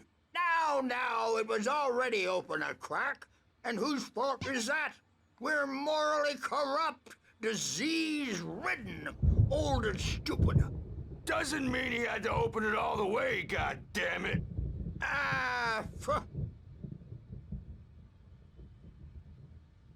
So tired. Built the farm close to the lake, a place of power. We had parties there, man. You should go there and have a party. That Bob Balder threw the amp through the window. Hit that hippie chick in the back of the head. 15 stitches and a concussion. Bob's dead now. Leukemia. Stitches, snitches, and narcs, man. Bad scene. I'm tired, man. So tired.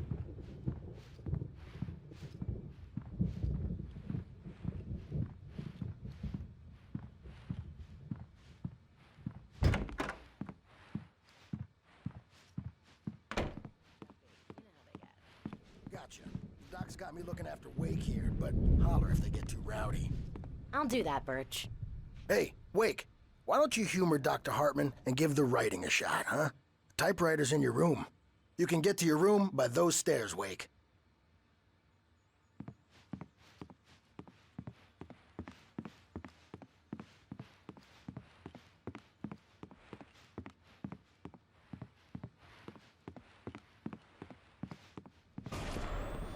Something's wrong. I'm not myself.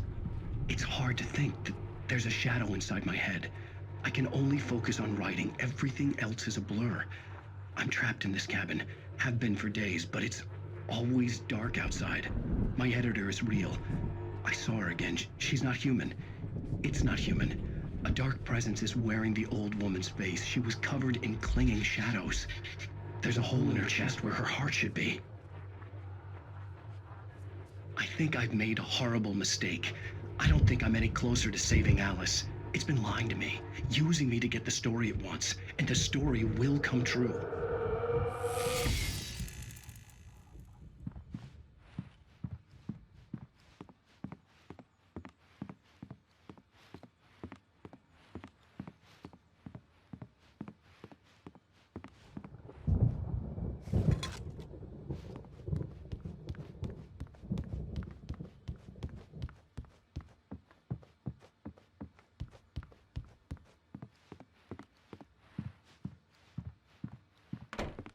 Hartman wanted me to write. I knew I couldn't, but I figured I should just play along for now. It was the only thing I could do with Nurse Birch watching me like a hawk. The white glare of the blank page in front of me hurt my eyes. My hands began to shake uncontrollably. Everybody, calm down. Put that down. Bert, I need help. Hey, Wake, you stay here. I'm gonna go see what's up. You just keep doing what you're doing. Be cool, okay?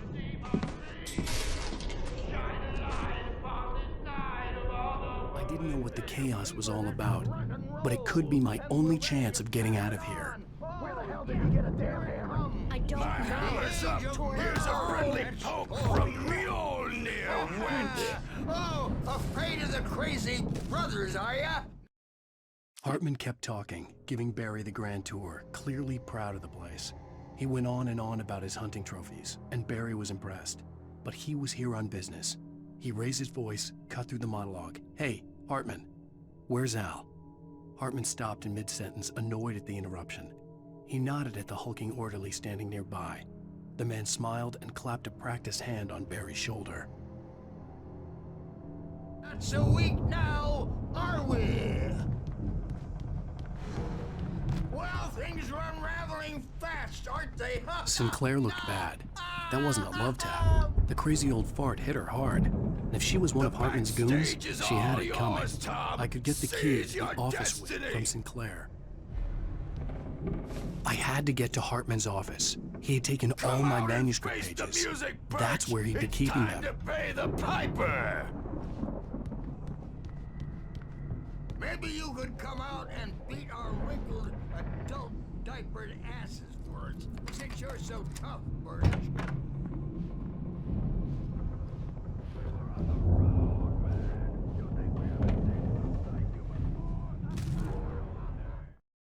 Hartman wasn't happy. Mott could see it in his eyes. He quickly lowered his own. He had made a mess of it, and he knew it. The shame of failure was hard to bear. He hadn't expected Wake to say he needed more time, and he blurted out 2 days, less than Wake had asked for to show him who was in charge. But that wasn't part of Hartman's plan.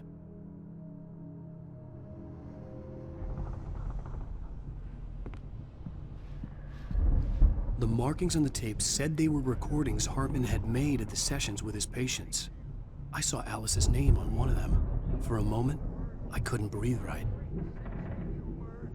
Now, Mrs. Wake, can you tell me about Alan's problems? He's more and more out of control all the time. The parties, he's so angry all the time. He's getting violent. Do you mean with you? No, not with me. No, never. Sometimes I almost wish Alan would take a swing at me, because at least that'd lead to a conversation he couldn't just march out of. But no. Alan doesn't really sleep. And the work, well, he's not writing at all. He sits there for hours and just gets more and more frustrated. And I can't talk to him. Yes. Tell me, Mrs. Wake. What would you say to him if he'd listen? I don't know. I want to say, I look at you, and it's not you. Just some stranger who resembles you. Looking out from behind your eyes, and I don't like that guy much. And now it's all gonna go to hell. But you don't ever say this. No. I've tried, but he's not listening. He's too deep in his own problems, always going on about something else. I'm so afraid I'm gonna lose him, and we're not even talking anymore. He doesn't let me in anymore. He just keeps me in the dark. I'm so alone here. Even when he's home,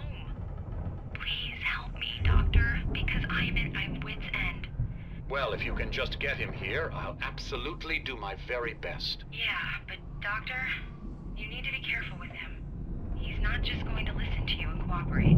He's the most stubborn man I've ever met. Well, I'll be sure to bear that in mind. Hearing her voice, what she was saying made me happy and sick and guilty all at once.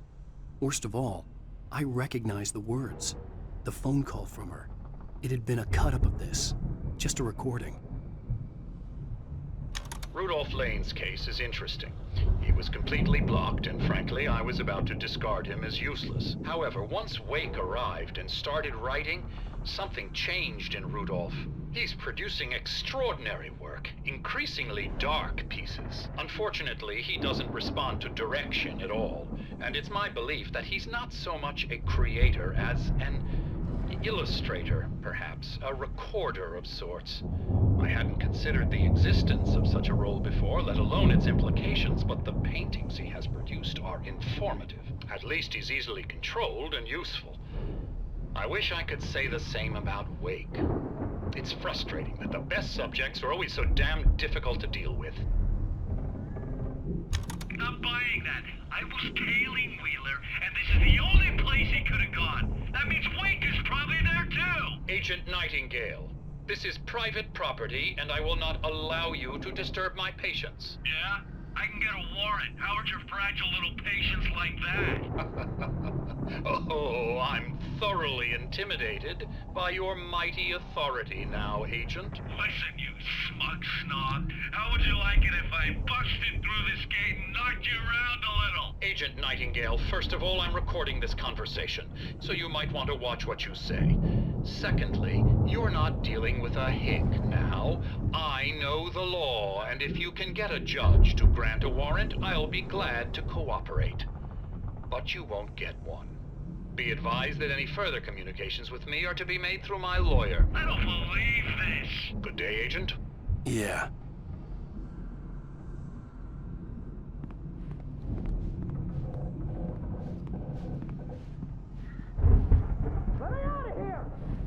The photo on the wall caught my attention. In it, the clinic staff was standing outside the lodge. I knew the man next to Hartman. He was the kidnapper. Hartman had been playing me all along. I represent a celebrity. They'll be looking for me. Oh, that's how you want to play it? Is that how you want to play it? Really? Okay, that's how. Barry? Ow! About time! Barry, man, am I glad to see you. We need to get to Hartman's office. It's right next door. You okay? Yeah. I mean, no! The cops found me at Rose's trailer, but they didn't hassle me too much. I'm obviously a victim in this, and I demanded to be treated as such. Or else I'd sue their asses. Speaking of asses, that Fed gave me a real hard time, but I had no clue where you were. That guy's crazy, Al. But he let me go, and then I get a call from Hartman, that son of a bitch, who tells me you're here, and I should come pick you up, but when I got here, 2 goons clobbered me and stuck me in there. What's with the cutout? I stole it from the diner to piss off Rose after what she did to us. That'll teach her. Yeah, that's a harsh punishment. Come on, pal, we gotta get going.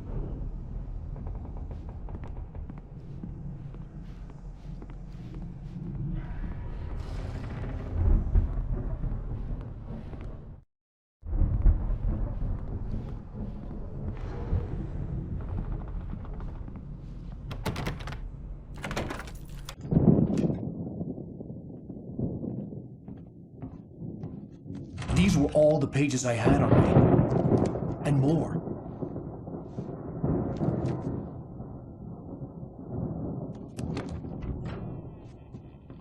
Alan, please. You're sliding back into the... Tell me one more lie and I'll shoot you in the face.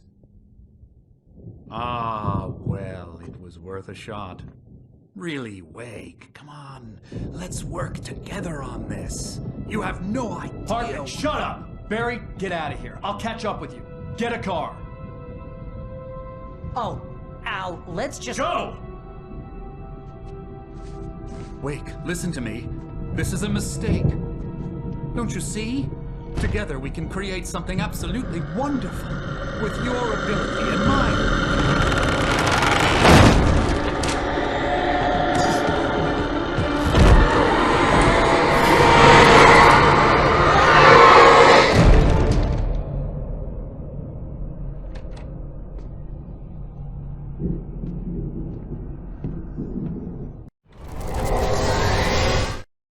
Hartman followed the fall of Alan Wake with his binoculars. When the rider hit the water, he ordered Jack to take the boat to him. The spot was easy to see in the dark, even with all the extra lights in the boat. The flare floated and kept burning even in the water. Jack turned the radio louder as the engine sputtered. The music was rough and clanking, something the Anderson brothers would no doubt have enjoyed. But Hartman chose to ignore it. Wake was finally within his reach. The dark presence would be on me in a moment. I had to find a way out.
Thanks for the ride, Mark. I'm so glad to be leaving this place. You have no idea.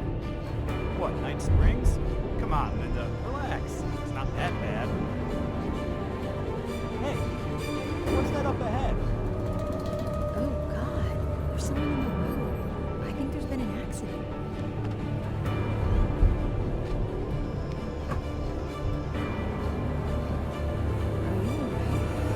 Oh no, Linda!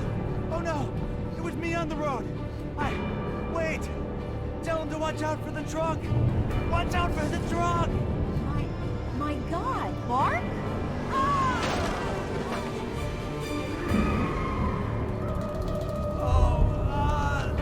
Oh, please! God, no! Linda! Linda! Thanks for the ride, Mark. I'm so glad to be leaving this place. What, Night Springs? Come on, Linda, relax. It's not that bad. Hey, what's that up ahead? Oh, God. There's someone in the road. I think there's been an accident.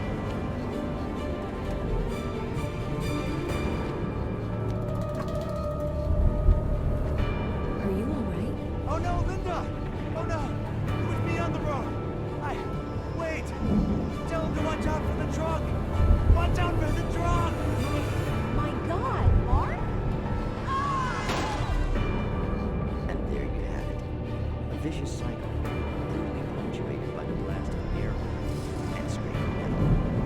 Many roads are dangerous, but none more so than the one that leads away from Night Springs.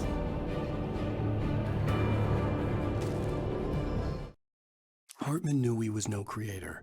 He had no ambitions on that front, and he certainly didn't want to end up like every artist he had worked with here, damaged in ways that were hard to describe, or worse. It was enough for Hartman to maintain creative control and provide direction, to be a producer. That was what most of these people were in need of anyway. Of course, suitable subjects were few and far in between.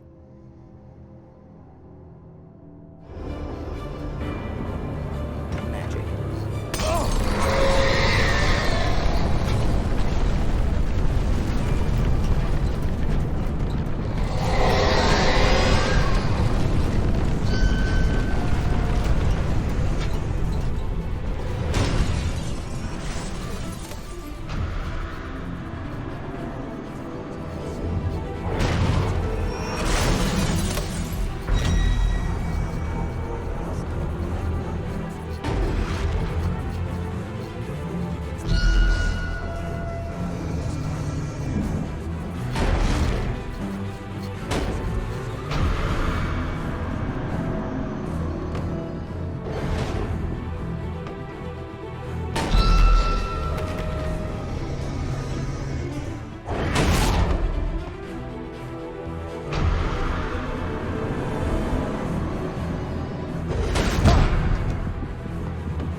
I'm over here!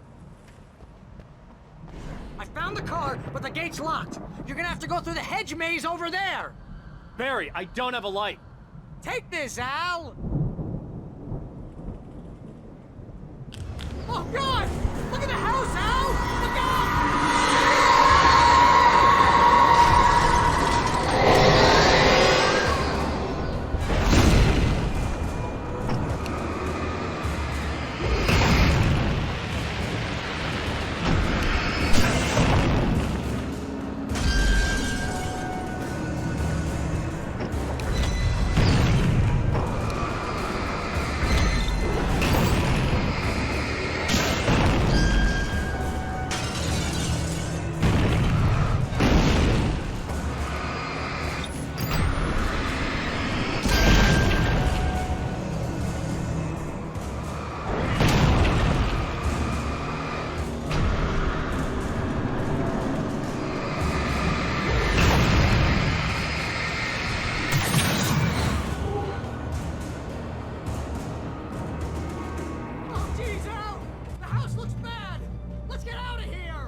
I stared at the Viking paraphernalia that littered the area, surrounding an unlikely centerpiece.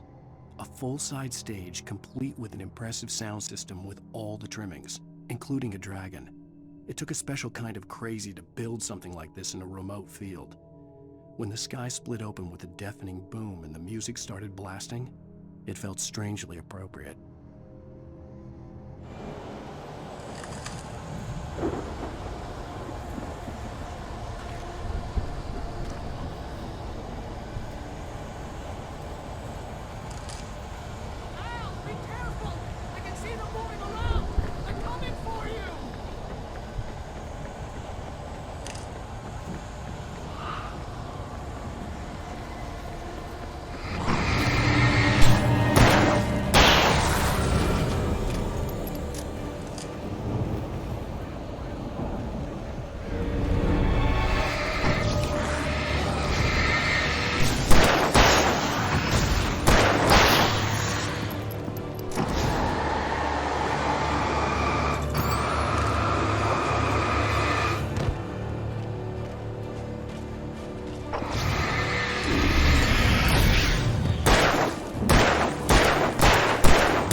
Hartman hurried down the corridor. He had disliked leaving Wake when he was surely at his most susceptible to therapy.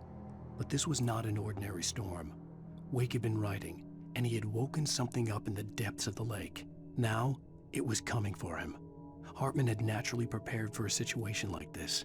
The idiot brothers would keep Wake distracted while Hartman double-checked everything, just to be sure.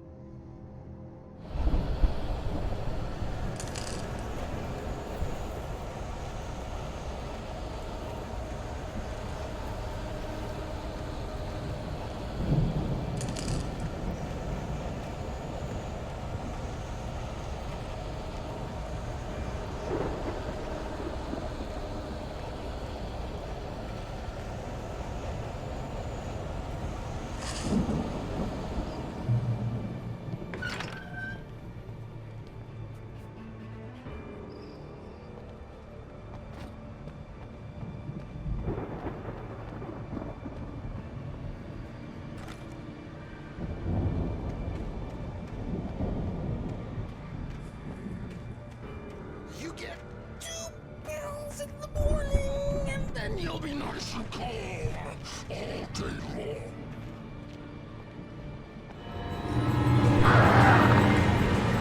You get 3 pills in the evening.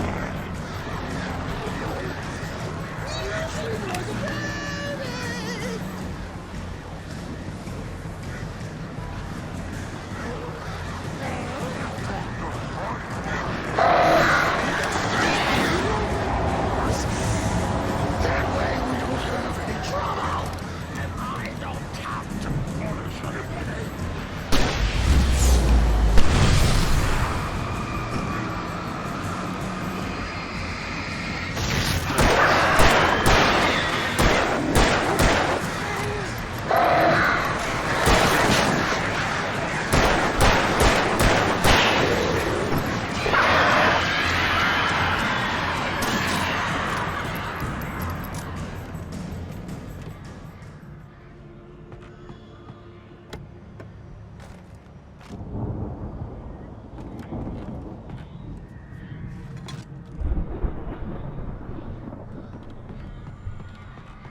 Mott knew that Wake was smarter than him.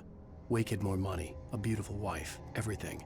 And Hartman said Wake was important. That made him better than Mott. But Mott was calling the shots now. He'd expected Wake to whimper and grovel, but instead, he seemed willing to fight. Mott knew he'd gotten under Wake's skin. If only Mott actually had his wife. The thought made him shiver.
For the moment, Barry was just glad he had survived the fall.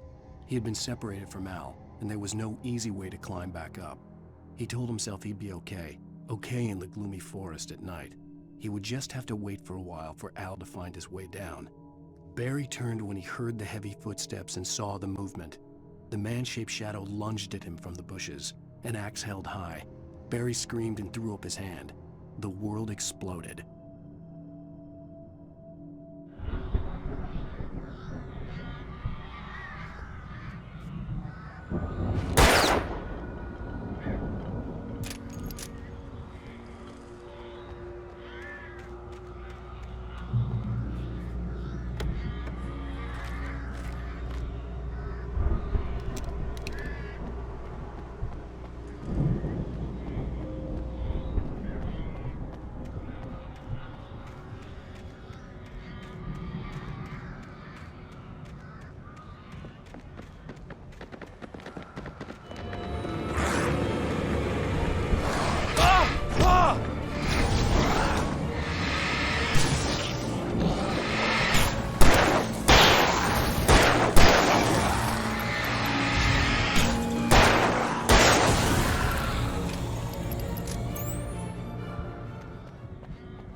Hartman watched as Wake's features slackened. The man was bullheaded, no doubt. Even lying on the bed, he'd almost broken Hartman's nose the second time. But with a little time, he could break Wake down, give him proper direction. Wake was easily the most promising subject he had had. Well, since Tom, really. "Sleep well, Alan," Hartman whispered with a smile. "Let me take care of you." He sniffed hard to clear his throbbing nose, swallowed blood, and barely tasted it.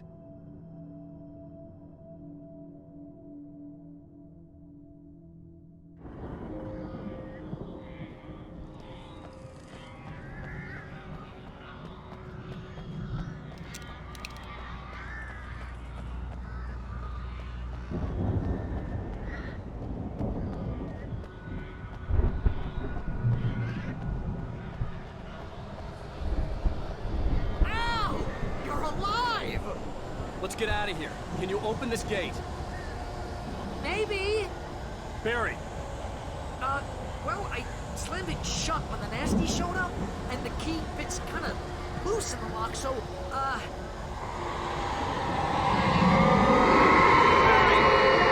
find it! Don't worry about it!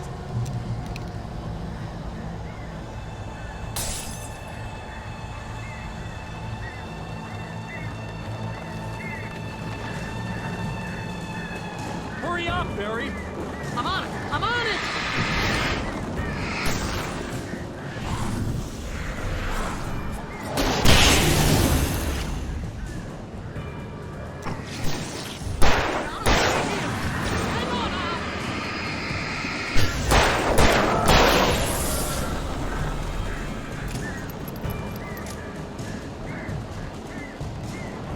Oh, hey! Found a corner!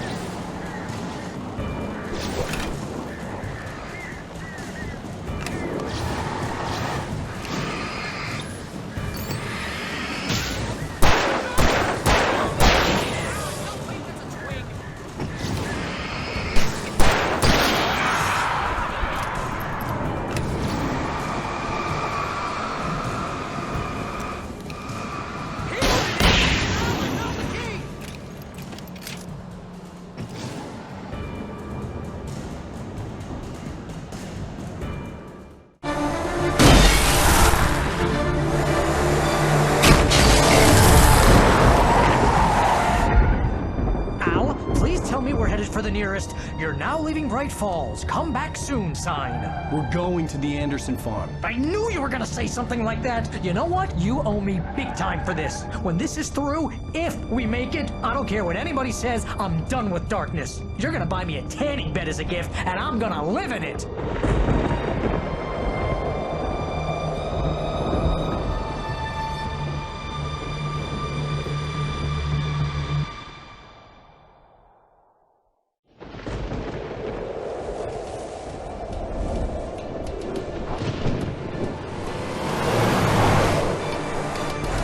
Crazy, but that's fine, Barry. Oh, you got that right, Al. You're barking mad. You are by far the craziest... But maybe that's inevitable when you deal with crazy stuff like this. It helps.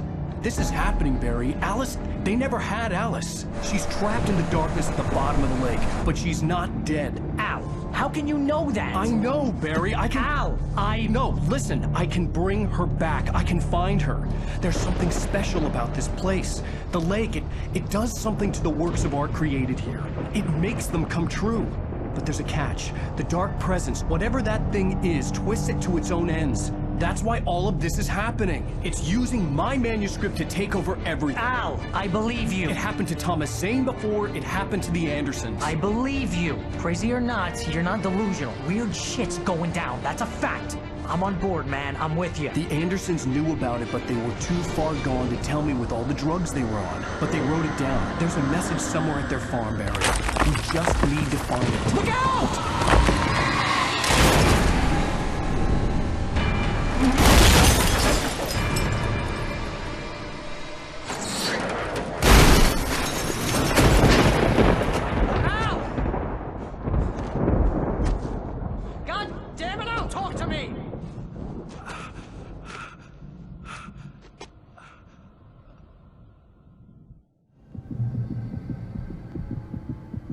I had lost my gun in the crash. Barry was nowhere to be seen.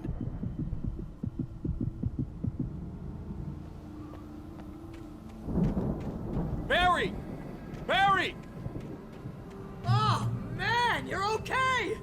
Jeez, it's good to hear your voice! I was trying to get out of the car, but the ground gave way. Man, what a drop! And don't worry, your cutout is fine. Forget that! Are you okay? I hit some bushes, didn't get a scratch. There's no way you can climb down, though. It's like a sheer wall. Ah! Al! There's something moving down here! Barry, it's a taken! Use a flare, Barry! Oh! Yeah! Barry, are you alright? I'm good, Al! I'm great! Guess you never messed with anyone from New York City before, huh?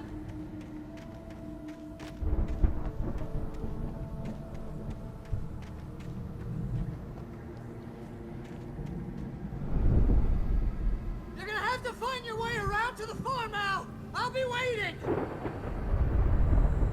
Barry, just wait for me, okay? Al! I'm not staying here! It's suicide! I'm going to the farm! I'm gonna go ahead and secure the area! You can catch up! Don't worry about it! I'm on the case! Now he's Rambo. This would turn into a disaster if I didn't catch up with Barry.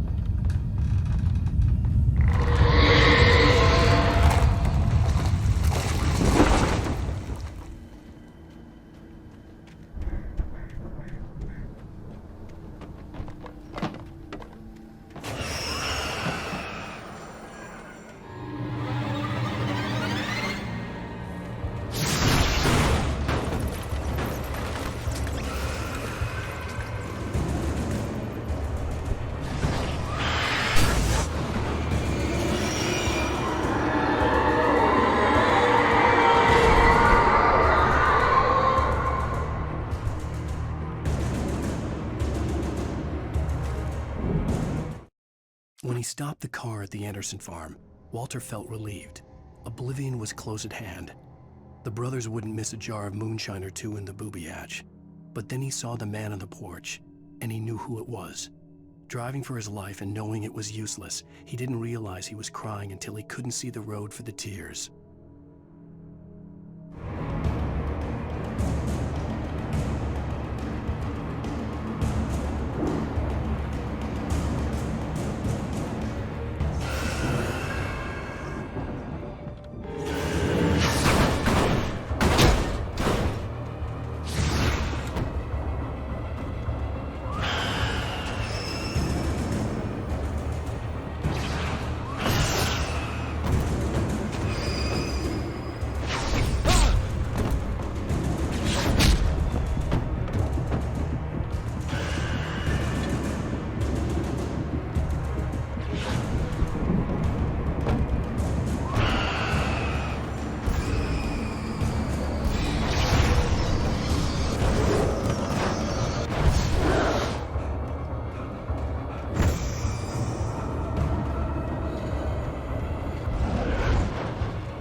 Crawled over the gate. I needed a light to destroy them to get through.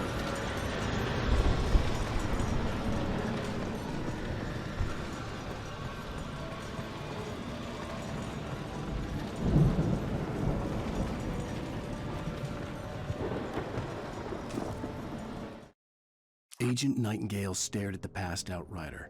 The man was sleeping off one hell of a night. Nightingale felt a stab of envy at Wake's oblivion, but he had a job to do. He put the gun to Wake's head and almost became a murderer.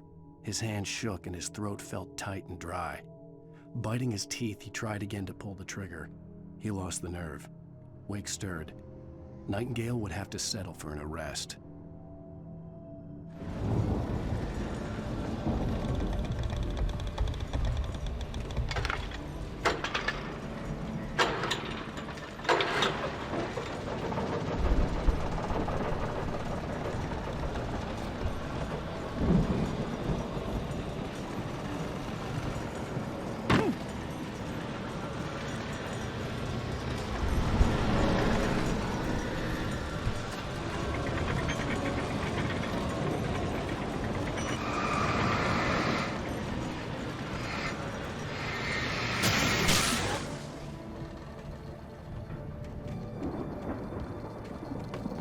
I could sense the movement in the woods ahead. Facing the enemy without a weapon was dangerous, but I had no choice.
A car was driving away from the farm, headed in the same general direction as I was.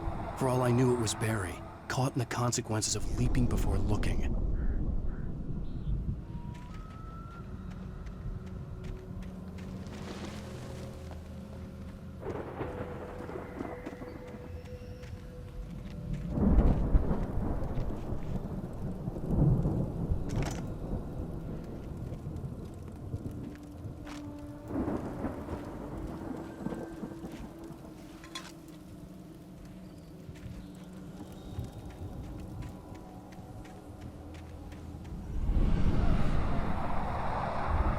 The car was heading for the cabin up ahead.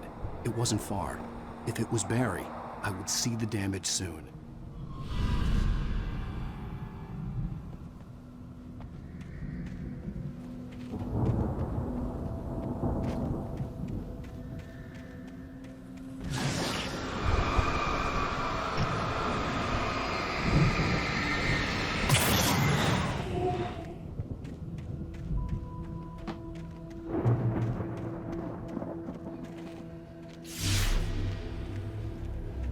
trying to deliver each page to the right time and place. I'm trying to show you how the story goes. I had seen glimpses of the light before. I had seen it in my dream. It was a strange spaceman or a diver in a bulky suit. He was the one who'd been placing the pages on my path.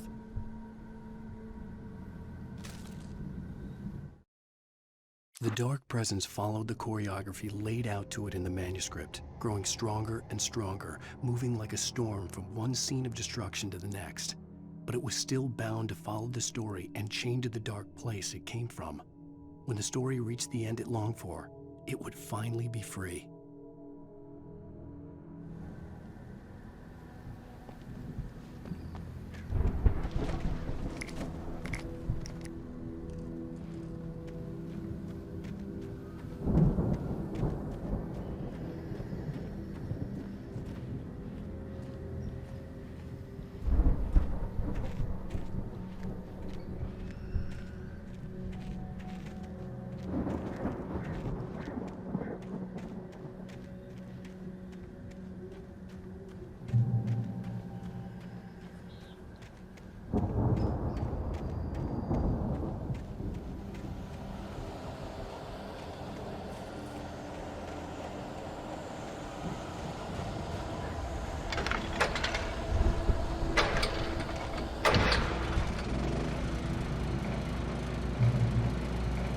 Someone had left a gun behind.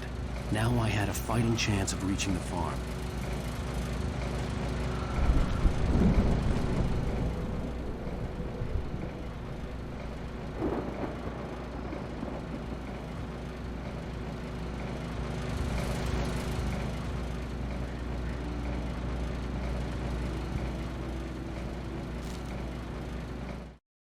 The storm raged on as the Anderson brothers walked unsteadily away from the clinic with the other patients in tow, knowing that this time they wouldn't return. The darkness around them seethed with horrors, but Tor and Odin were unafraid. Their eyes glinted with guile. They knew every secret path, and there was blood on their hands. They had fought these shades before.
I could see the car, but there was no sight of the driver.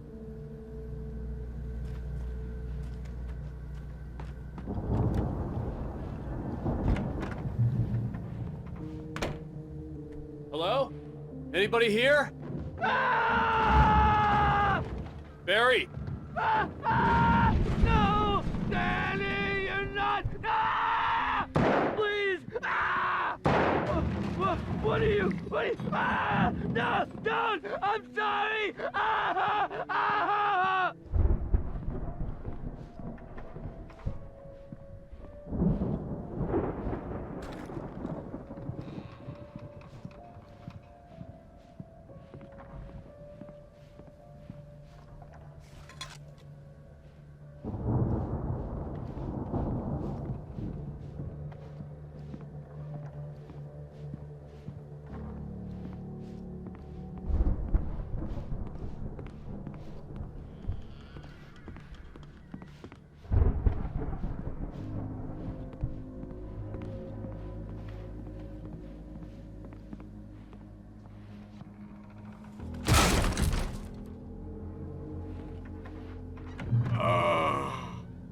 I know you. You were in jail the other day.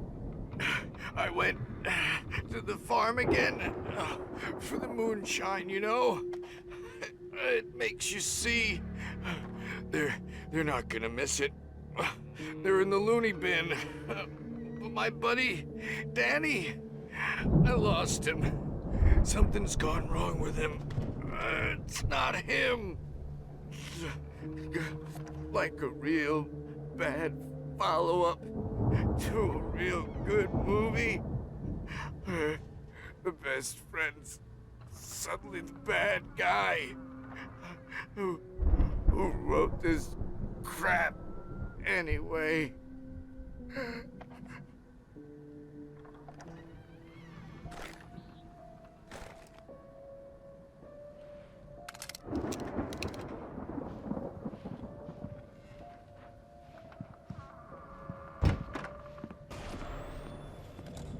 I've run through every possible course in my head. If I continue like the Dark Presence wants me to, the story I'm writing won't save Alice. It's a horror story, and it's going to kill her, and me, and everybody in this town. No one will survive. Darkness will consume everything. This is what it's wanted all along. It will be free, unstoppable. It used Alice to get to me, dangled her in front of me to keep me going. It was never going to release her. I'm going to change this. I'll escape. I've written myself into the story. I'm now the protagonist. This feels like a terrible risk, but it's the only way to save Alice. I'll be bound by the events of the story just as much as anyone else who's been woven into it. The story must stay true for this to work. There have to be victims along the way, near escapes, cliffhangers. In a horror story, it can't be certain that the hero will succeed or even survive. He almost has to die. I'll write my own escape into the story next. I need help. Zane's going to be the one who will help me. I'll make it happen.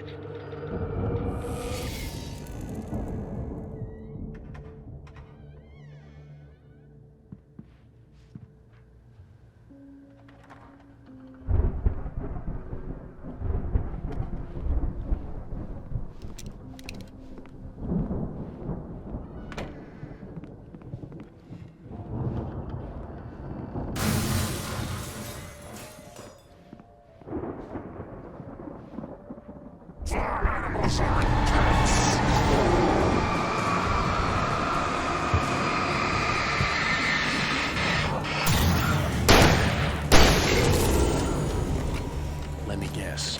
Danny, huh?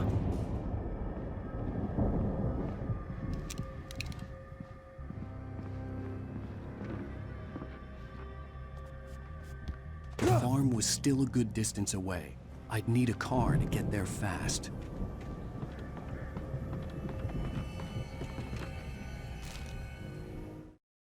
For a moment, Hartman considered strangling the idiot.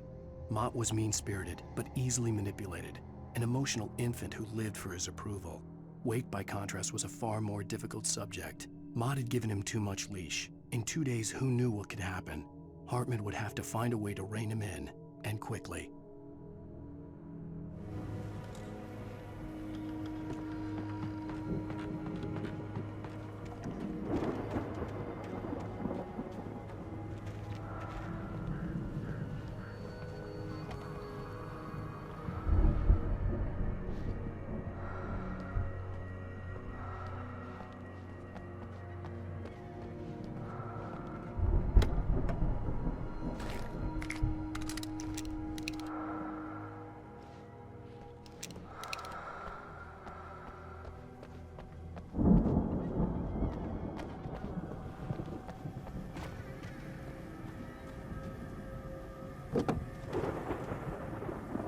If Barry wasn't up here, he was probably in trouble down at the farm. For a moment, I felt bad for doubting him. After all, I'd made it this far myself. But Barry was Barry.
Well, as I'm sure everyone's noticed, that storm we all felt coming is finally here.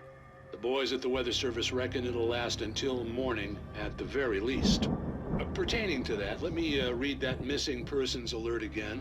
The Sheriff's Department's still looking for a Caucasian woman, 30 years old, slim and blonde with blue eyes.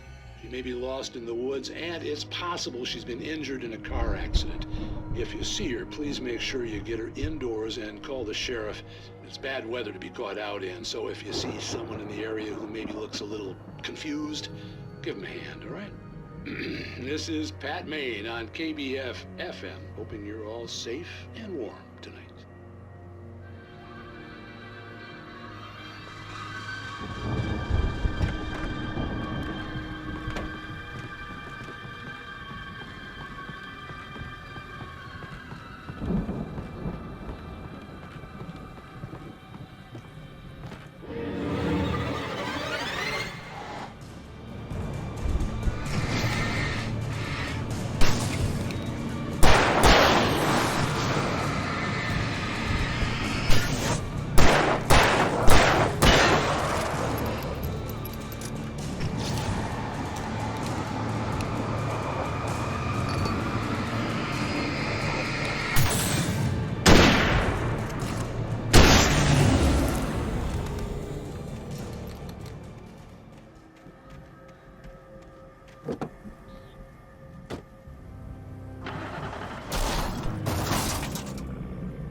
I'd known the brothers used to be some kind of rock stars, but it hadn't really sunk in until I saw the stage.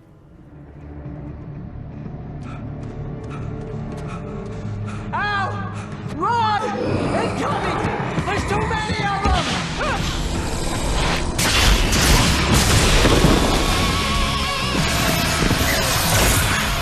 God damn!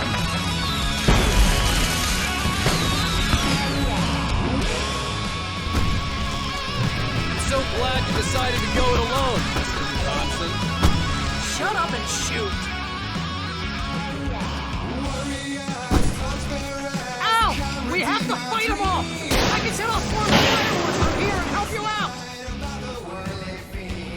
Hey, Al, did you notice there's a lot of ammo and stuff around? This place is stopped! Al, hold on! I'll try to get the stage lights on!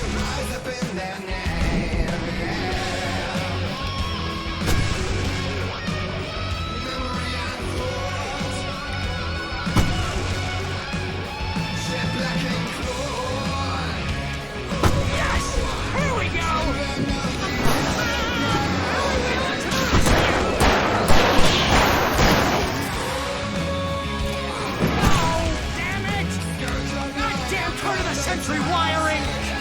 Hang on, Al! I'm working again, I promise!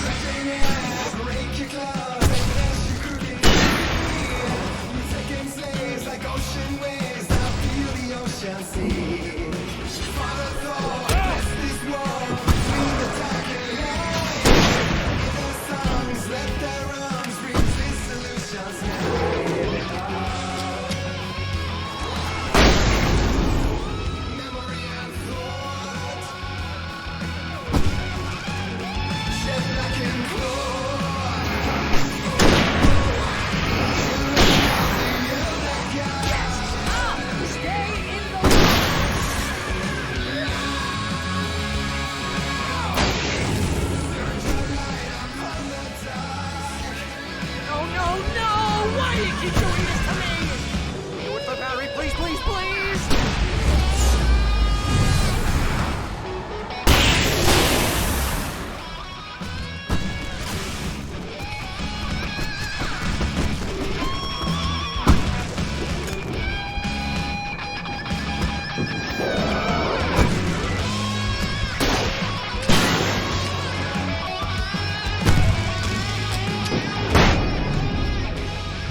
Bright Falls, rock and roll capital of America.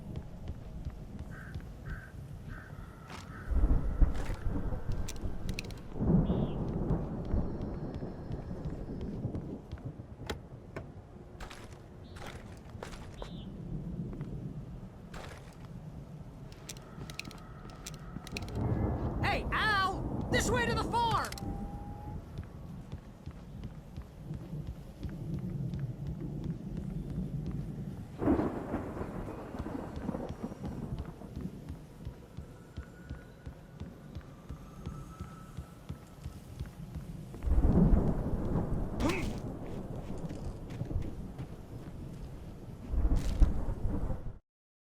Deputy Mulligan tuned Thornton's chatter out.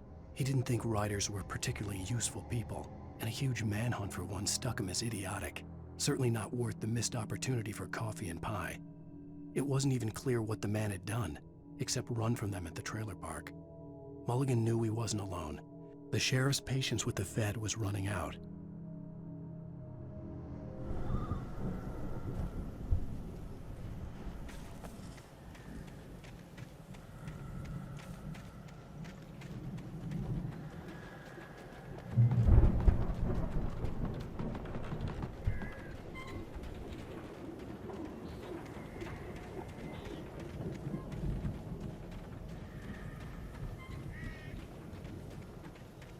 See, bestseller? No reason to worry. Your cutout's good as new, right where I left it. I'll come back for it once we have the place secured. Yeah, that's been my biggest worry all this time. We need to get this thing moved out of the way. This is as far as I got before they ambushed me.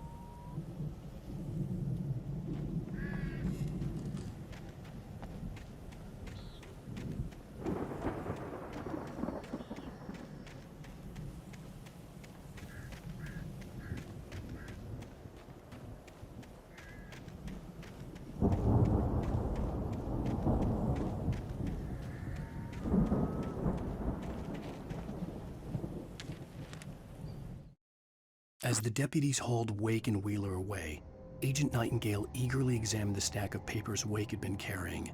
It was incomplete, a collection of random pages, but there was enough. He saw his own name in there, among others. His hand shook with emotion. Finally, it was proof. He had been right all along.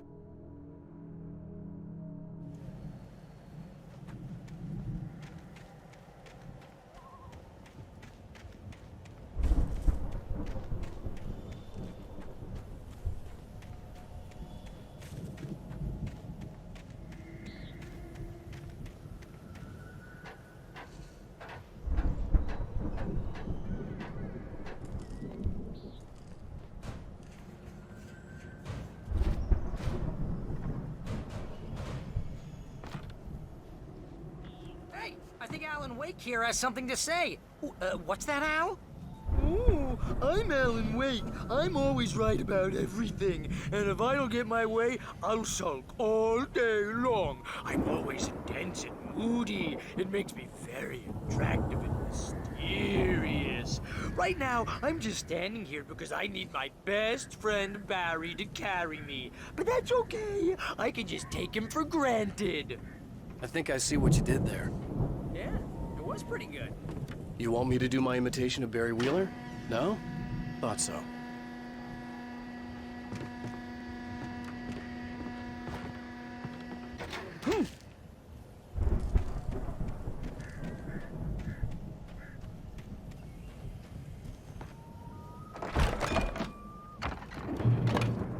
Wow! You look at that thing, Al! They really went all out with this Viking crap, didn't they? Look at all this stuff. They must have done okay for themselves, so how come I never heard of these guys before? And this from the guy who learned about Ozzy Osbourne through reality TV?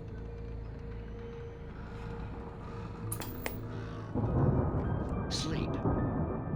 We all spend a third of our dreams in its soft embrace, somewhere between fantasy and Hey, oblivion. remember when I got you that gig? But Your dreams first have a real way of writing forcing job. What got themselves you into started? waking life, Was this one of your or vice episodes? versa.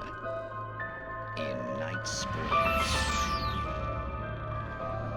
Tonight's episode, The Dream of Dreams. That's by someone else. We join Mr. Jones as he explores the endless dreamscape, only to be brought to a sudden stop by a decidedly mundane situation. A long line of people. Hey, Jones, right? Listen, we're gonna have to wait until His Highness over there is good and ready. Oh, wow. Who's that? You don't know him? What are you, new? He's the guy dreaming us. Well, not just us. He dreams everything. All of this. But wait, no. I'm the one who's dreaming. I'm asleep. Isn't this my dream? Oh, yeah. Sure. Get real, pal. You're just another dream. I'm a dream. You're a dream.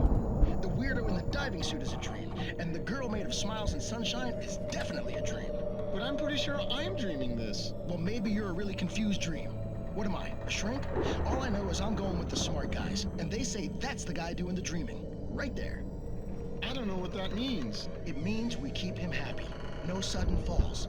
We make sure he has his clothes on when he goes out in public. No chases where the monster is nipping at his heels and he runs like crazy, but his legs don't seem to get him anywhere.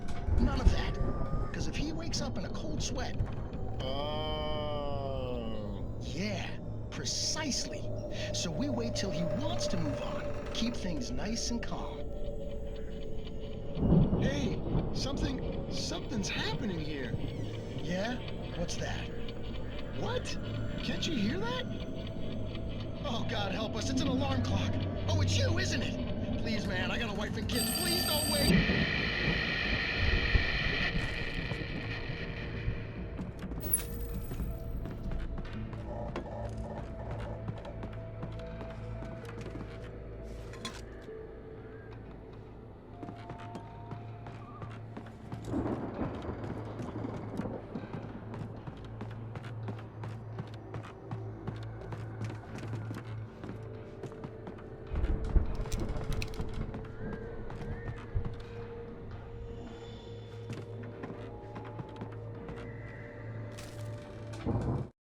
It's 1976. Madness reigns at the Anderson farm. Contrary to all logic, the headiest ingredient of their moonshine is unfiltered water from Cauldron Lake. The Andersons feel like gods. Odin can't stop laughing. He contemplates cutting his eye out. Tor runs across the field, naked, shrieking, hammer in his hand, trying to catch lightning. Their songs have power. Something ancient is stirring in the depths, coming back.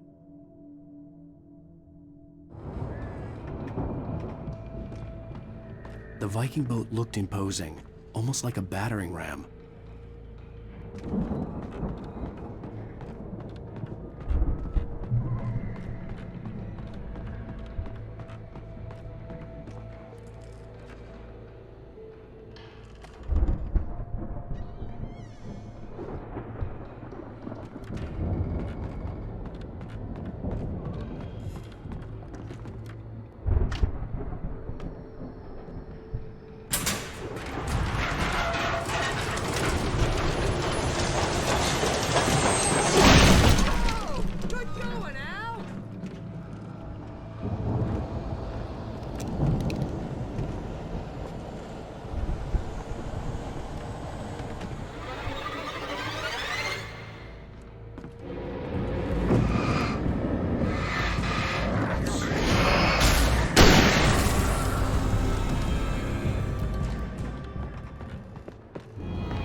Think we can make it through here, Al?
Those geezers had quite a production going on.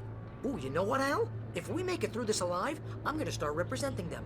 Yep, sell this stuff online, maybe get a reality show going, release a new single. Good luck with that, pal.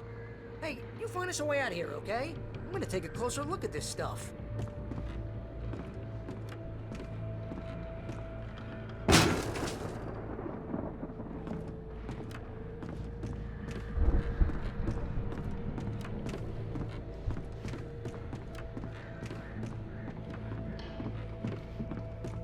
Be careful, Al!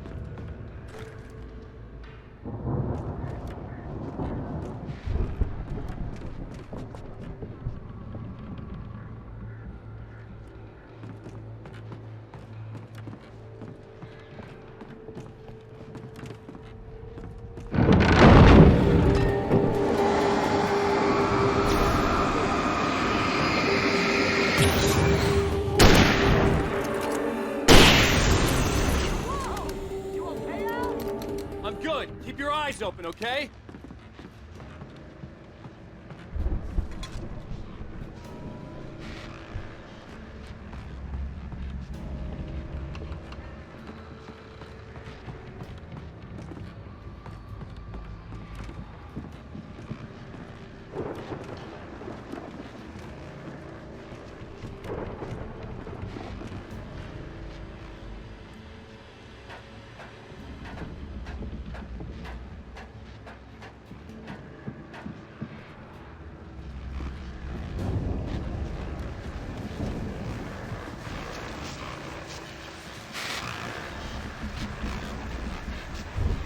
As you regular listeners know, I tend to work through the night, but I'm not the only one. Deputies Mulligan and Thornton are taking a couple of moments off their busy schedule to join me here in the studio. Boys, how busy are you now? Deerfest is almost here, isn't it? I bet that keeps you in business. Pretty busy, yeah. Actually, Pat, we've been real busy with other stuff, which concerns an ongoing investigation. We can't talk about that, Thornton. I wasn't gonna say anything. I was just saying we got, other irons to fry. And how would you compare your workload to last year's? Things have seemed relatively peaceful to me, but people do tend to get a little wild this time of year. Oh, it's wild, Pat. It's pretty wild. There's been all sorts of trouble this year. Vandalism, fighting, public disturbances. A lot of people gone missing, too. Yeah, it's pretty much the usual stuff, Pat. Just, a lot more of it. Now, is it just me, or does Deerfest get wilder every year? People seem to be more drunk, at least, or they start earlier and younger. Oh, it's definitely not just you, Pat, but... Definitely, Pat. Hey, I'm talking here, Thornton. Oh, shoot, I lost my train of thought. Not just me. Oh, yeah, it's wilder, Pat, but actually most of the trouble seems to be coming from grown men. People who ought to know better, Kids are doing fine this year. Well, that's nice to hear at least. Boys, I want to thank you for stopping by. I'll let you get back to your patrol. Sure thing, Pat. Yeah, sure thing, Pat.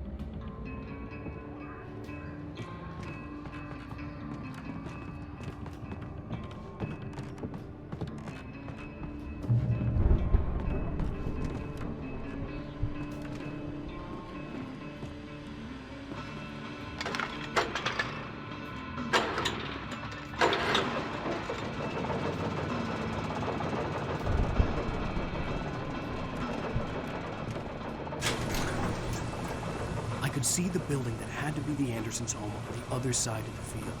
It wasn't far now. I wasn't worried about trusting the ramblings of two burned-out geriatric wrecks. They had the goods.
Is that you out there, buddy?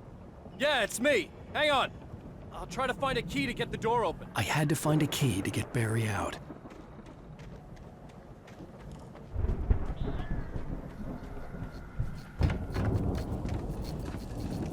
Hey, what's the holdup? Come on, this place is all dusty. You know I got my allergies.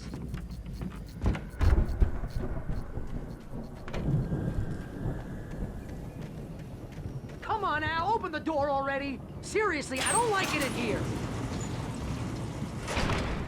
Hey, let's go, man.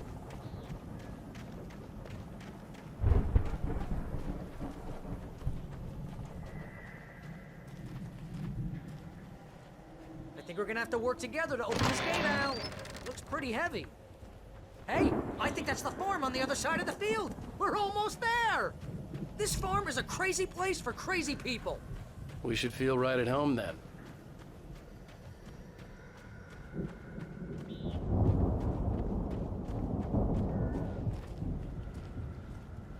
Come on, one more gate. Let's do this thing.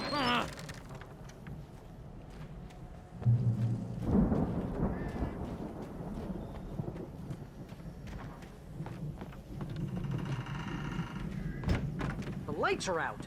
I guess we better check the fuse box.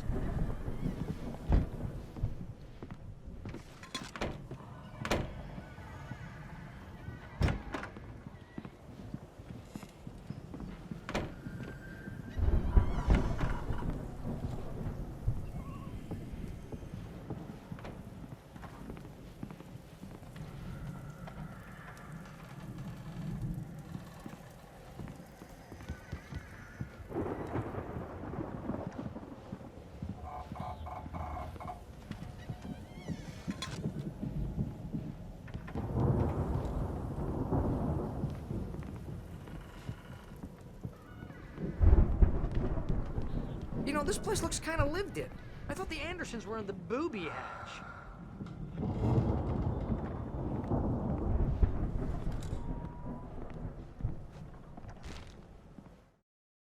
Again, Alice's screams rang in the stillness of the night. I saw myself run toward the cabin, flashlight in my hand. I followed my past self. I was an out-of-body observer, a time traveler in a crazy drunken dream. This was the beginning. The night Alice had disappeared, the mystery of what had happened during the missing week was about to reveal itself.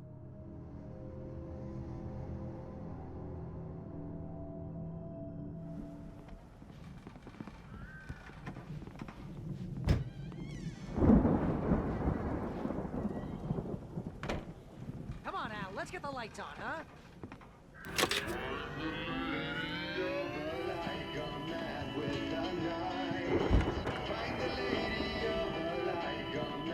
Can you hear that, Al? Music? Of course. We need to find where it's coming from. That's the message the Andersons talked about. That's the whole reason we're here. Lady of the Light? Oh, that's gotta be... What's-her-face, the crazy lamp lady from the town. Cynthia Weaver. Right! Must be.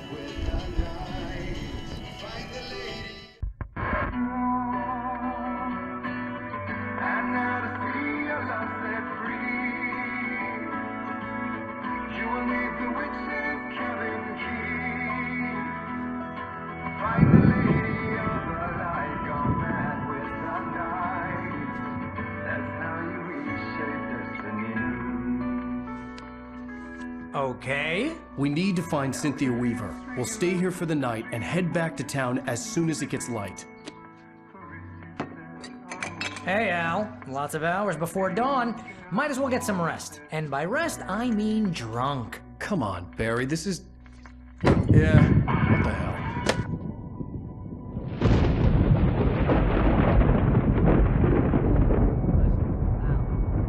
I'm sorry about this. No, seriously, because I know we don't get along, but we're gonna find her, right? Even though you're a crazy bastard, I'm gonna stick by you, no matter what, ever, Al. Sure, like a brother. I'm a writer, goddammit. Correct. If I just wanted to, I could write 10 books a year. And they'd be the best books that year. No, you couldn't. That's right, I couldn't. But I could, because I'm a writer. What? What do they put in this stuff? feel like my brain is coming out of my nose. I'm gonna get the recipe off those coots and be a booze millionaire. I just miss her, Barry. I just want her here with me. I know, Al. I know. It's gonna be okay. We're gonna make it okay.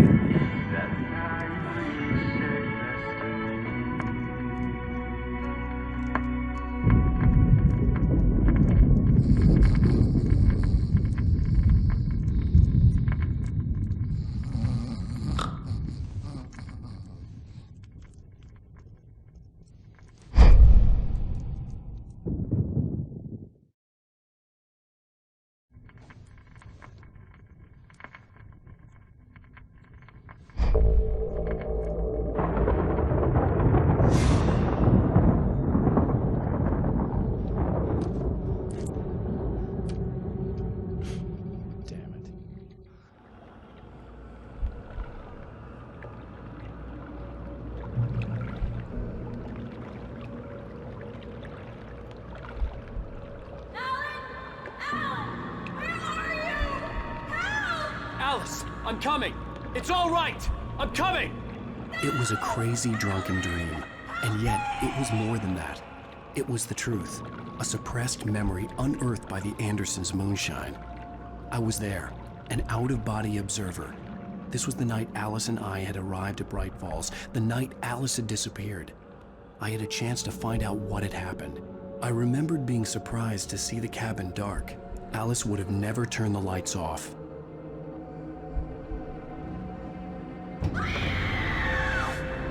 Alice? Alice!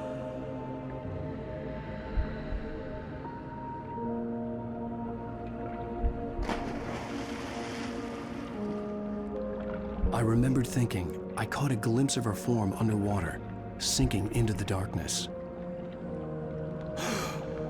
Diving after her was the last vague memory I had of that night. After that, the next thing I could remember was waking up behind the wheel of the crashed car and finding the first pages of the manuscript.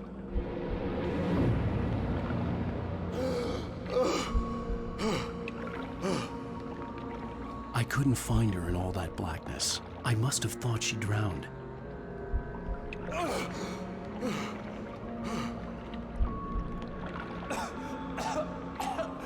Alice! Jagger had Alice, and so she had me. Alice!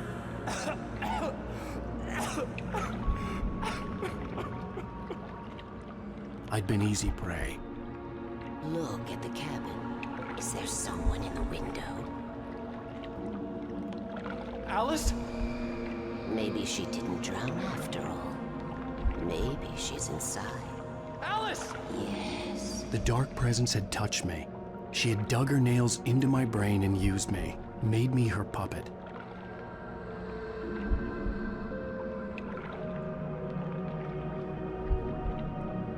She must be here somewhere. Maybe upstairs in the study. Alice! Yes, that's where she is. You can apologize. Alice! You'll laugh at the whole thing together and put it behind you.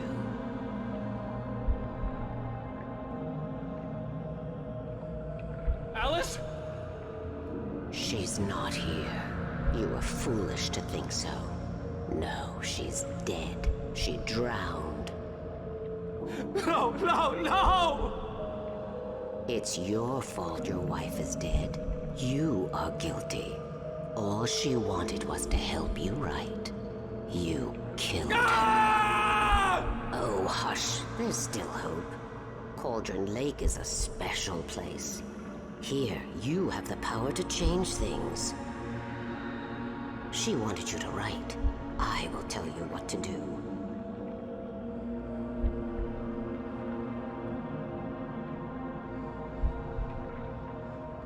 You can write her back. The story will come true, and all will be well again. She had Alice, and the manuscript was the ransom for her.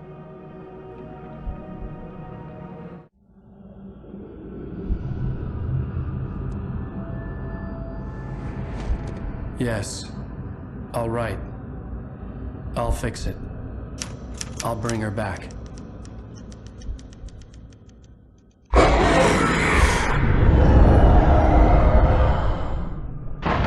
No, I wrote it. I remembered it all now. In the dark, I'd written for days, a week, almost a complete manuscript of a novel entitled Departure. Jagger had been my editor, whispering in my ear, making sure that the unfolding story would make her more and more powerful. I thought I was saving Alice. Even with the cobwebs she put in my head, some part of me had been aware enough to write my escape into the story, to bring a light into the cabin to release me before I could finish, to interrupt the horror story before the ending, where darkness consumed everything and everyone. Zane was weak and far away, but I had written him into the story, and his light had been enough to set me free. It isn't here now. I'm here because it was written. I brought the light to set you free. You must hurry. It will know I'm here. It will be back soon. It stole the skin of my art a long time ago. She looks so old.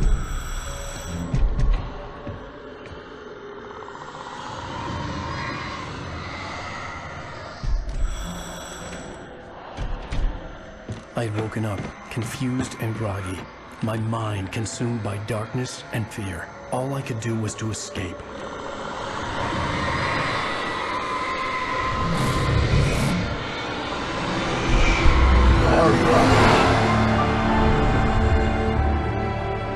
The week spent in the cabin had taken its toll. I was barely conscious, and fading fast. It had to have cost Zane terribly, thrown him even deeper into whatever dark place he now haunted. But he had managed to weaken the dark presence, kept me safe that night.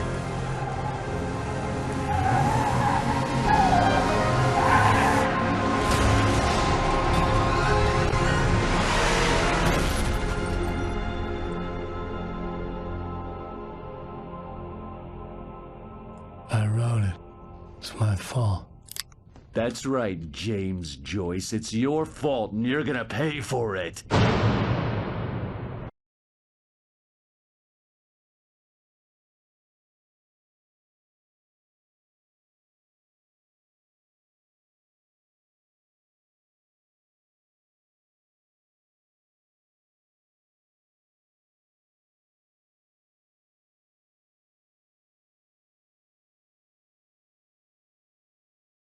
Previously on Alan Wake.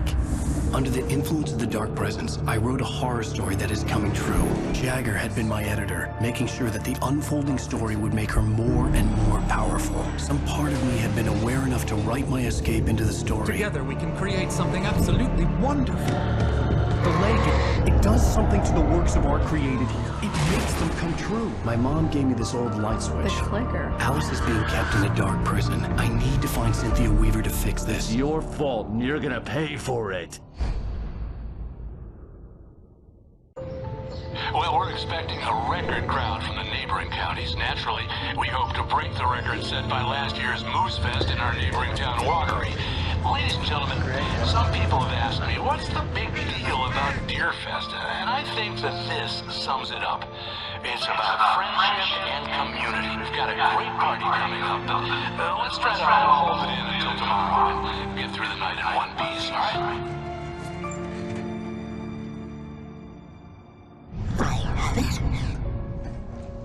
Someone will come for it when the time is right. Thomas said so. He wrote it. The key is insurance. It's my job to keep it safe. Safe in the light. Always in the light.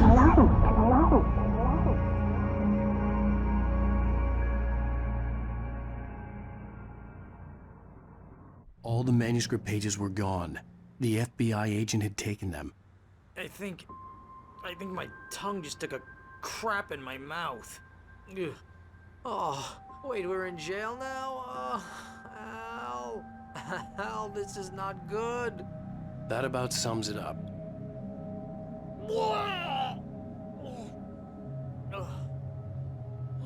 Oh, I am never drinking again. I need to talk to Weaver. She's the one in the song. The Lady of the Light. What, the crazy lady? Ugh, whatever you say, Al, but we're stuck here. They're not gonna... even interviewed Wake. I had some reading to do first, Sheriff, and let me tell you, it was an interesting read.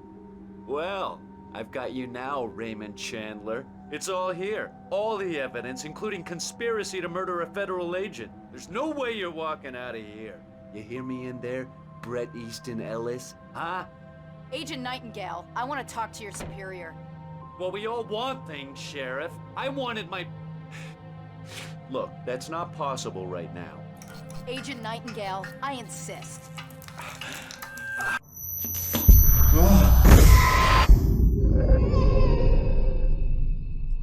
Wake, what's wrong? Lady, are you stupid? It's a trick. It's an obvious trick. Okay, I've had enough of this crap. Wake, I'm gonna trust you with this. You're joking. Agent Nightingale, your opinion would matter more if you were sober and if I actually believed you were here on official business. Whoa! Get back in the cell, Stephen King. The only way you're leaving this place is over my dead... Wait a minute. I know... Oh my God! Light. We need light. It's the only way to fight this thing. In my office. I've got your things there. Follow me. Oh man, we're sitting ducks with the lights out. Nightingale tried to make sense of the manuscript. It was disjointed and strange. He didn't understand half of it, but it all rang true. Impossibly true. He took out his hip flask when he reached the page that described how he reached the page that made him take out his hip flask. It wasn't the booze that made his mind reel. Stay cool. I can get the emergency power on. Nightingale felt the situation veering out of his control, but the gun at least felt steady in his hands. He was ready to fire, resolved that he would let this happen over his dead body. And yet he hesitated. He had seen this moment before, read it in the page. He was transfixed by the déjà vu and the horror that he was a character in a story someone had written. Then the monstrous presence burst in behind him and dragged him into the night.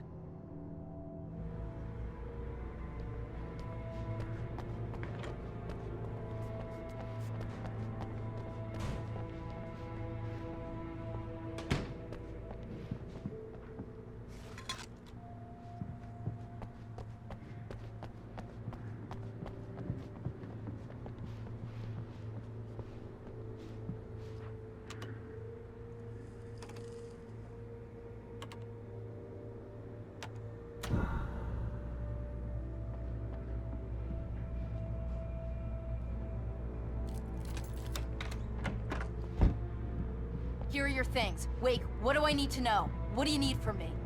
They can be hurt in the light, only in the light. And I need to find Cynthia Weaver. She can help me stop this. Light. Check. Cynthia. She lives in the old decommissioned power plant. I can get you there pretty quickly in the rescue chopper. Come on, let's get back to your friend. Wheeler, I need you to stay here. What? No! We're going to fetch our ride, but I have friends who need to be warned about this, and I can't be in two places at once. I need your help. Well, okay. Here's a list of people and phone numbers. I need you to call them and tell them you have a message from me. Night Springs, okay? They'll know what to do. Night Springs? Like the TV show? Gotcha. Oh, hey, that radio guy is on the list. Maine. Who's Frank Breaker? He related to you? My dad. Hey, is this like a secret society? Can you do this? You'll be safe here. The backup power's on. These guys need to be alerted, just in case we don't come back. You'll come back for me though, right? As soon as we get the chopper ready. Thanks, Wheeler. I owe you one. Okay, let's go, Wake. Through the back. My hangover wants a pizza. You think there's any way I can order one, Al?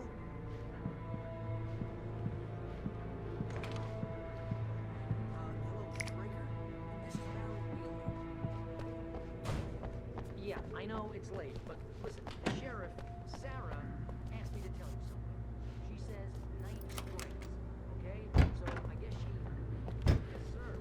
Okay, Oh, hell. Whatever took Nightingale must have broken the gate controls.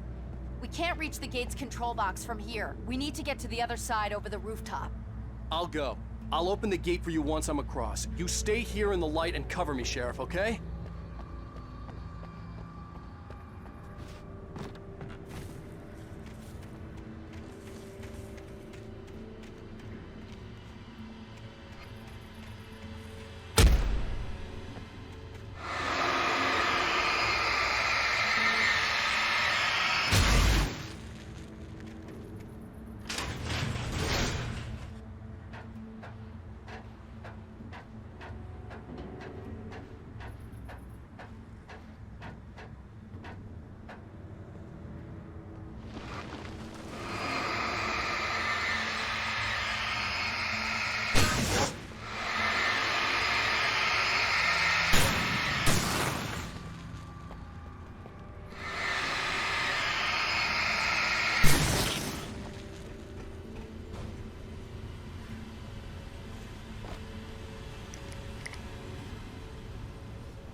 Hey, Sheriff!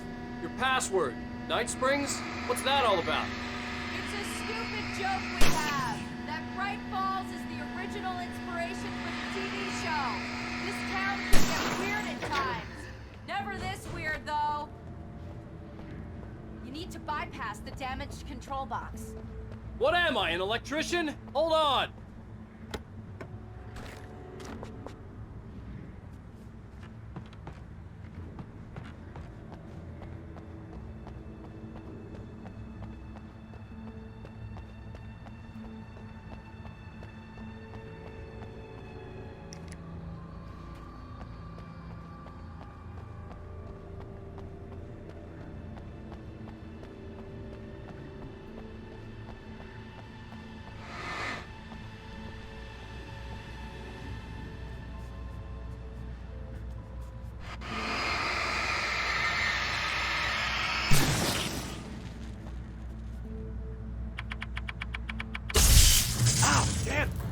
Smart. Good job, Wade. Okay, stick close. Our first stop is the town hall. The keys to the chopper are there.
chopper's in the other direction!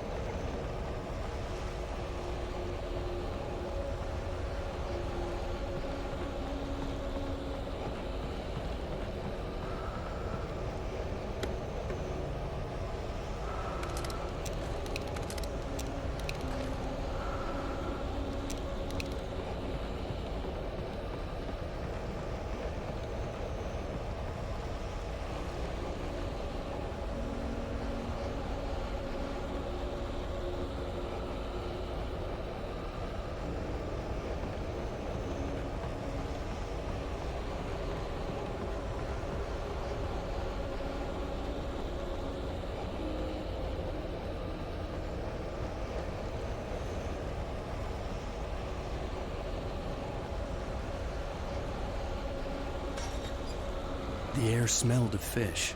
This was Bright Falls industrial area. There was probably a cannery nearby.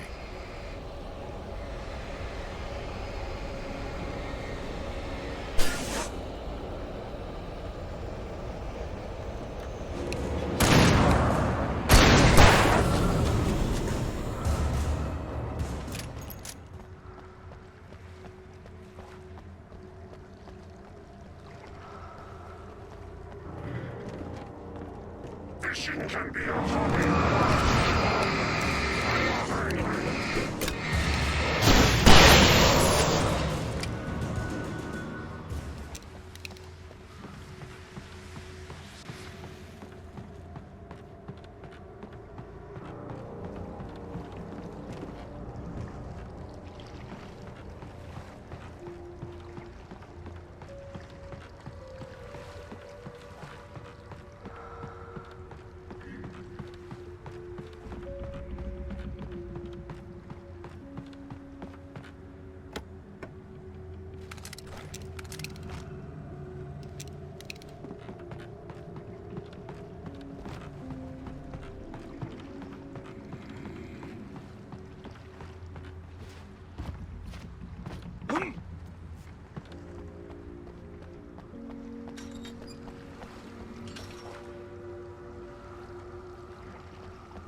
I'm gonna want explanations, you know. For example, what the hell happened to Rose? She's seriously messed up now.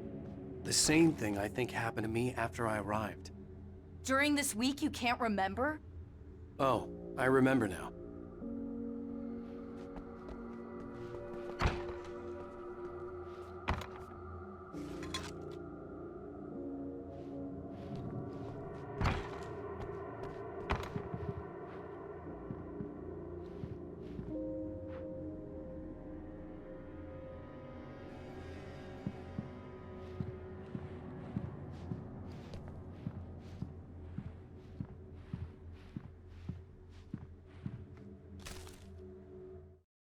Barry was in his element, making calls, making things happen, even if he didn't entirely know what those things were. He wouldn't let the hot sheriff chick down. Even if every noise he heard from outside, and he heard plenty, made him jump. He had only paused to text Al a message, told him to hurry up. Suddenly, Barry froze in mid-dial.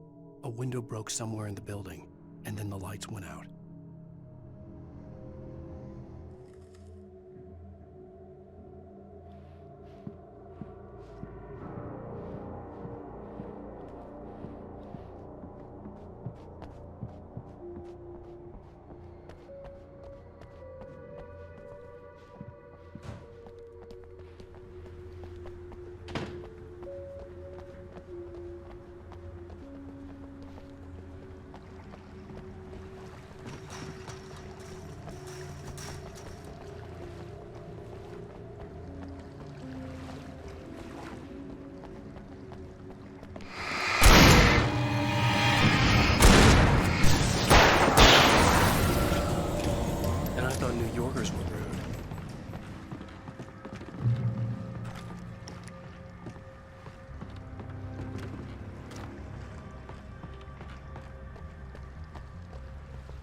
You have the right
Over here! There's light!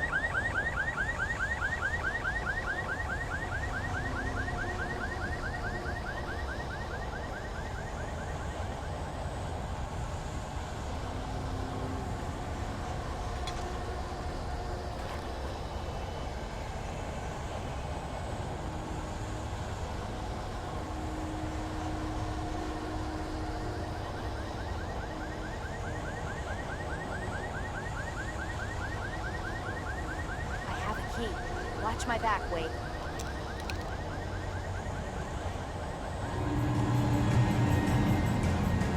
It's an ambush.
Let's go, Wade.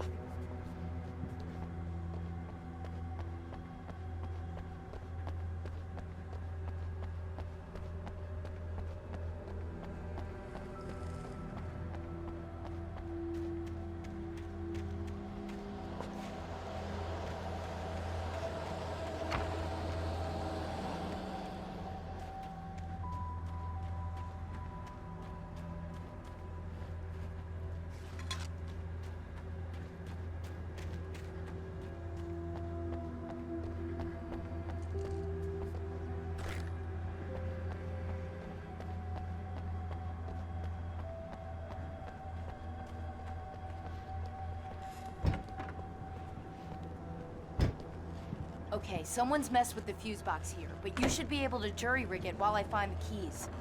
I already got electrocuted once today. How about I look for the keys and you get burned for a change? Fine. They should be in the clerk's office on the other side of the building, near the main entrance. Gotcha.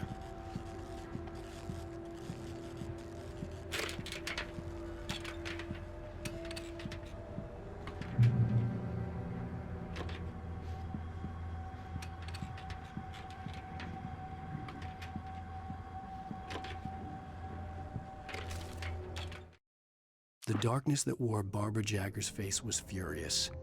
The story in the manuscript had been making it stronger all the time, but now the light had set the writer free and hurt it, weakened it.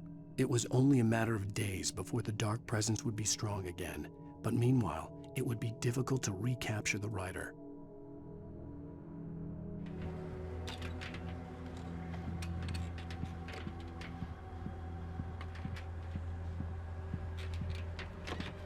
The keys aren't upstairs, Wake. I'm just gonna take a quick look.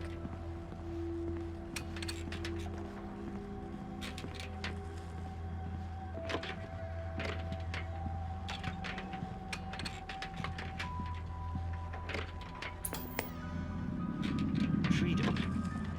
A fusion of vigilance, conscience, and uncompromising clarity of vision. A need so fundamental, it permeates our very being. And yet, a man may be brought to his knees in a single heartbeat. In Night Springs. Tonight's episode, Taken in His Prime. For young Manny, the night hasn't been kind. He's a marked man, selected for a lifetime of servitude after answering an ad in the newspaper. But first, a little field surgery is required. Well, well, look what I found. Please, no! Yeah, I think you're just about ready for it. Best if you don't resist this, kid. We gotta beat it out of you. What? I don't understand. What did I do? I just wanted to get a job in the service industry. Wow, you're gonna serve all right. There it is! It's coming out now. Right between the self-esteem and the childhood traumas. What are you doing to me? It's perfect. There, I got it. Believe me, kid, this free will thing is more trouble than it's worth.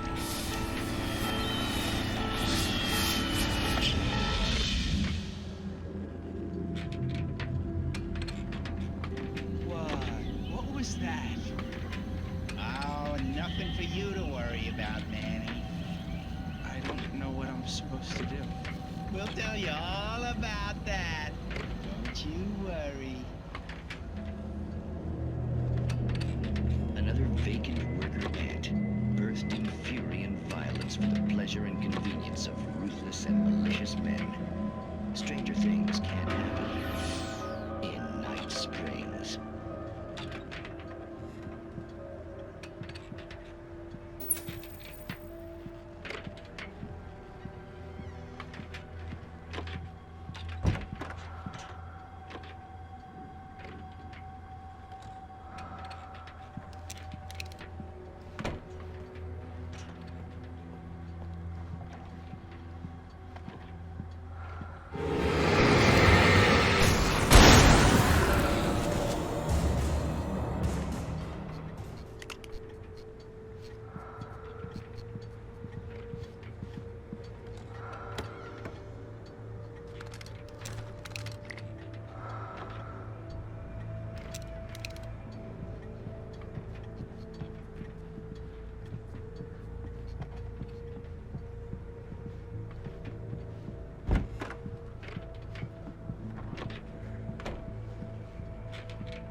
The message was from Barry.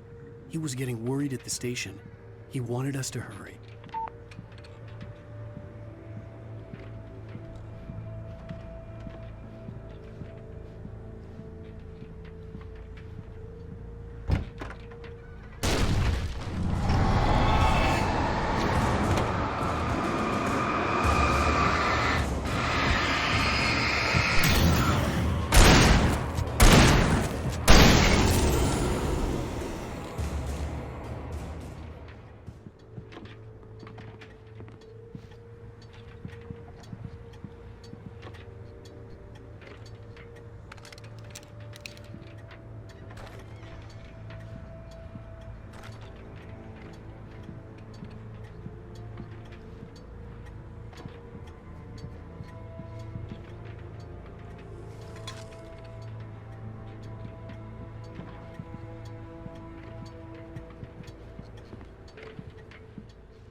Okay, Sheriff, I got the keys.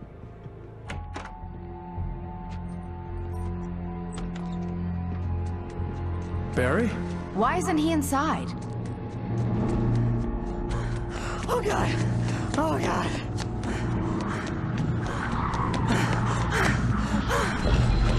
Barry! Look out! Barry, move!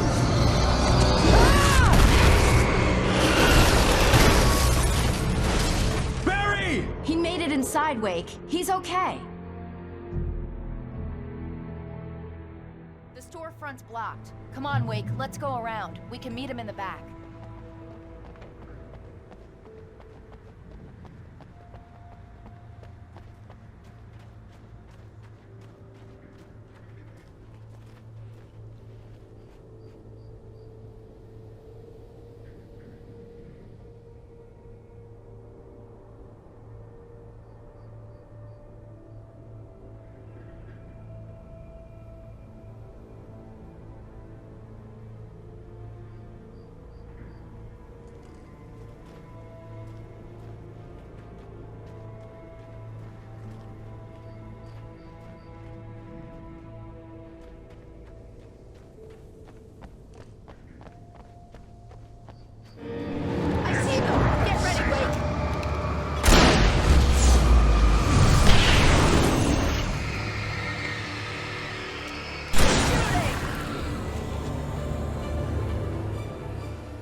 We can make it through the bookstore. Hey, Wheeler should be waiting for us in the backyard. Get the hell down or I'll call the sheriff!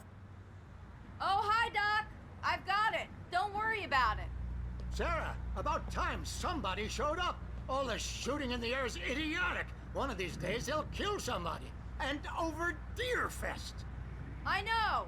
Go back to bed. He's got a point, Wake. Look, this town can't take this. It's me they want. The sooner I get out of here, the sooner you can all get back to life as usual. I hope you're right. Come on, let me get this door open. Wait, you got the keys to the bookstore? Perks of being the sheriff. A girl needs to get around.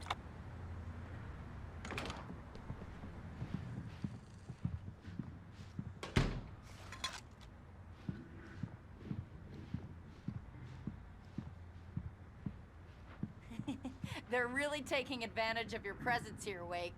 I heard they're selling a lot of your Alex Casey books. Right now, I'm not a big fan of my own writing.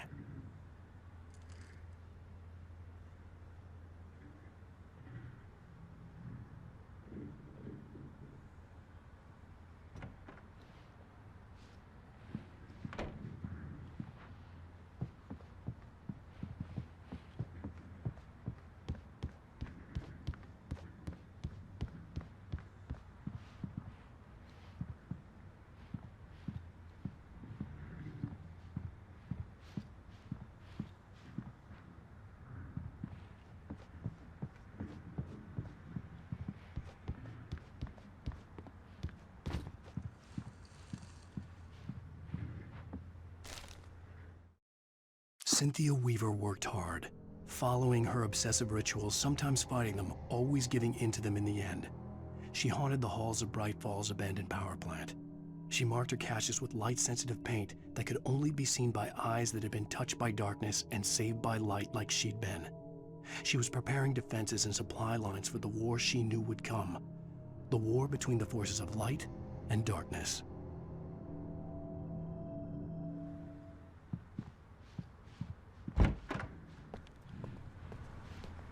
I don't see Barry.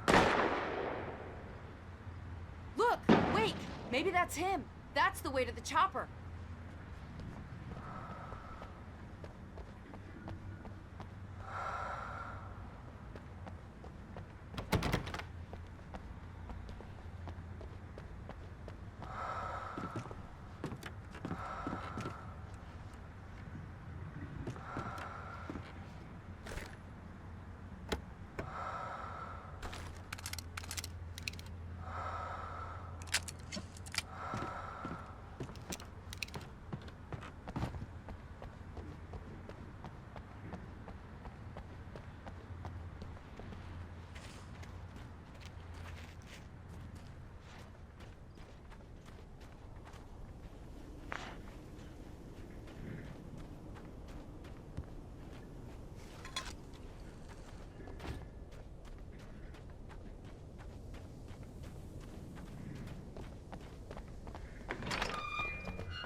Barry got back to his feet inside the Bright Falls General Store and dusted himself off. Right next to the cans of baked beans was a locked case filled with flare guns, and yet here was a conveniently placed barrel of crowbars.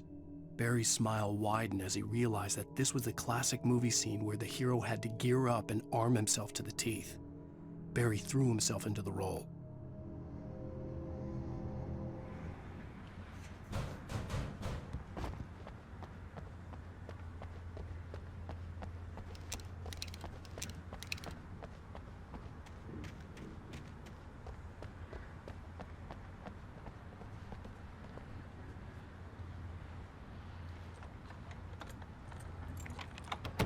I'm gonna give Pastor Howard a piece of my mind about this lock. Ugh, I told him to get it fixed. Here they come. Labor. Let's take a break.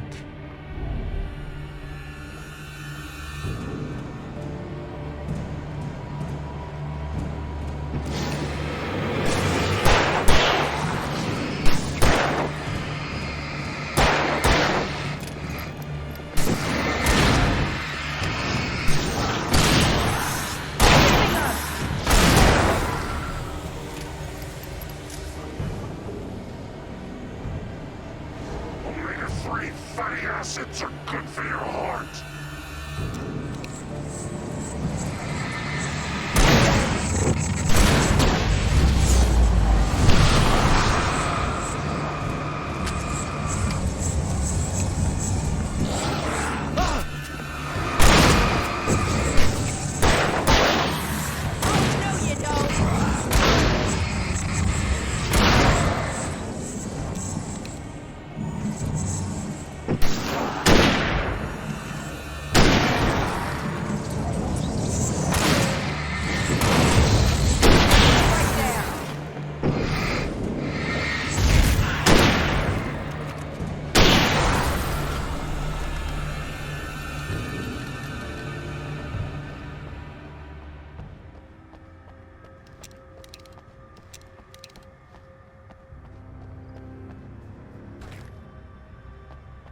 Okay, it's open. Let's go, Wake.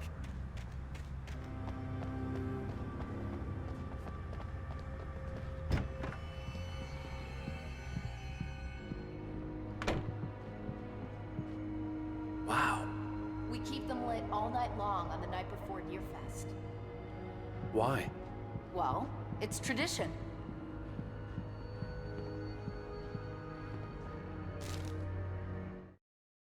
For it to be free, the Dark Presence needed the writer to finish the story. Again and again, the story let it get frustratingly close to the writer without letting it capture him. It was bound by the events depicted in the manuscript, but it could pursue the writer indirectly, put others on the task, and stop those who would help him. It took over everything in its path, made them its puppets, and sent them after Alan Wake.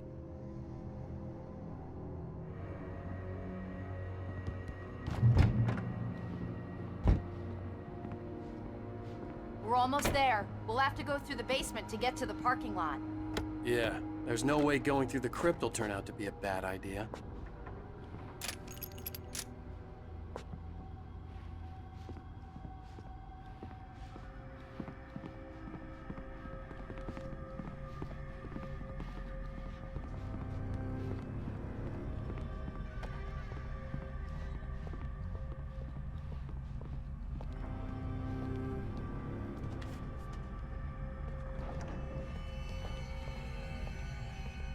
You have the right to.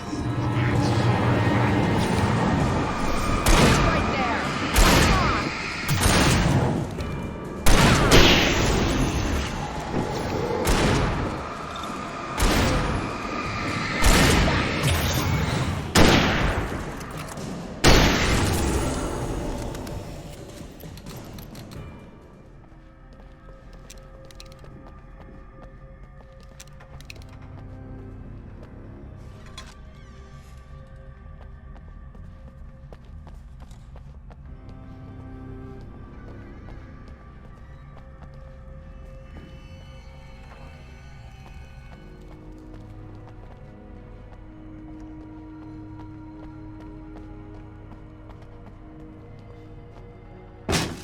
Did you call 911? Guess that one saw the light, huh? You didn't like that one? A tough audience. Well, I got plenty more. What are the Christmas lights for? Protection, man. Like garlic against vampires. Vampires. The helicopter's just across the parking lot and up the hill. Come on!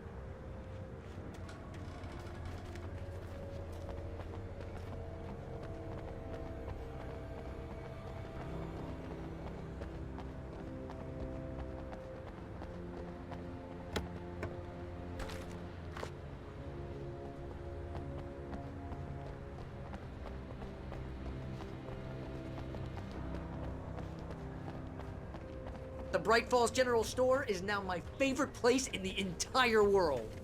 See this headlamp? It's like a superpower. I can just look at one of those things and they die.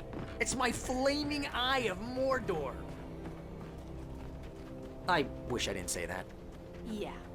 Hey, I want a headlamp. Last one. Bastard.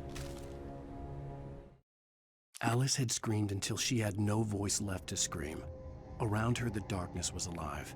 It was cold and wet and malevolent and without end.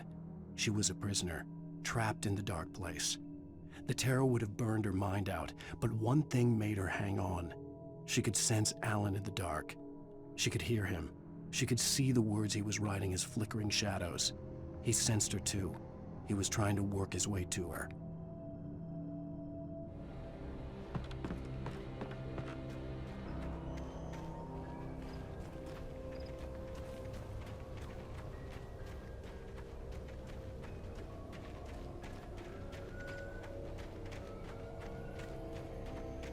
Someone throws a damn school bus at your head and you're about to take a helicopter ride with someone who may or may not have a pilot's license or cleared for departure to Night Springs. No offense, Sheriff.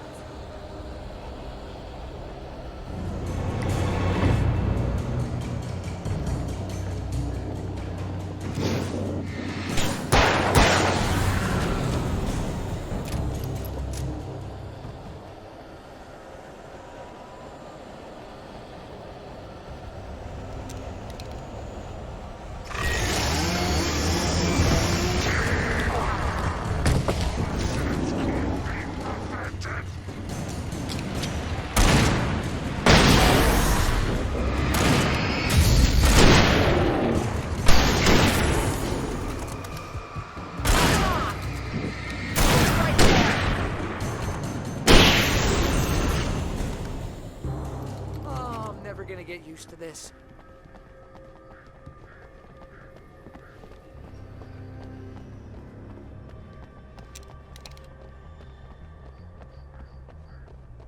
The helicopter's just up ahead. I'll need a while to prep for takeoff. Don't take too long. I want to get out of here.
Get me to Weaver, Sheriff. You're taking a big chance on a local crazy lady, Al. I hope you're right about her, or we can kiss this town goodbye.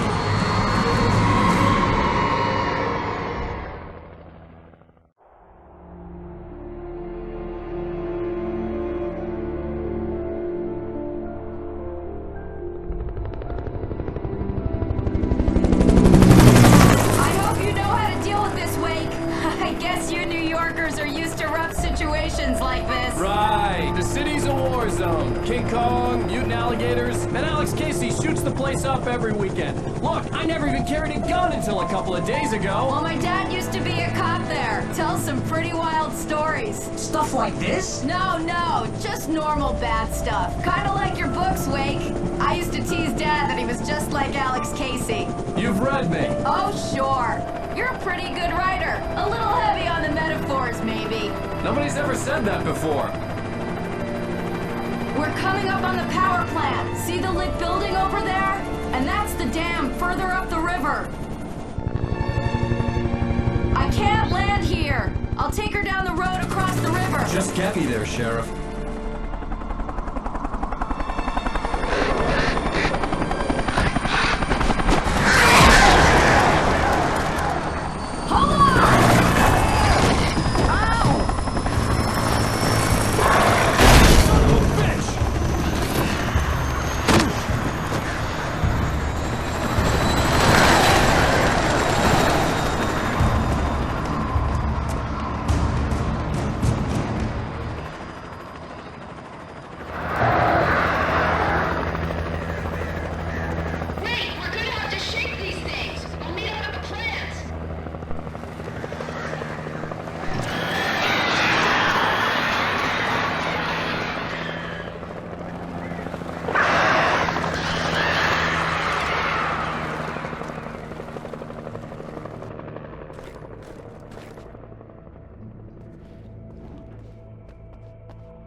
And here's a new song from a band that they always remind me of our local rock legends, the Old Gods. I couldn't tell you why. I guess it's just, you know, one of those things. Anyway, here's Poets of the Fall and their latest single, War.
The power plant glowed in the night.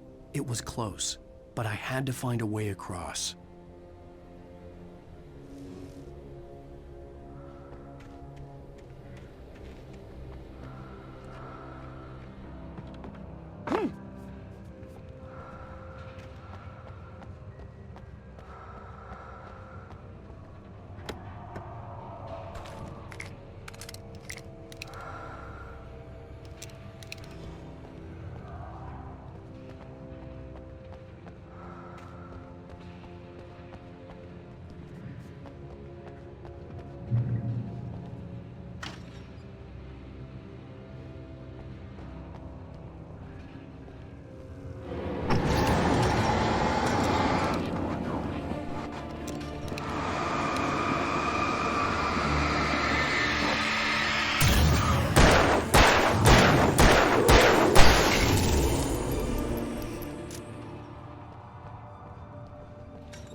Most of us are secure professionals.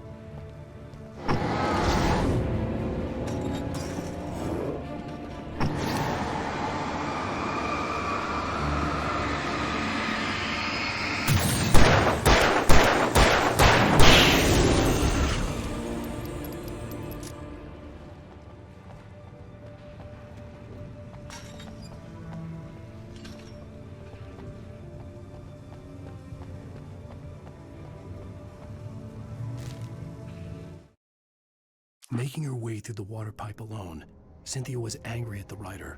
Foolish young man, taking unnecessary risks. And the way he broke the rules.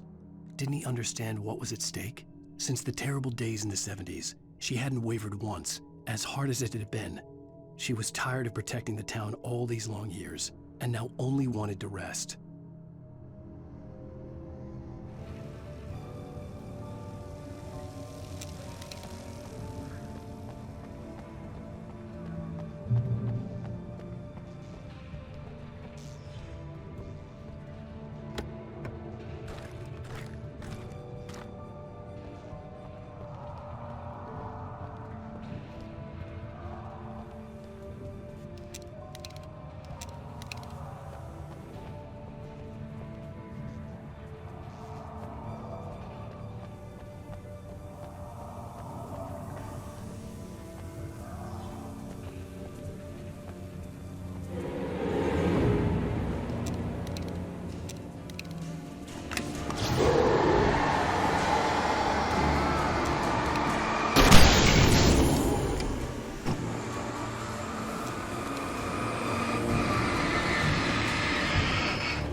The story I had written in the cabin had come true. Touched by the dark presence, I had written a horror story, but the end was still missing. The story was incomplete, and the last unfinished page of the manuscript still sat in the typewriter in the cabin study. If I could get back there, if I could read the page, then I could write my own ending to this story and save Alice.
I couldn't get across until I found a way to turn the bridge.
Or butterflies that dream of being men. Such philosophical concerns are by necessity abstract.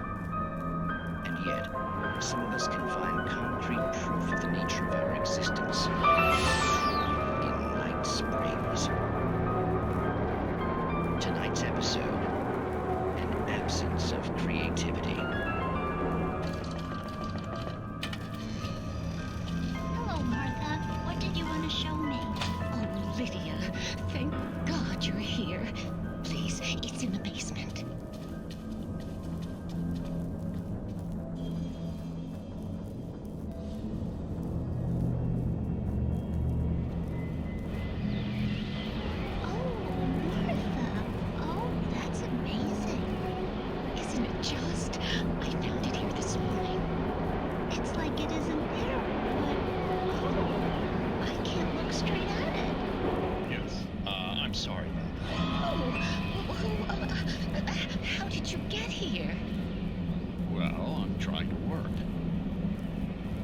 Put this thing here?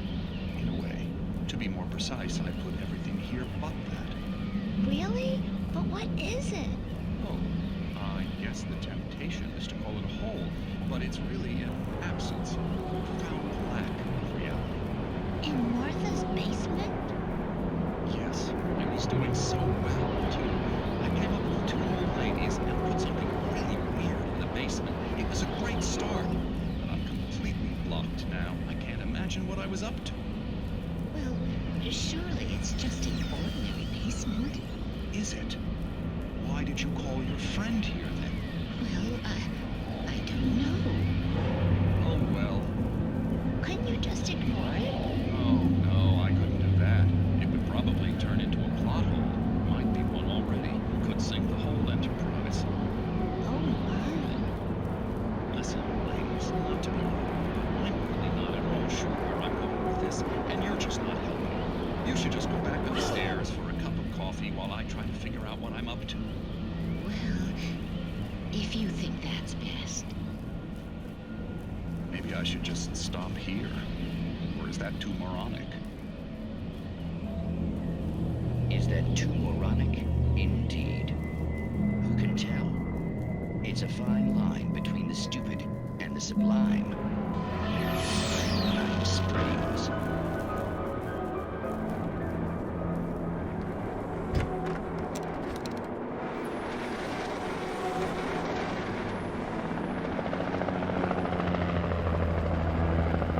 We managed to lose the flock! You're almost at the power plant! Keep going! I'll give you support!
I recognized the logo on the power plant sign. I'd seen a version of it painted all over the area, signifying hidden caches of supplies.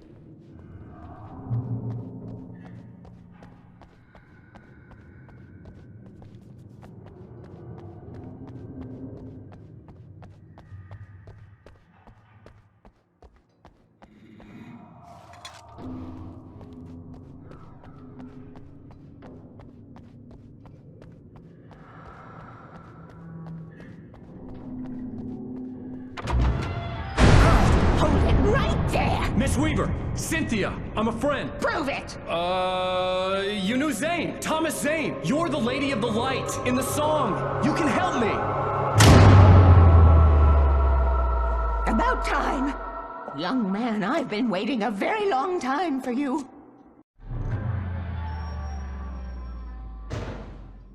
It's in the well-lit room. Excuse me? What you need to drive the darkness back. The well-lit room is at the dam. I built the room to keep it safe.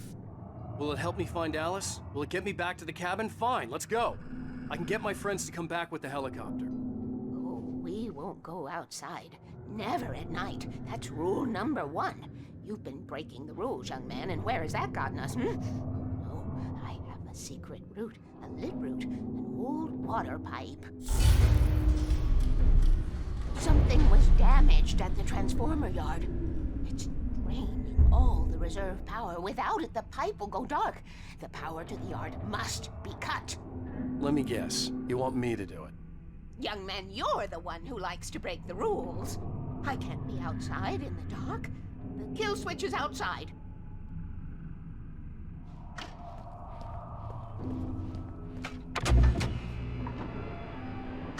I have been preparing for these times, the dark tides.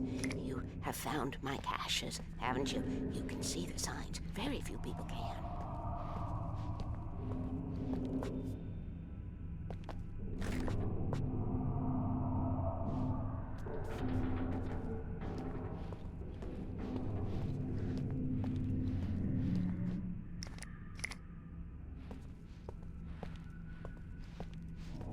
Yes, please. Take what you need. This is all for you, for the likes of us. We do Tom's work, don't we? Hurry! The switch is on the wall facing the shore.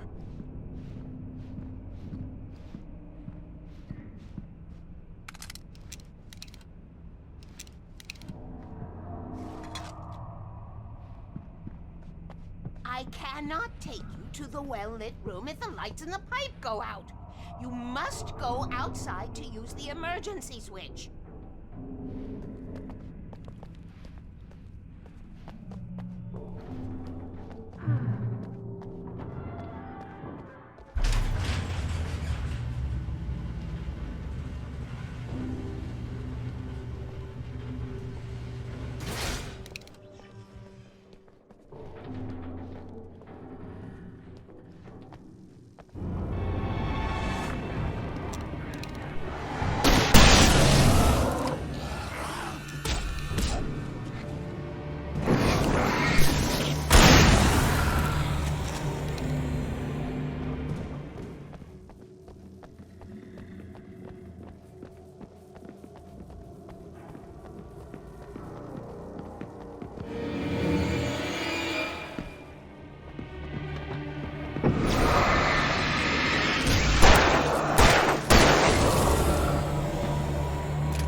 Had sent me to cut the power to the transformer yard.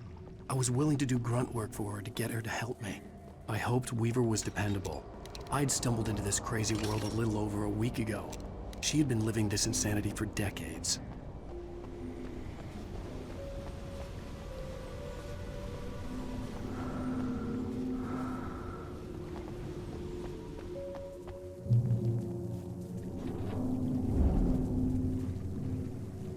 I could see the kill switch that would cut the power to the transformer yard. Now I had to find a way to reach it.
designs these things?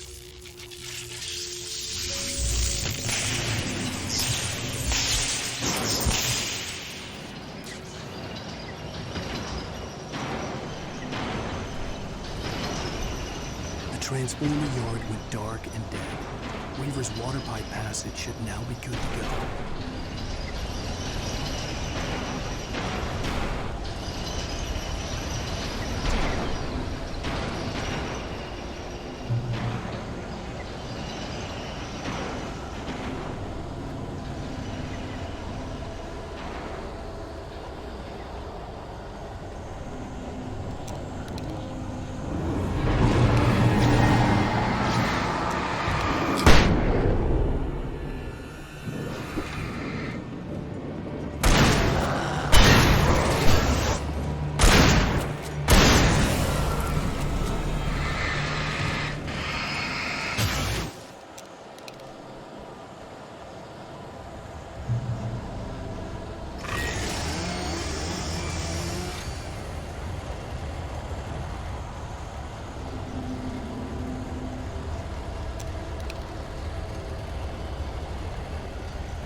This way, young man. Follow me. Come, come. The pipe's empty now. We're ready to go. This way. We need to go. I knew them both, Tom and Barbara. I had such a crush on him. Such a beautiful man. I was jealous.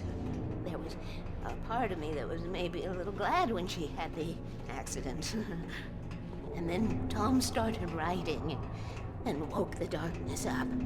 He tried to bring her back, but you can't do that. There are no free rides like that. I'm starting to realize that. In that case, young man, perhaps you're a smarter man than Tom was. The witch looked like her, but it wasn't. Barbara was sweet. He didn't understand until it was too late. He tried to undo it, wrote himself, her, everything he'd ever written out of the world. Oh, he was so famous. And afterward, no one knew. Oh, Tom. He left only one thing behind in my game, in case it happened again. Insurance. He trusted me. Or perhaps used me a little. Tom knew how I felt. Knew I wouldn't refuse him. I built the well-lit room and put it there. It's been waiting for you. We are characters trapped in a story you have written, and none of us will survive to see the end of it if the darkness isn't stopped. She'll twist the story to her own dark ends. How do you know all this? Tom, that's the way he wrote it. He still talks to me, you know, in television, from beyond, from below. We have both been touched by the darkness, young man. He saved us both with light, but the darkness stays with you. Leaves a stain.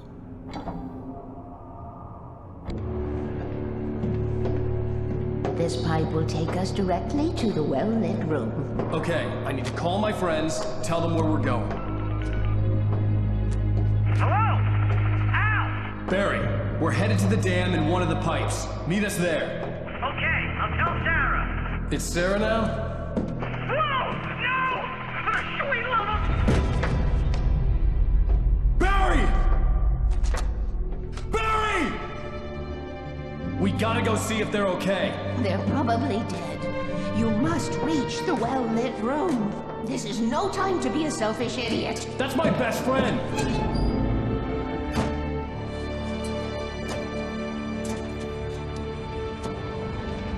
Well, be a fool. I'll use the pipe. I'll meet you at the dam if you make it.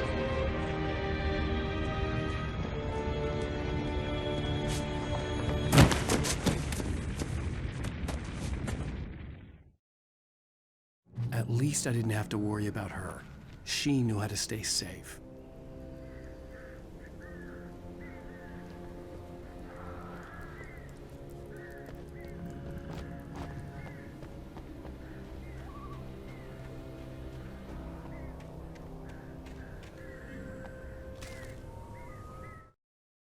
Sarah was almost starting to relax.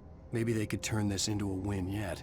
Suddenly, there was a piercing sound, like a table saw gone wild, as 100 birds made out of shadows swarmed into the rotor.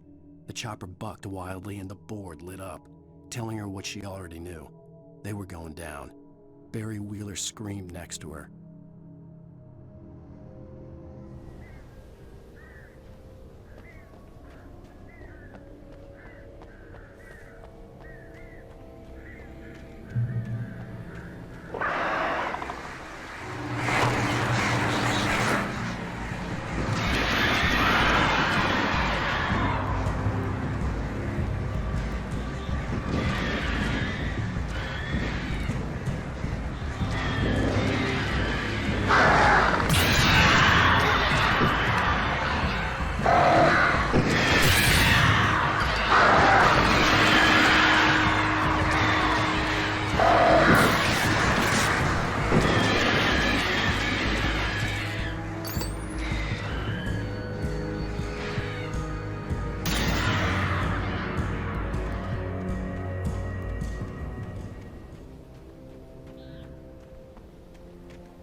The crash site looked bad, but as far as I could tell, the wreck was empty.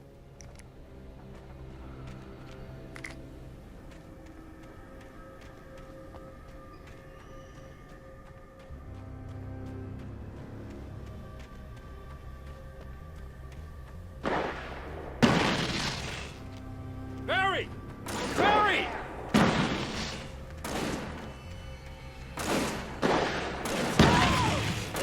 Over here! Hang in there, I'm coming!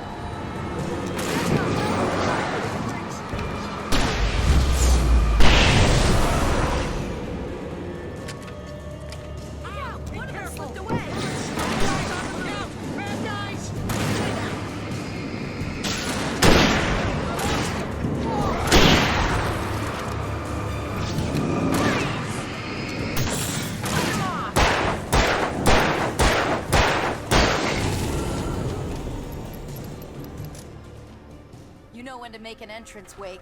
We were ready to make like Butch Cassidy and the Sundance Kid. I have a different ending in mind. Yeah, I'm fine. Thanks for asking. I knew you'd be all right. How's that? The Flaming Eye of Mordor? Laugh it up, funny man. Didn't we have somewhere to go? Weaver will meet us at the dam.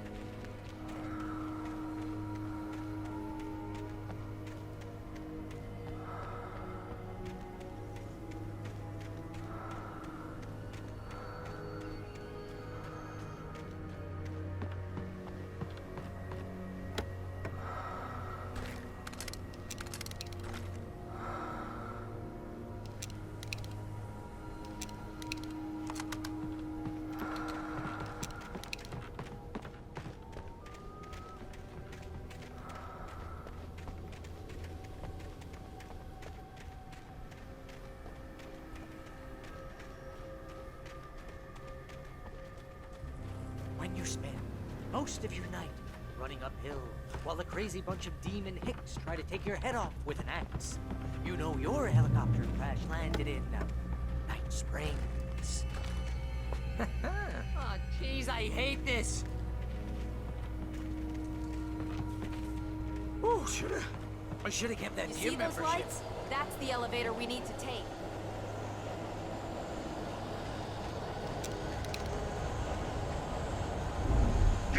I thought I saw someone. What the hell is that thing? It's everywhere! Oh crap! More than one of them!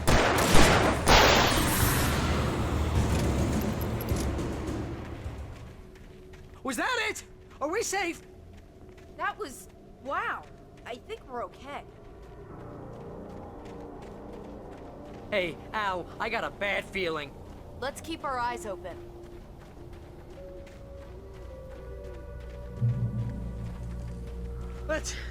Let's take a break, huh? Oh, but it's dangerous out here. Wake, call the elevator. I'm keeping watch. I think I hear something moving around.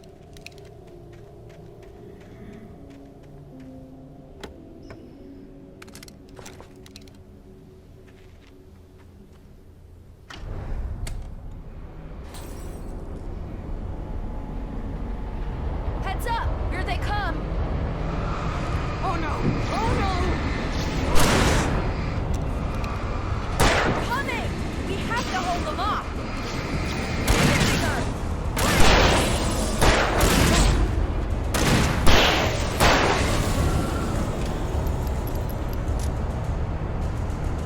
Oh no! Oh no!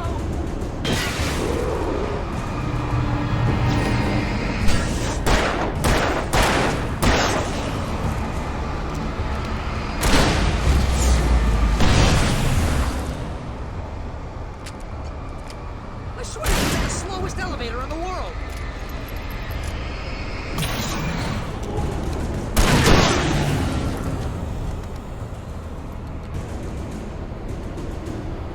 It's almost here, Wake. Just hold on.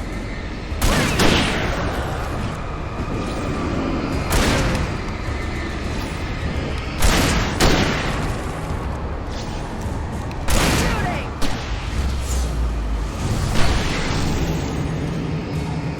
Far enough. Stay back. It's here! Ow! Let's go!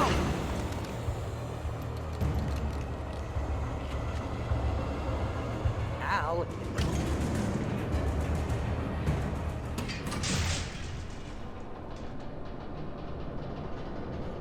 We're almost there. There's an entrance into the dam at the top. What's the plan, Wake? Well, Weaver's crazy, but she's got something Zane left behind. Something to fix this. Gee, could you be a little more vague? Thomas Zane? Seriously? Might as well be Paul Bunyan or Bigfoot. Yeah, well, he was real.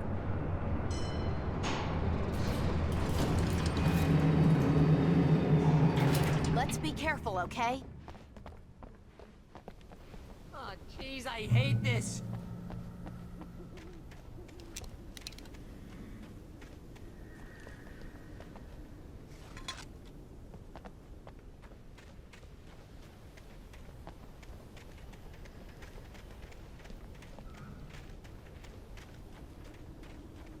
Okay, Wake. There's a button over there that opens the door.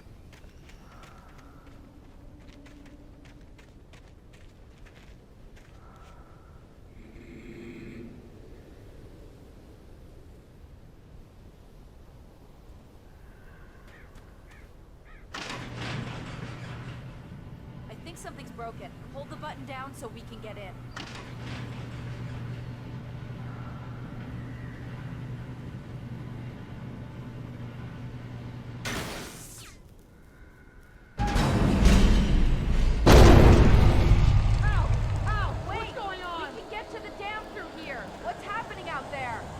You guys go ahead and find Weaver. She should be in the dam now. I'll have to make it alone through the top. Okay, wait. Good luck. Don't get yourself killed. Ow! Please, be careful. I'll take good care of Barry, Wake. You just look after yourself.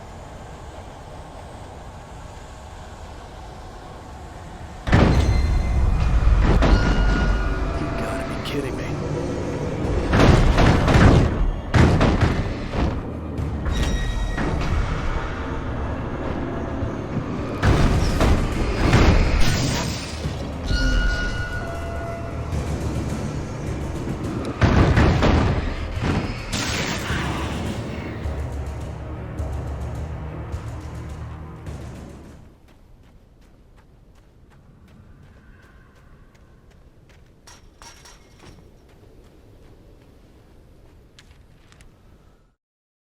Thomas Zane knew he had to remove all that had made this horror possible, including himself.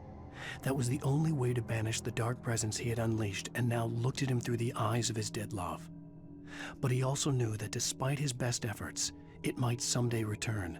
So even as he wrote himself and his work out of existence, he added a loophole as insurance, an exception to the rule. Anything of his stored in a shoebox would remain.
I was ridiculously outnumbered.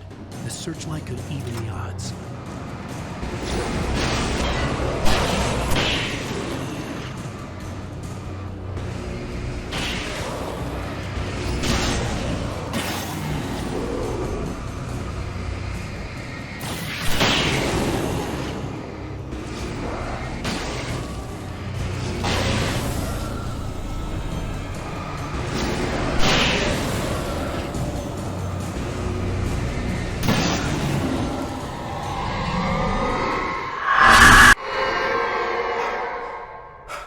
Enough. You will go no further.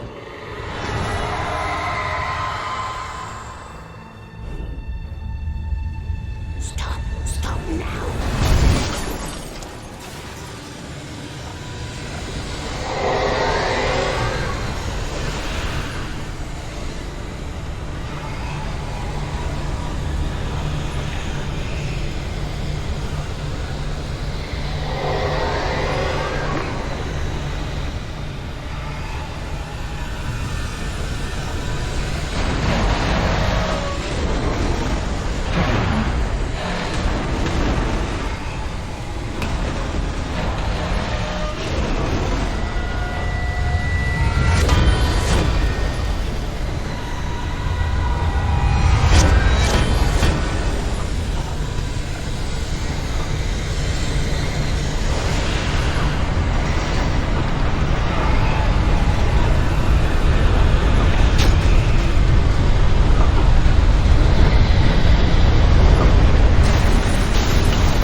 was wrong, but it was a foolish chance to take. Don't worry about the noise. We're safe here. I have looked after the well-lit room for many, many years now. There is no shadow in the well-lit room. The power is fail-safe, and all the bulbs are numbered and changed regularly based on their make and model. Right.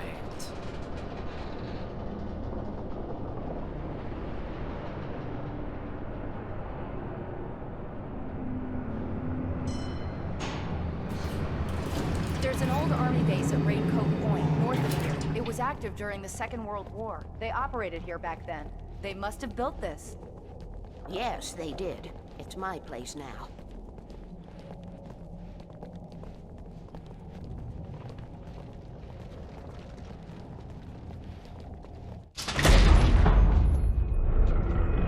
Take it, and I won't need to worry about the room anymore, because 6 and 33 and 118 need changing soon, and I don't want to climb up the ladder to change them because it's very late, and I'm tired. And if you take it, I won't have to do that anymore. The page was autobiographical, a memory from my childhood. But I didn't write this. It was a page written by Thomas Zane. None of them were supposed to exist anymore.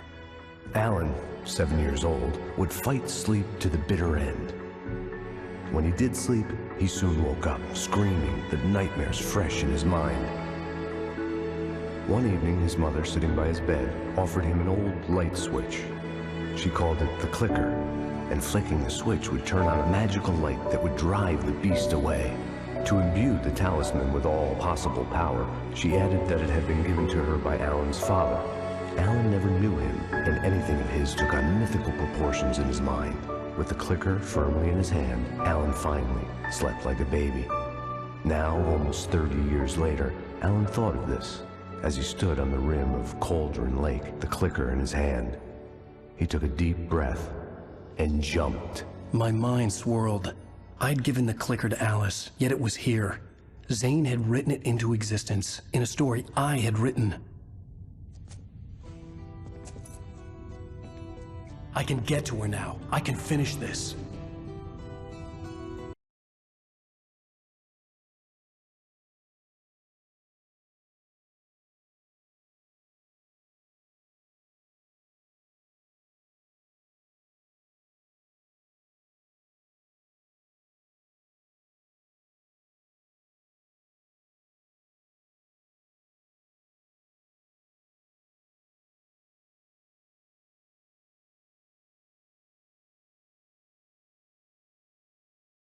Previously on Alan Wake, I wrote a horror story that has come true. Thomas Zane did the same in the 70s. You will go no further. If I continue like the Dark Presence wants me to, the story I'm writing won't save Alice. It's a horror story. No one will survive. You knew Zane! Thomas Zane! You're the Lady of the Light in the song! He left something behind to help me. The clicker. Alan thought of this as he stood on the rim of Cauldron Lake, the clicker in his hand. He took a deep breath and jumped. I can get to her now. I can finish this.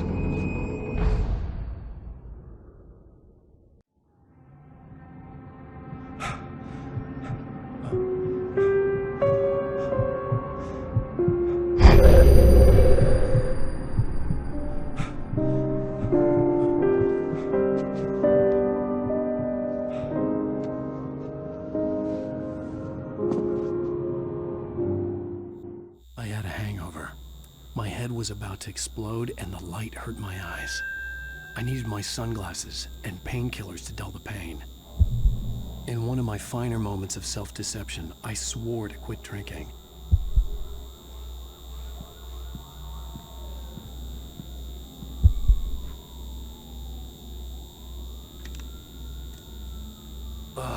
The sunglasses made the world look bearable. Now I could keep my eyes open without feeling like a vampire in the sun.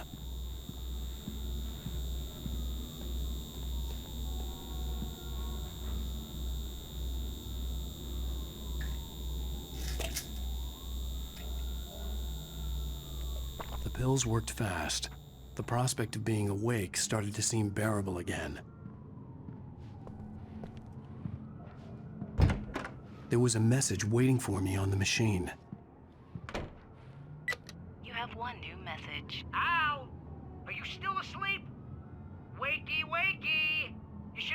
show on your TiVo. If Alice wasn't too mad to record it. She called me earlier and really chewed me out. Yeah, we went a little overboard last night. But parties are a part of this business. Al, look, I'm saying this as your friend. She's not doing your career any favors by trying to run your life like that, okay? I'll talk to you later, Al. Watch the show.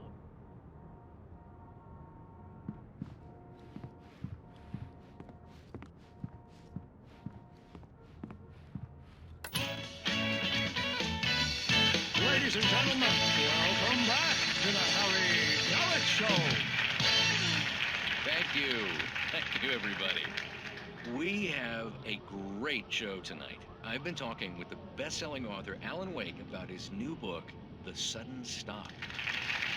Yeah, good read. Go buy it. No, it is a good read. Look, I'm gonna be honest here. Is that wise? No, but I'm gonna do it anyway. I got people who give me the lowdown on books. I'm a busy guy. But this one, I actually read from cover to cover. I mean, I'm a big fan. Wow, thanks. Now, this might be a spoiler for those who haven't read the book yet. Based on the sales figures, the 2 people out there who haven't read the book yet. But this last book is all about the death of the main character, the hard-boiled New York detective, Alex Casey. Now, there's been a lot of outrage about this. Why the hell did you kill Casey? What the hell were you thinking, man? Good riddance. No, seriously though, 7 years and 6 books is a long time. He was a gloomy guy to spend all your working hours with, and it was a good run. But it's time to explore new things. My next book will be a departure from the old for me. You selfish bastard, always thinking of yourself. Well, you've certainly given us a lot of entertainment over the years. And now that you mention it, Casey was a gloomy guy. Never had much luck with his love life with the ladies. Was that autobiographical in any way? Yeah, no kidding. Casey's lady friends tended to die on him. With Casey, it was all about his pain. No, nothing autobiographical about that. I'm a happily married man. My wife is my muse. Well, congratulations. That's great to hear. So, how's the publicity tour been treating you? Good. Great. But I gotta say, I'm glad to be back home in New York. Well, you've certainly been on the news a lot lately. Lots of parties and, you got into a fight with some paparazzi. Oh, man. Well, that guy was really in my face. I lost my temper. I know that wasn't cool. You are famous for that temper. Well, I did also write several books. Well, your latest novel is called The Sudden Stop, and it's in bookstores now. Go get it. That means the 2 of you out there who haven't bought it yet. Ladies and gentlemen, that's all we have for you tonight. I want to thank all our guests for the evening. Alan Wake, Sam Lake. Once more, do the face for us, Sam. And our musical guests, Poets of the Fall. Thank you, and good night. At least I'd been funny. I told myself I could live with that. Hey, honey. Did you watch the show? I didn't say anything stupid if that's what you want to know. Okay, Grumpy. You want an aspirin or something? Are you gonna start with me about drinking now? You know what? Go back to sleep, Alan.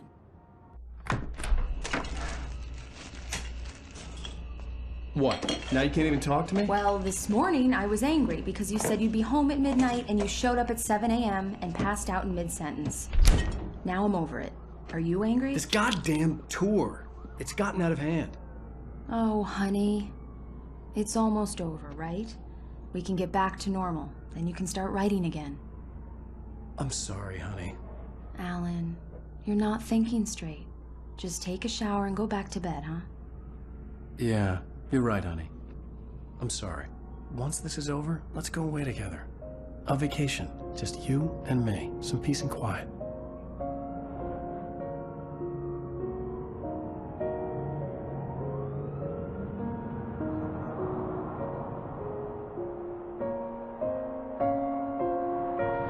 Somehow, the clicker was the key to the cabin.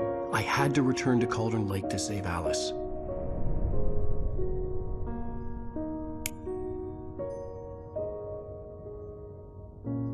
I'm going back to the lake to finish this.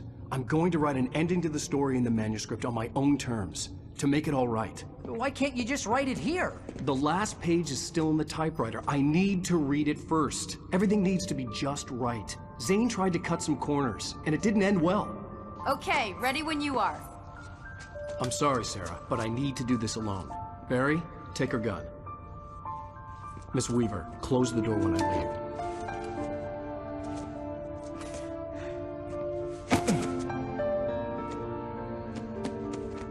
Good luck, Al. See you later.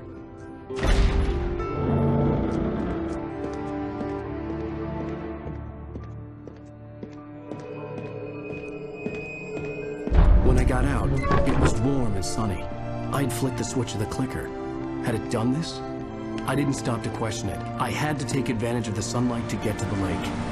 On Zane's page, I had stood on the rim of Cauldron Lake, about to use the clicker. That's where I was headed.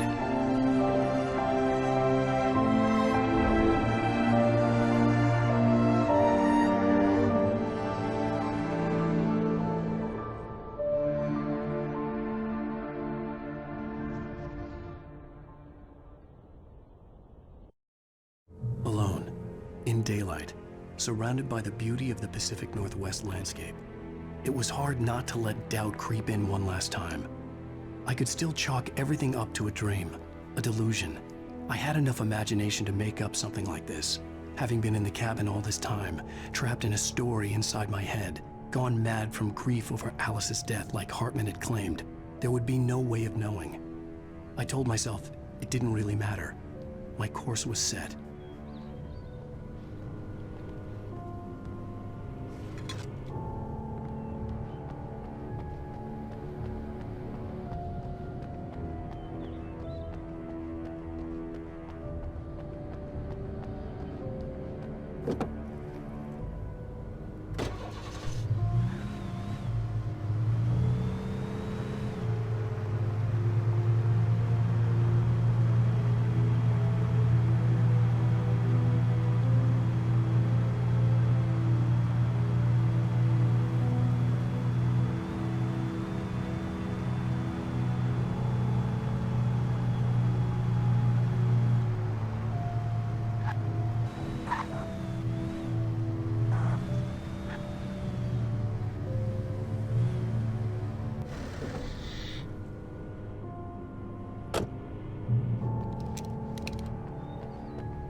There was a link between us, always would be.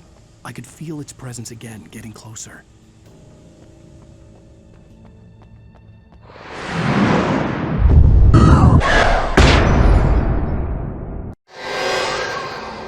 I will kill your wife.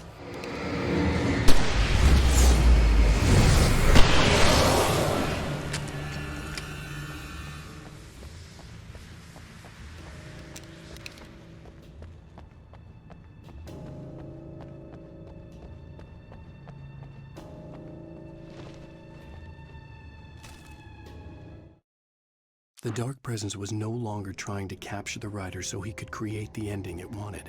The Rider knew too much. He was too strong. And he carried a weapon left behind by Thomas Zane, something that could hurt it. Now, the darkness was doing everything in its power to simply stop the Rider from ever reaching Cauldron Lake and the dark place it came from.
Based on the signature in the motel register, Agent Nightingale had stayed here, in room number 2.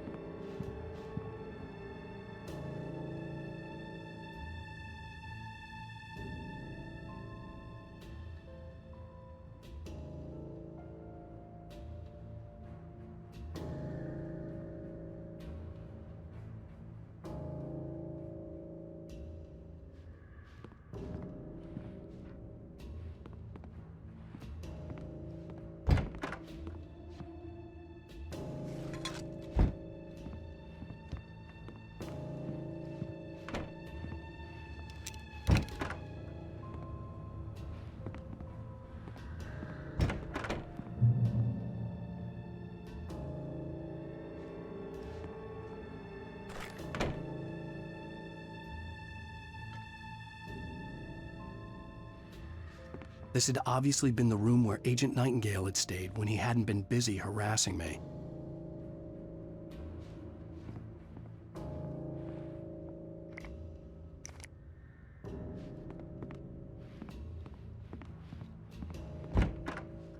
Look after yourself and your co-workers!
The bottom of Cauldron Lake was a graveyard of things the lake had claimed in one way or another over the decades.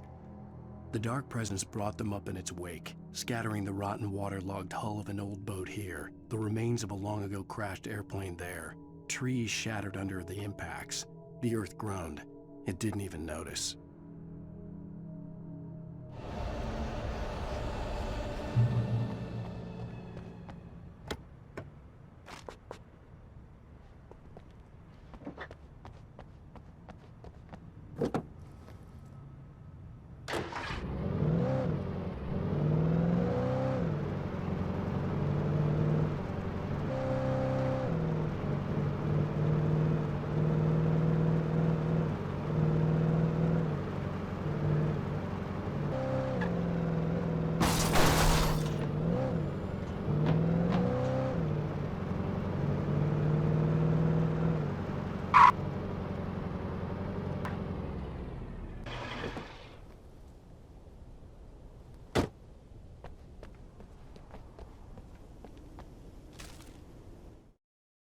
In the end, Barry wasn't going to shoot Sarah.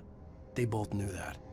Once she had no chance of catching up to Wake, Barry gave up the gun and sat down on the floor, shielding his face from the merciless glare of the well-lit room. "I don't think I'm ever going to see him again," he said in a weak voice. Sarah didn't have it in her to be mad at him. Besides, he was probably right.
Zane cut its heart out, but it didn't die. The thing that wore Barbara's face kept crooning sweet nothings sugar-laced with poison. He put on the suit, untied the monster from the chair. The thing in his arms thrashed weakly, but he held fast. He stepped outside, off the pier, and into the dark water, a sinking pinprick of light descending toward a bottom that never came.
When I told Barry my plan back in the well-lit room, I'd acted as if I knew what I was doing. I didn't. I was operating on the shifting logic of a dream. I had to fight my way to the lake through the horrors of the night. I had to flick an old battered light switch imbued with childhood magic. I had to write a happy ending to a horror story. I had to save my wife from the dark prison she was being held in.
I will never give her to you.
The dark place I found myself in was unlike anything I could ever have imagined.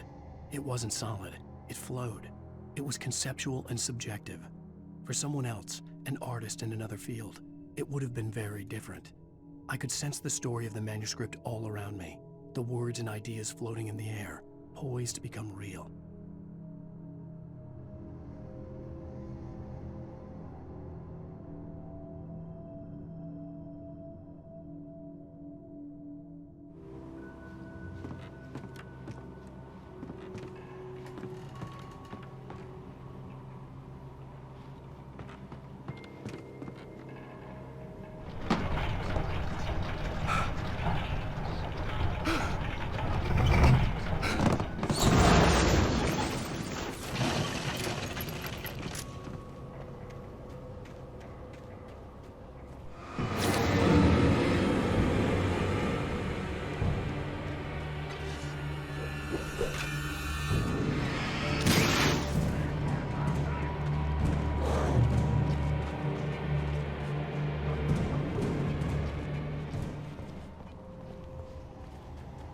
I could see Mirror Peak in the distance. That's where Cauldron Lake was.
After Zane had gone, I stood alone in the shifting dream that was the dark place.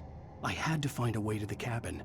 I'd written myself a way through this place in the manuscript. I followed the idea of a path. I'd written myself across the ocean that blocked my way, and with that, there was a bridge to the island beyond. The idea of the cabin flickered in the underwater darkness. I willed the cabin to be real, and it was.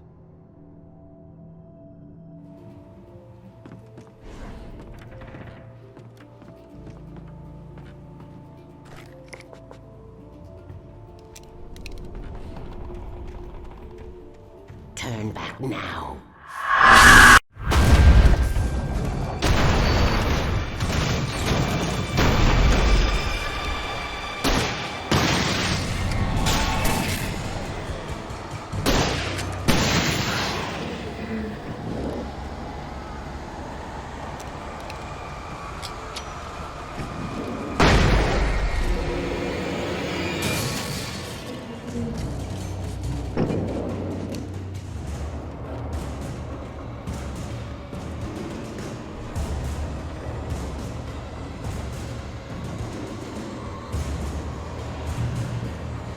Do as you're told.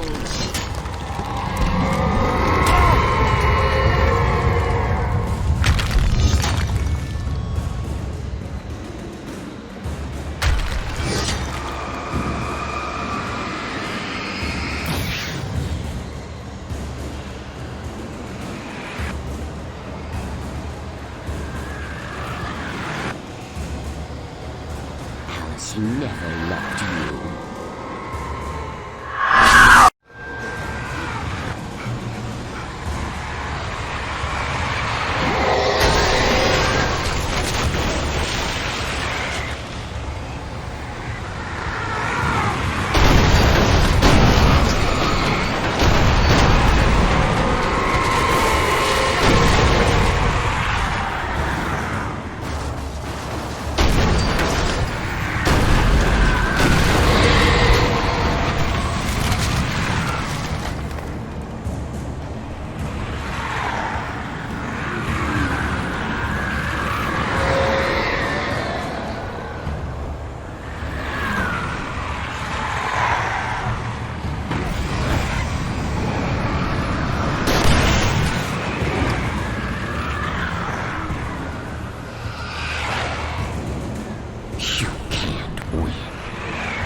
Baby, you were having a bad dream.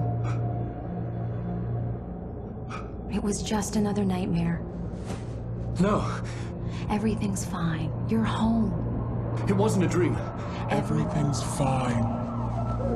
Turn the lights on. Turn the lights on! Shh, baby. The power's out. There's no light. Come back to bed and I'll make you forget all about your fear of the dark. My fear? It's your fear. Why aren't you afraid? You're not Alice. Turn the lights on now. Where's the clicker? What did you do with it? Alan, honey, you're still 1 foot in a dream. You're not making any sense. Come back to bed.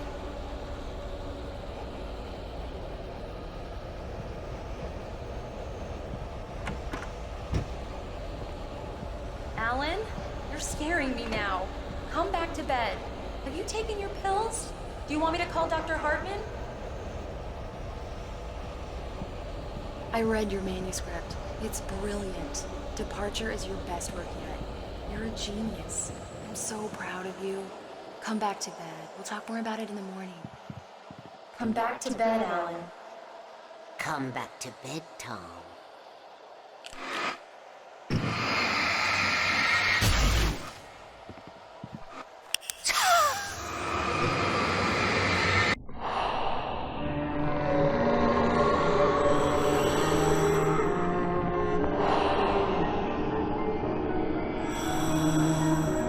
You must find your way to the cabin. It stands in your way. It won't let you pass. It has no heart. It's filled with darkness. You must fill its heart with light.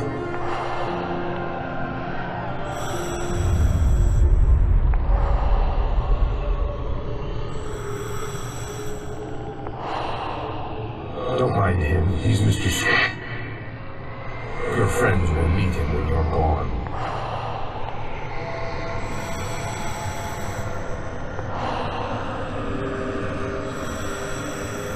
Use the clicker.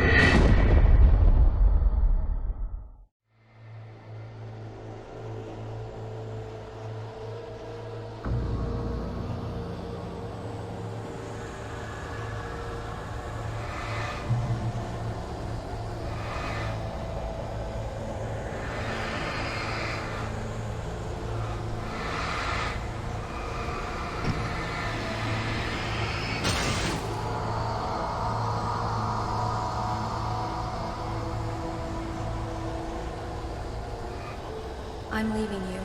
What? I'm leaving you, Alan. I met someone. I'm in love with someone else. Alice? No, what do you say? You can't... You don't love me. How could you? You wouldn't even love yourself. All you do is torture yourself with work you can't do anymore. No, I love you more than anything in the world. You're my muse. I'm not.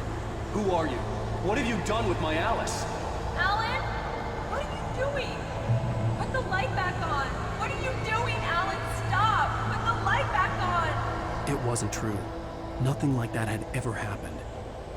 You're not my Barbara. Tom, let me go. I promise to be good. Please, untie me, you naughty boy. I will help you write your masterpiece. I will love you forever. No, you're not Barbara Jagger. I made a terrible mistake. I should have never written you back. You came back wrong. Your heart is filled with darkness. Put that knife away, Thomas. Put it down. Heart is filled with darkness. I'll cut it out. I'll take you back to the depths you came from.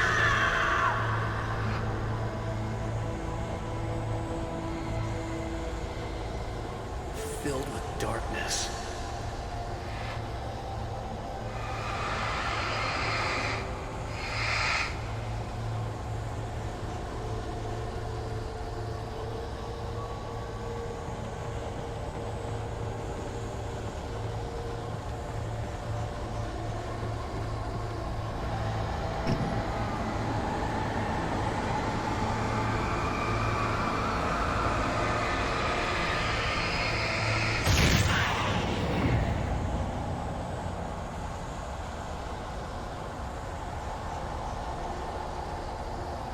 Get away from me, you hag! Where am I? Let me go! Alice! Alice! I'm coming! Your husband refused to do as he was told. All he had to do was write what I wanted him to write. Now it's too late. It's his fault. You'll stay here forever.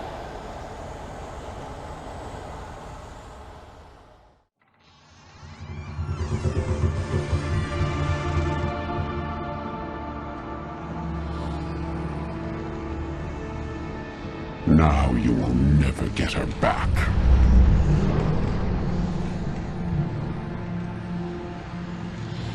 I am much older than you. Older than your first work of art. I will find a new face to wear. Someone else to dream me free.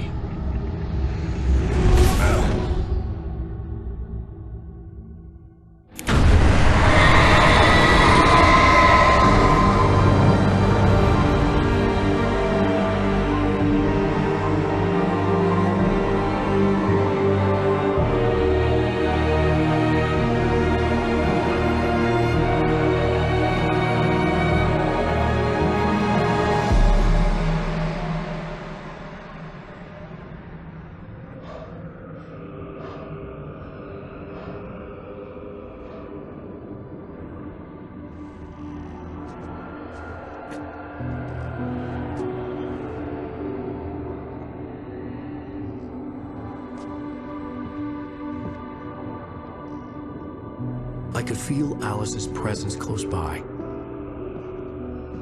I understood what I had to do now. I knew how to write the ending to Departure.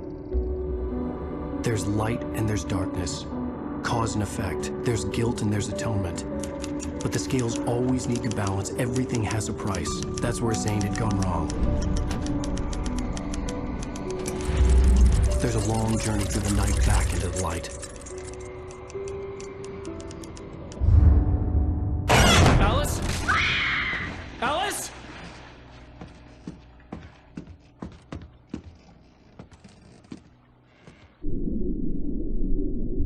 Oh no!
It's not a lake. It's an ocean.